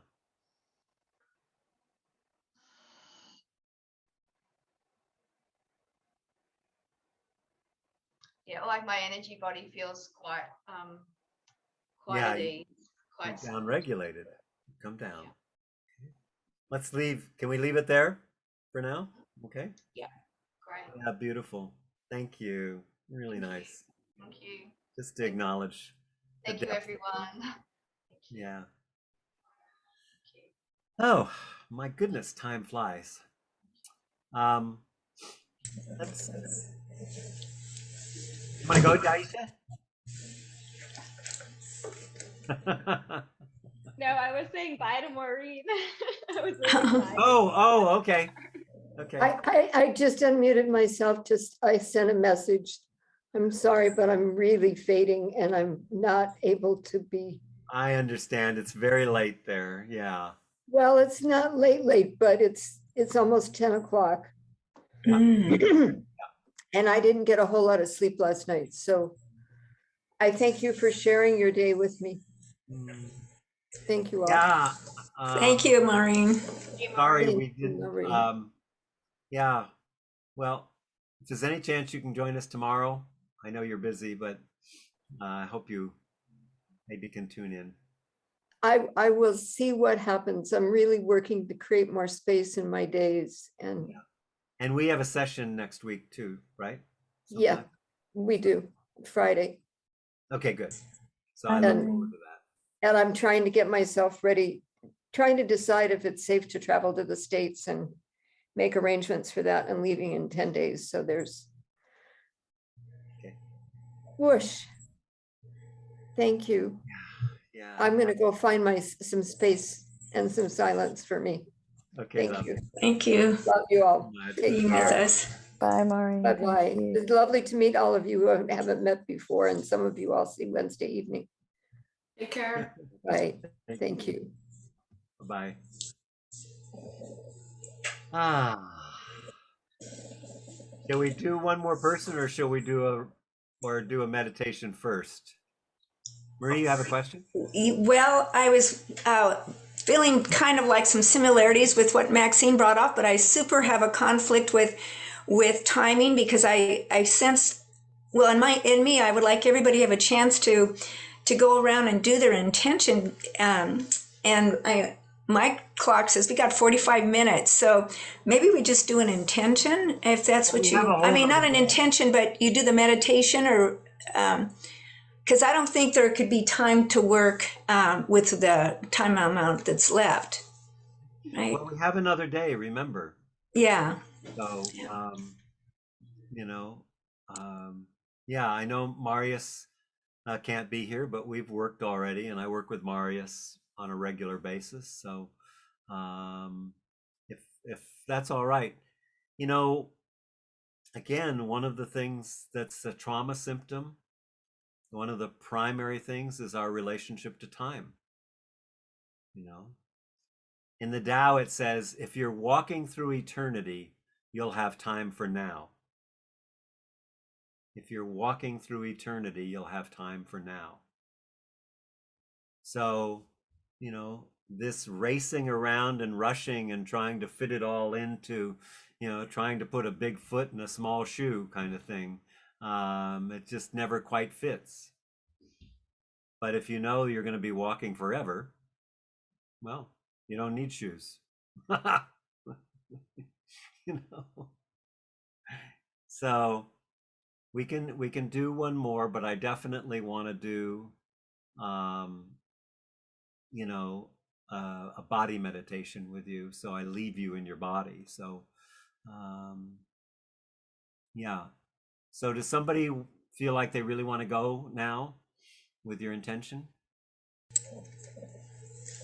I was kind of feeling a similarity with what Maxine was saying. And so I'll just simply say my intention. Having a difficulty with feeling connected because of probably even pre-utero trauma. That's been a lifelong struggle. And then, like you said, the two things of separation and control. I feel like my life's been a poster child for that. And life's been a complete struggle to try to feel connected, to feel like I belong, and earning my breath, pretty much. So my intention is to be present. Burning or earning your breath? Earning, literally earning my breath, because, I was to be aborted because of following a handicapped brother. And I wasn't supposed to have needs, because I'm healthy. And so what I would like this weekend is to feel present and be vulnerable, to be seen, and not feel like I have to earn my right to live and be wanted and all of that. Yeah, you do have similarities to what we were working with. That's right. And I know that from working privately with you too. Yeah. And you're an achiever. So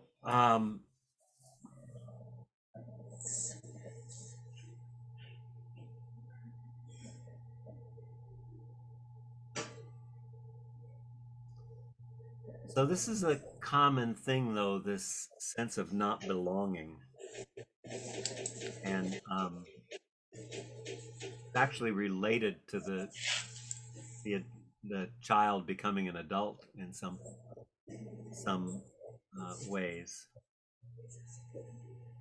because when we're birthed into being. We're here, and you could say, well, you're here, you belong here if you're here. But when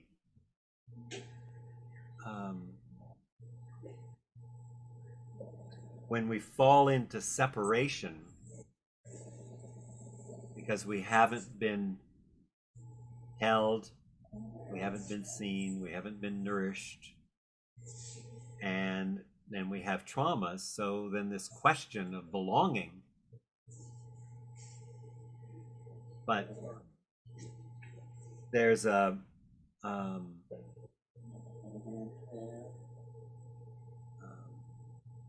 this idea of you're not supposed to have needs. I'm not supposed to have needs. I have to work for my breath. This thing of undeserving is an early trauma. Because you already belong. So, Murray, we've done some of this work, but again,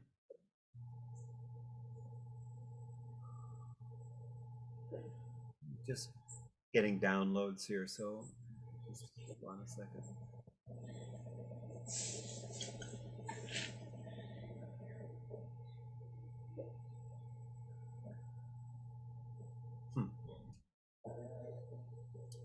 Did you have a magic friend when you were little?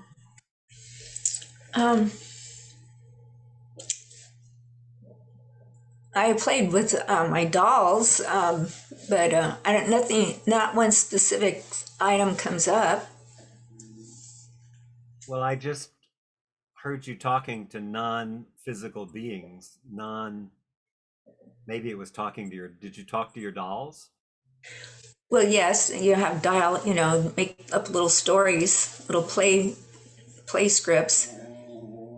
And was that safe? Well, it was just me and my world, Right. Yeah. I guess what I'm getting is that there's a place that you went to that was safe. And it was in that magical realm of the dolls coming alive. Did you feel heard by the dolls? I've never gotten this. I'm just following it. Sorry. I don't think so. What's coming to mind, Michael, as you're talking, is I used to go and sit in the backyard, and I'd have my feet in the dirt, and I'd have my back up against the tree. I called it the lizard tree because a lizard would run up that tree, and I just remember kind of like seeing how the world was the same world, but in the past there would be Native American, Indians that before we were here, the Indians were here. So there was that sense of awareness of life beyond just what's in the present. That's what comes to mind. That tree is a resource for you. Let's go back. Let's close your eyes with me in a second. Let's go back there. Let's see what we find. So I'm just gonna come back with you, and so the you and me is back leaning against the lizard tree, right? Mm-hmm. Feeling my feet in the dirt, and having a sense of moving through time.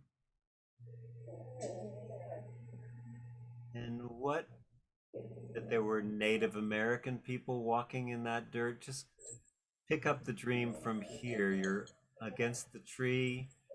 You got your feet in the earth, feeling your relationship to the earth. Very grounding, very powerful resource that you could use when you get challenged. But tell me what else is going on. So take yourself back there. How old are you?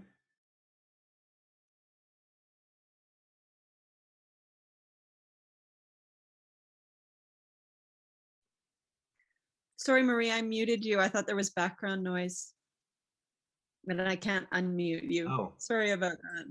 Okay, no problems. My dog is snoring in the back. Maybe it's what you heard. He's not farting. Right, he's just a little guy too, but I guess, the audio is pretty strong, powerful. I was about 7 or something, and just, this is the only thing that comes to mind as you saying about otherworldliness, and I would just reflect on the fact that what I'm seeing today with power lines and that kind of thing, if we took all that away, it's the same country, it's the same land that the Native Americans occupied. And then I'd kind of like play in my head about like maybe a Native American people would come, and walk up from the creek that was near our backyard. And that was just it. It was kind of just playing a fantasy. But, did you have conversations with them? no, that was just the thing that came up when you were saying about having some kind of a connection to something. I'm kind of wondering if, like, when I was in the playpen, when I was much younger and put there to be out of the way, if I had some connection with something then, but I don't remember. I just definitely get this feeling of you being connected to some otherworldly spirit, protector, guide. That's a resource for you. Maybe I can ask in dream life or something, to get some deeper awareness. Maybe I'll do a shamanic journey tomorrow with all of us, and we'll find a guide, and maybe you'll find that guide. Just a sense of that guide. But to just come back, so that the whole thing of being out of control. When I say being out of control, what happens in your body? It gets real tight and constricted, fearful, because I had to figure things out. I had nobody but me. Kind of like what I was hearing before. Role reversal, no childhood. Yeah. So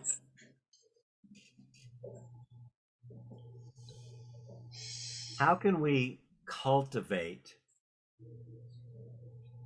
that as a sign that when you're trying to control that tension that you feel in your body, the tightness that you're feeling right now? So this is, see this right here? It's a very tightly held fist. This is trauma. See this? That's releasing. See that? That's trauma. You see that? Oh, just a little reverse, a little release. Yeah. There's no doing. There's no doing in releasing trauma. You feel that tension, that holding in your body, or the numbness. It's the awareness that you bring to the tension, like that. That's what we're doing. We're going from tension to release. So I'm always looking for markers or ways that you can do that. I still think the lizard tree is probably a resource for you.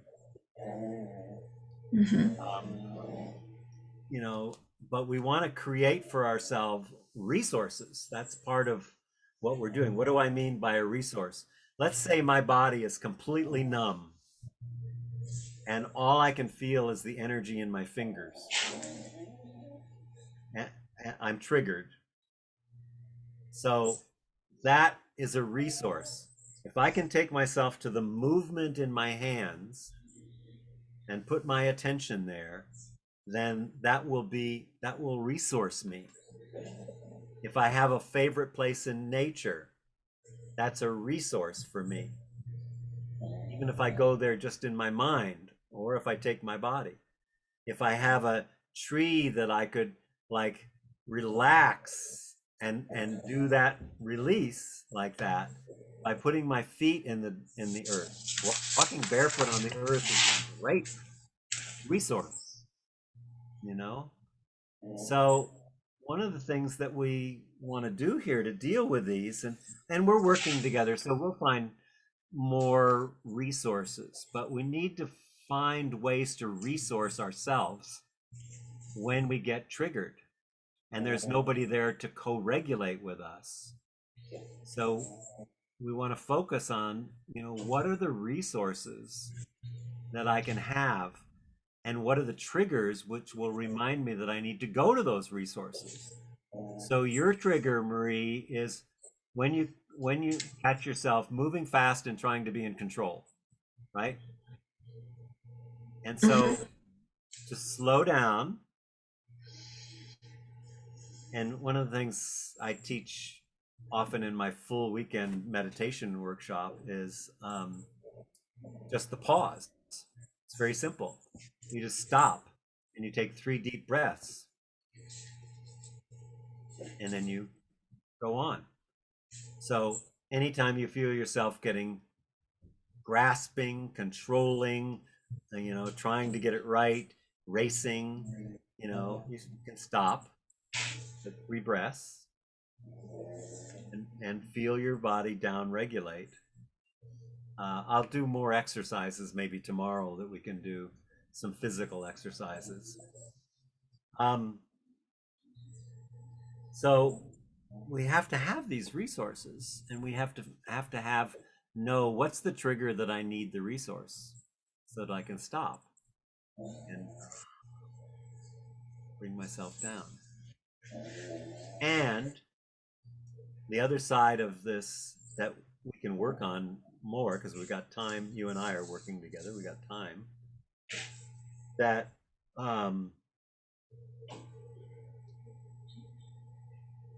how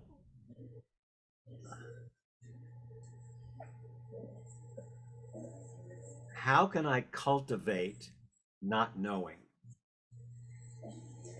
How do I cultivate really not knowing? This is related to surrendering to a higher power. You know, it's that, you know, most of what we think we know is what gets us into trouble. And when we name things, here's an exercise for everybody. So when I take a walk in the morning, it's not 2 feet of snow out there, I have a little practice. And the practice is, I'm that. I'm that. I'm that. I'm that. So when you say, I'm that, without naming it, there's a certain quality. Now, if I said try the next day, or after a couple days of saying I'm that, go, I'm that cedar, I'm that road, I'm that sun. And notice the difference between I'm that and naming. Emily Dickinson said, a word is dead. What is it? A word is dead. It is said, a word is dead when it is said. I say, it just begins to live that day. Whatever you name has a certain life to it. Okay? So when I name you, Marius, I've already got a package called I've limited myself to know Marius. And then I give attributes. Yeah, and he's an engineer, and he's married and got 2 kids, and he struggles a lot. Marius is getting smaller and smaller and smaller and smaller and smaller with my naming him. So what if I have no idea who Marius is. And that when I caught myself saying, oh, he's like that, I go, oh, I don't really know that. What other ways could he be? Oh, he could be all kinds of different ways. He could be an acrobat in a circus, riding an elephant with a pink tutu and a top hat.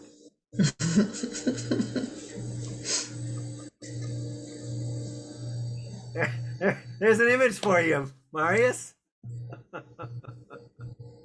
But you see what I'm saying is we kill the life in things when we name them. Okay? So to practice not knowing, you have to unname things almost. You have to look deeper, or you look at relationships. Or something I learned from an artist friend of mine many years ago was looking at the space that isn't the thing. You know, it's a beautiful exercise. You look at a tree, but you don't look at the tree. You look at the space that the tree takes up, or a person. So part of the work, Marie, that we want to do is to begin to unwire the already always knowing that you meet life with. Already always knowing that we meet life with. How do we do that? We have to pull the rug out from under ourselves. But how do we know to pull the rug out? We have difficulty, we have challenges, we have issues, we have triggers. Those aren't in the way, those are the way. Those are the things that allow us to pull the rug out from under ourselves. Can I respond real quickly? Just a thought that's occurring is, you know, it's early on in my working on myself that I realized how I was feeling was like I had to earn my air because I wasn't supposed to be there and all of that. So air is breath, and breath is representative of all life. It's like no naming something. So it's kind of like maybe now I'm at that point in time where I'm ready to just breathe without naming, you know, because before it was I had to figure out how, you know, have the answers, how to live life, and that's putting names or labels. That's making Marius's type of thing, you know, and so now it's if I'm kind of on your wavelength. Now it's just to relax in breath, which is nameless, which is all, and it's all potentiality too. Yeah, that's very powerful what you're saying. If you look at the Bible and it says in the beginning was the Word and the Word was with God. Actually, that's not the beginning. You couldn't have word without air. Yeah. In the beginning was the wind. Yeah. That made the word. Yeah. God. Yeah. Yeah, so it's very powerful what you're saying when you really take that deeper, um, and be the breath, and allow, that's why I did that first second meditation that we did, was really about, you know bringing curiosity, not knowing, not taking for granted your breath, and not trying to be in the ideal breath. That is a perfect metaphor for what you're saying right now. Right. Yeah. So how's that? Is that helpful? I hope. Right.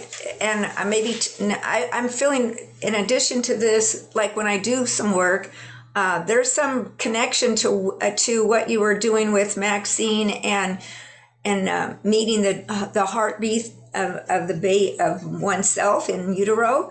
Because I'm, like Maxine was saying, I'm also feeling like this point in time in the journey of life and involvement of the soul, this is kind of like a right time to really get to the depth, get to the core.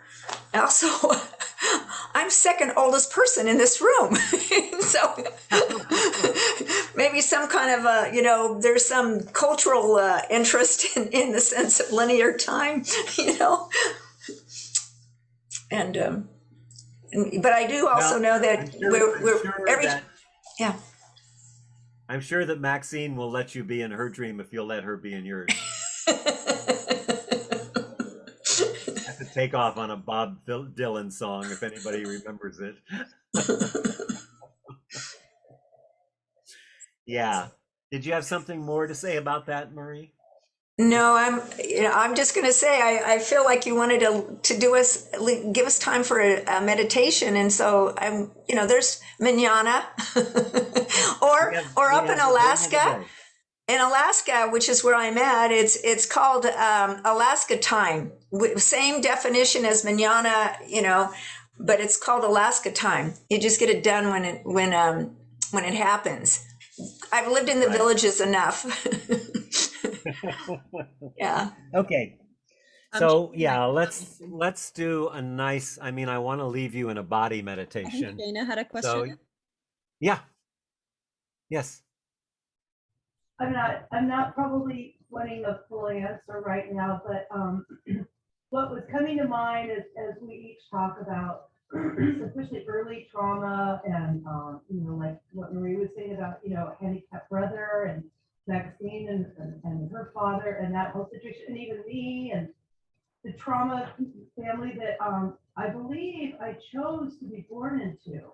I feel like, so if that is, that's where I'm coming from. Like, I think we pick our lives for the experience.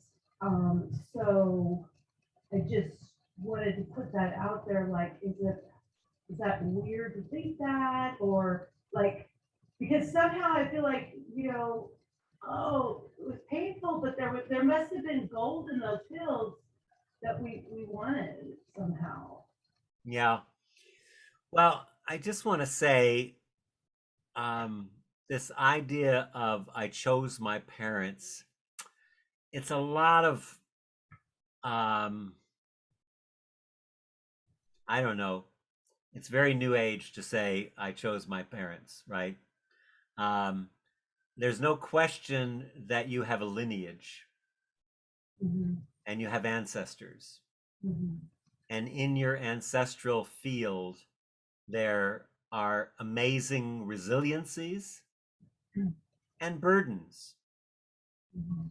And what there is to do now in this work at this time, I believe, is to work on, let our ancestors have what they have. And this is actually a practice. Some of you in the advanced course, I've done this with an ancestor practice, is to, honor the ancestors for the gift of life that you've gotten, but also let them know that what's theirs is theirs and what's yours is yours. And by working on your stuff, you will serve your ancestors. but you put yourself into a real kind of mess when you start saying, oh, yeah, I chose my parents. Why did I choose these parents? And then you get totally in your head and totally in this whole story. So I don't know if people choose their parents or not. And quite frankly, I don't really care. In the work that I do, it doesn't make any difference. There's plenty of trauma to work with without grabbing onto to somebody else's, soul trauma, and work with that. So I tend to not go in that direction, and really not much. I'm much more in the more ancient mystical traditions of honoring the ancestors and knowing that they're, I know I've done a lot of ancestral healing in my life, especially in the last couple of years. And that ancestral healing all happened in my healing.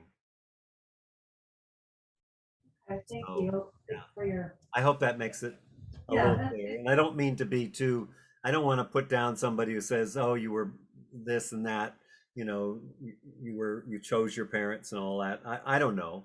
I don't know. Maybe I did. Hopefully I'll do better next time. No, I'm very grateful for my lineage in spite of the struggle and the pain and the suffering. I am very grateful. So, shall we do a last meditation here to end the day? Okay. Anybody else have anything burning before we go? No? Okay. So, we're going to do a little body meditation and just bring a depth of curiosity and wonder and not knowing to this meditation. So, let's close our eyes. And again, notice the breath and the weight. And really do feel the weight of your body and the draw to the earth and a sense of that connection to the earth.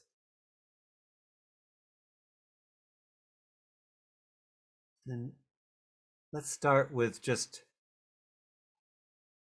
extending the out breath a little bit and using the out breath to drop us more deeply into our body.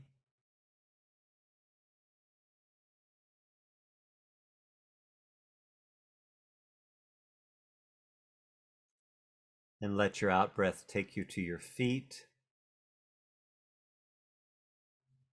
And again, there's two ways of seeing. There's the felt sense. What are we feeling? We're feeling movement, energy in the structure that has rhythm.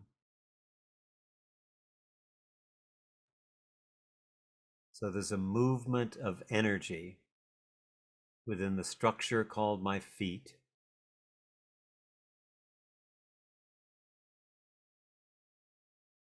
And there's a certain flow and a certain rhythm to that movement.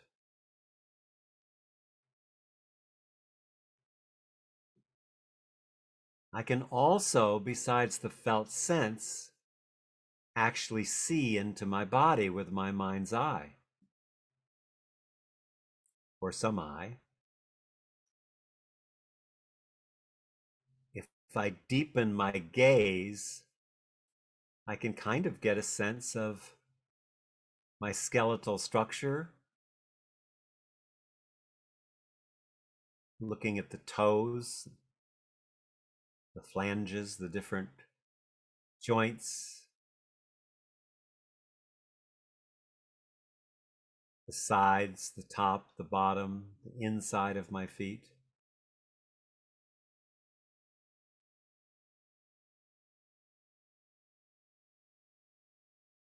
And I can get a sense of the spaciousness in my feet.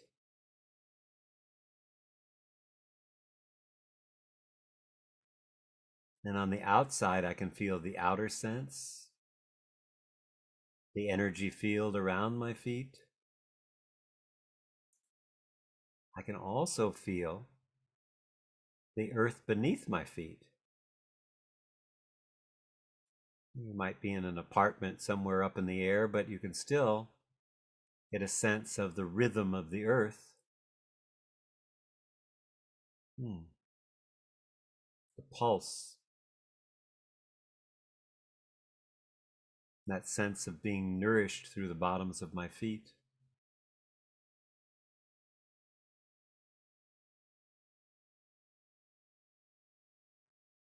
And then I can pay attention to and awaken the ankles. Notice how they connect with the longer bones.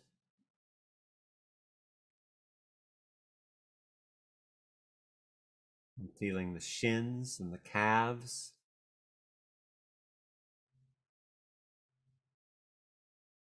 The way the bones connect with the ankle and the knee,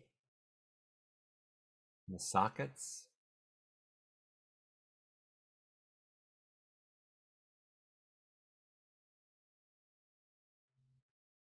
So I'm looking deeply in, and I notice the places where I can't really feel that area. You're telling me to feel my shins, but I don't feel anything. Well, that's information too. You might feel a flow of energy. Feel the direction of the energy. Or you might just feel numbness or pain or tension. So we're just exploring our legs, our knees, bringing curiosity. It's like being an archaeologist of your own body. What's there? You're digging in. The thighs, the hamstrings,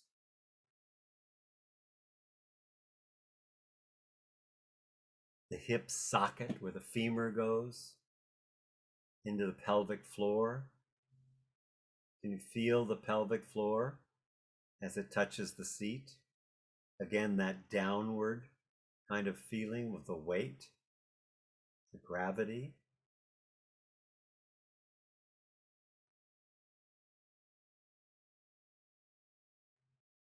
And then I feel the extension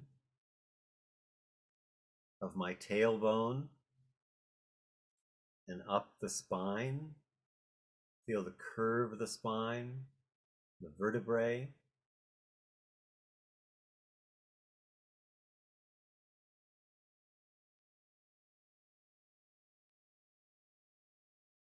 How the ribs fan out and around.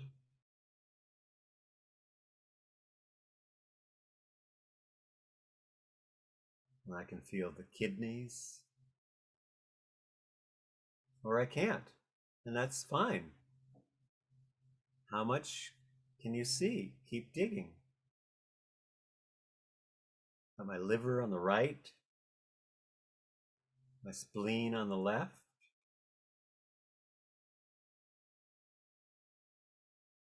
My stomach and intestines, diaphragm, all surrounded by 99% space.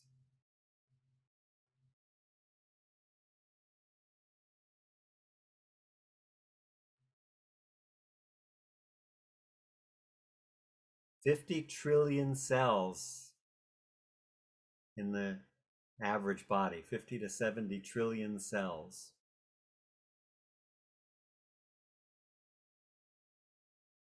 And I can connect with each and every one.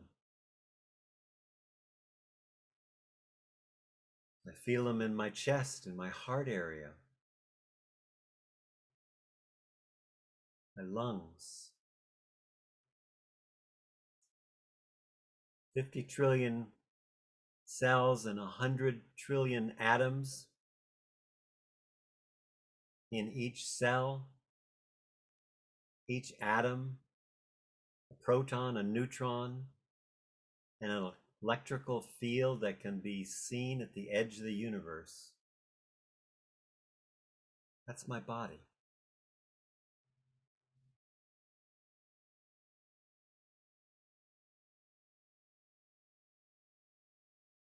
It's a wonder. The more we can bring curiosity and not knowing, as we begin to explore the interiority, the space, feel into it,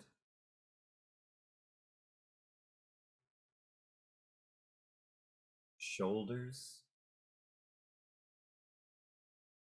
the upper arm, the elbows and lower arm, the hands. The hands are the messengers of the heart. Feeling the tingling in the fingers, the muscles, the tendons, the fluids flowing, all working together automatically.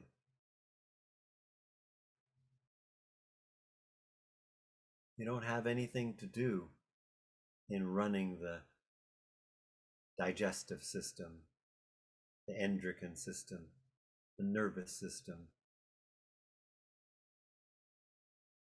the heart, everything. In fact, if you were running it, it'd be a mess. It's a good thing it runs automatically. But can I observe it? All this movement going on in my body, my neck, my spine, my jaw. Feel any tightness or tension. Muscles around the eyes, the forehead, the hair, crown of the head. And if you really pay attention, you'll see that, wait, it doesn't stop at the crown of the head, it keeps going up. It's like a column. It doesn't matter if you can't see it, you can feel that column of light. In fact, the whole body surrounded in light. It's a good thing, it means you're alive.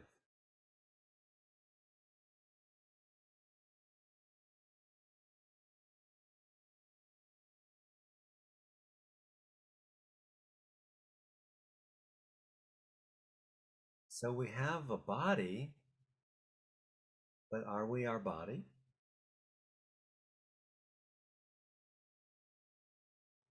Or are we the awareness that's observing the body?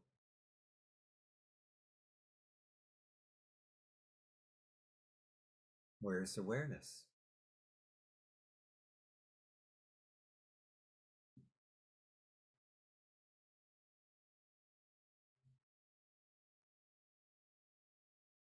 So I just relax and I breathe.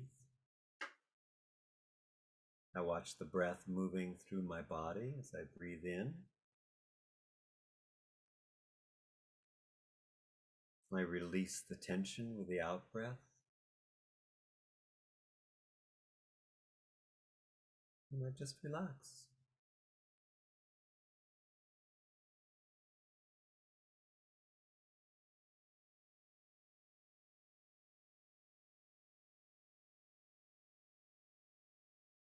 Maybe I can get a sense of by really being with my body, the bodies of my ancestors. How the shapes of my father and mother are in me.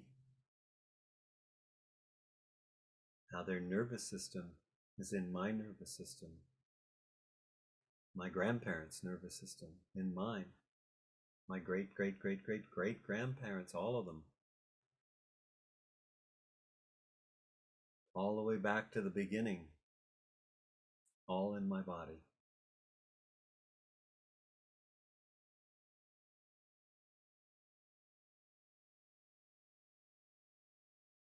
Makes the Library of Alexandria look like the head of a pin.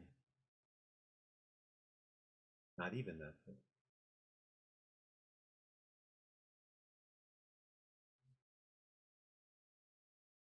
All the knowledge and wisdom that ever was or ever will be is in my body.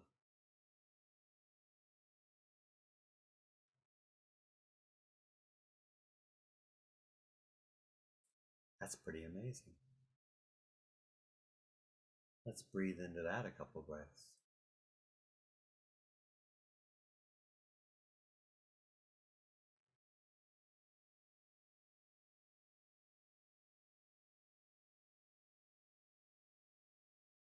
And then let's softly, as we're ready, begin to open our eyes. Come back into the we space again.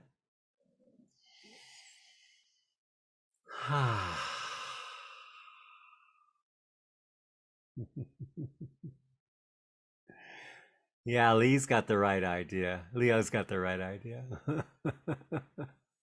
Let's stretch our body a little bit. Oh, yeah. Oh, you did such amazing work today. Good job.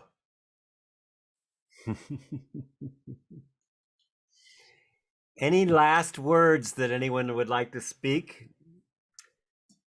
I invite you to watch your dreams. Keep a pad by your bed tonight. Write down any dreams that you remember or come up. Marius, did you want to say something? Yes. I just want to say thank you, all of you, for holding space for me personally. And it's so wonderful to see how brave we can be if we just allow ourselves to be. And thank you, Michael, for creating the space for us to let the line shine, our inner light shine a little bit longer and brighter every day. Nothing I love more than to see people have their light shine brighter. Thank you, Marius. Much love. Yeah. Yes. Much love to all of you. And we'll see you tomorrow at 9. Now, Marius, you're not going to be able to make it, or can you? No, unfortunately, I can't. Okay. All right. That's good. I'm glad you made it. You guys made it today. Thank you. Thank you for joining us, Marius. Yeah, thank you, Thank you. Marius. Yeah. So, Thank bye, you, everybody. everyone. Anything, email me. Bye. See everybody Alaska time at, well, I don't mean my time, that I mean Pacific Standard, but it'll be the right time for everyone everywhere. Something like that. Bye. Bye-bye.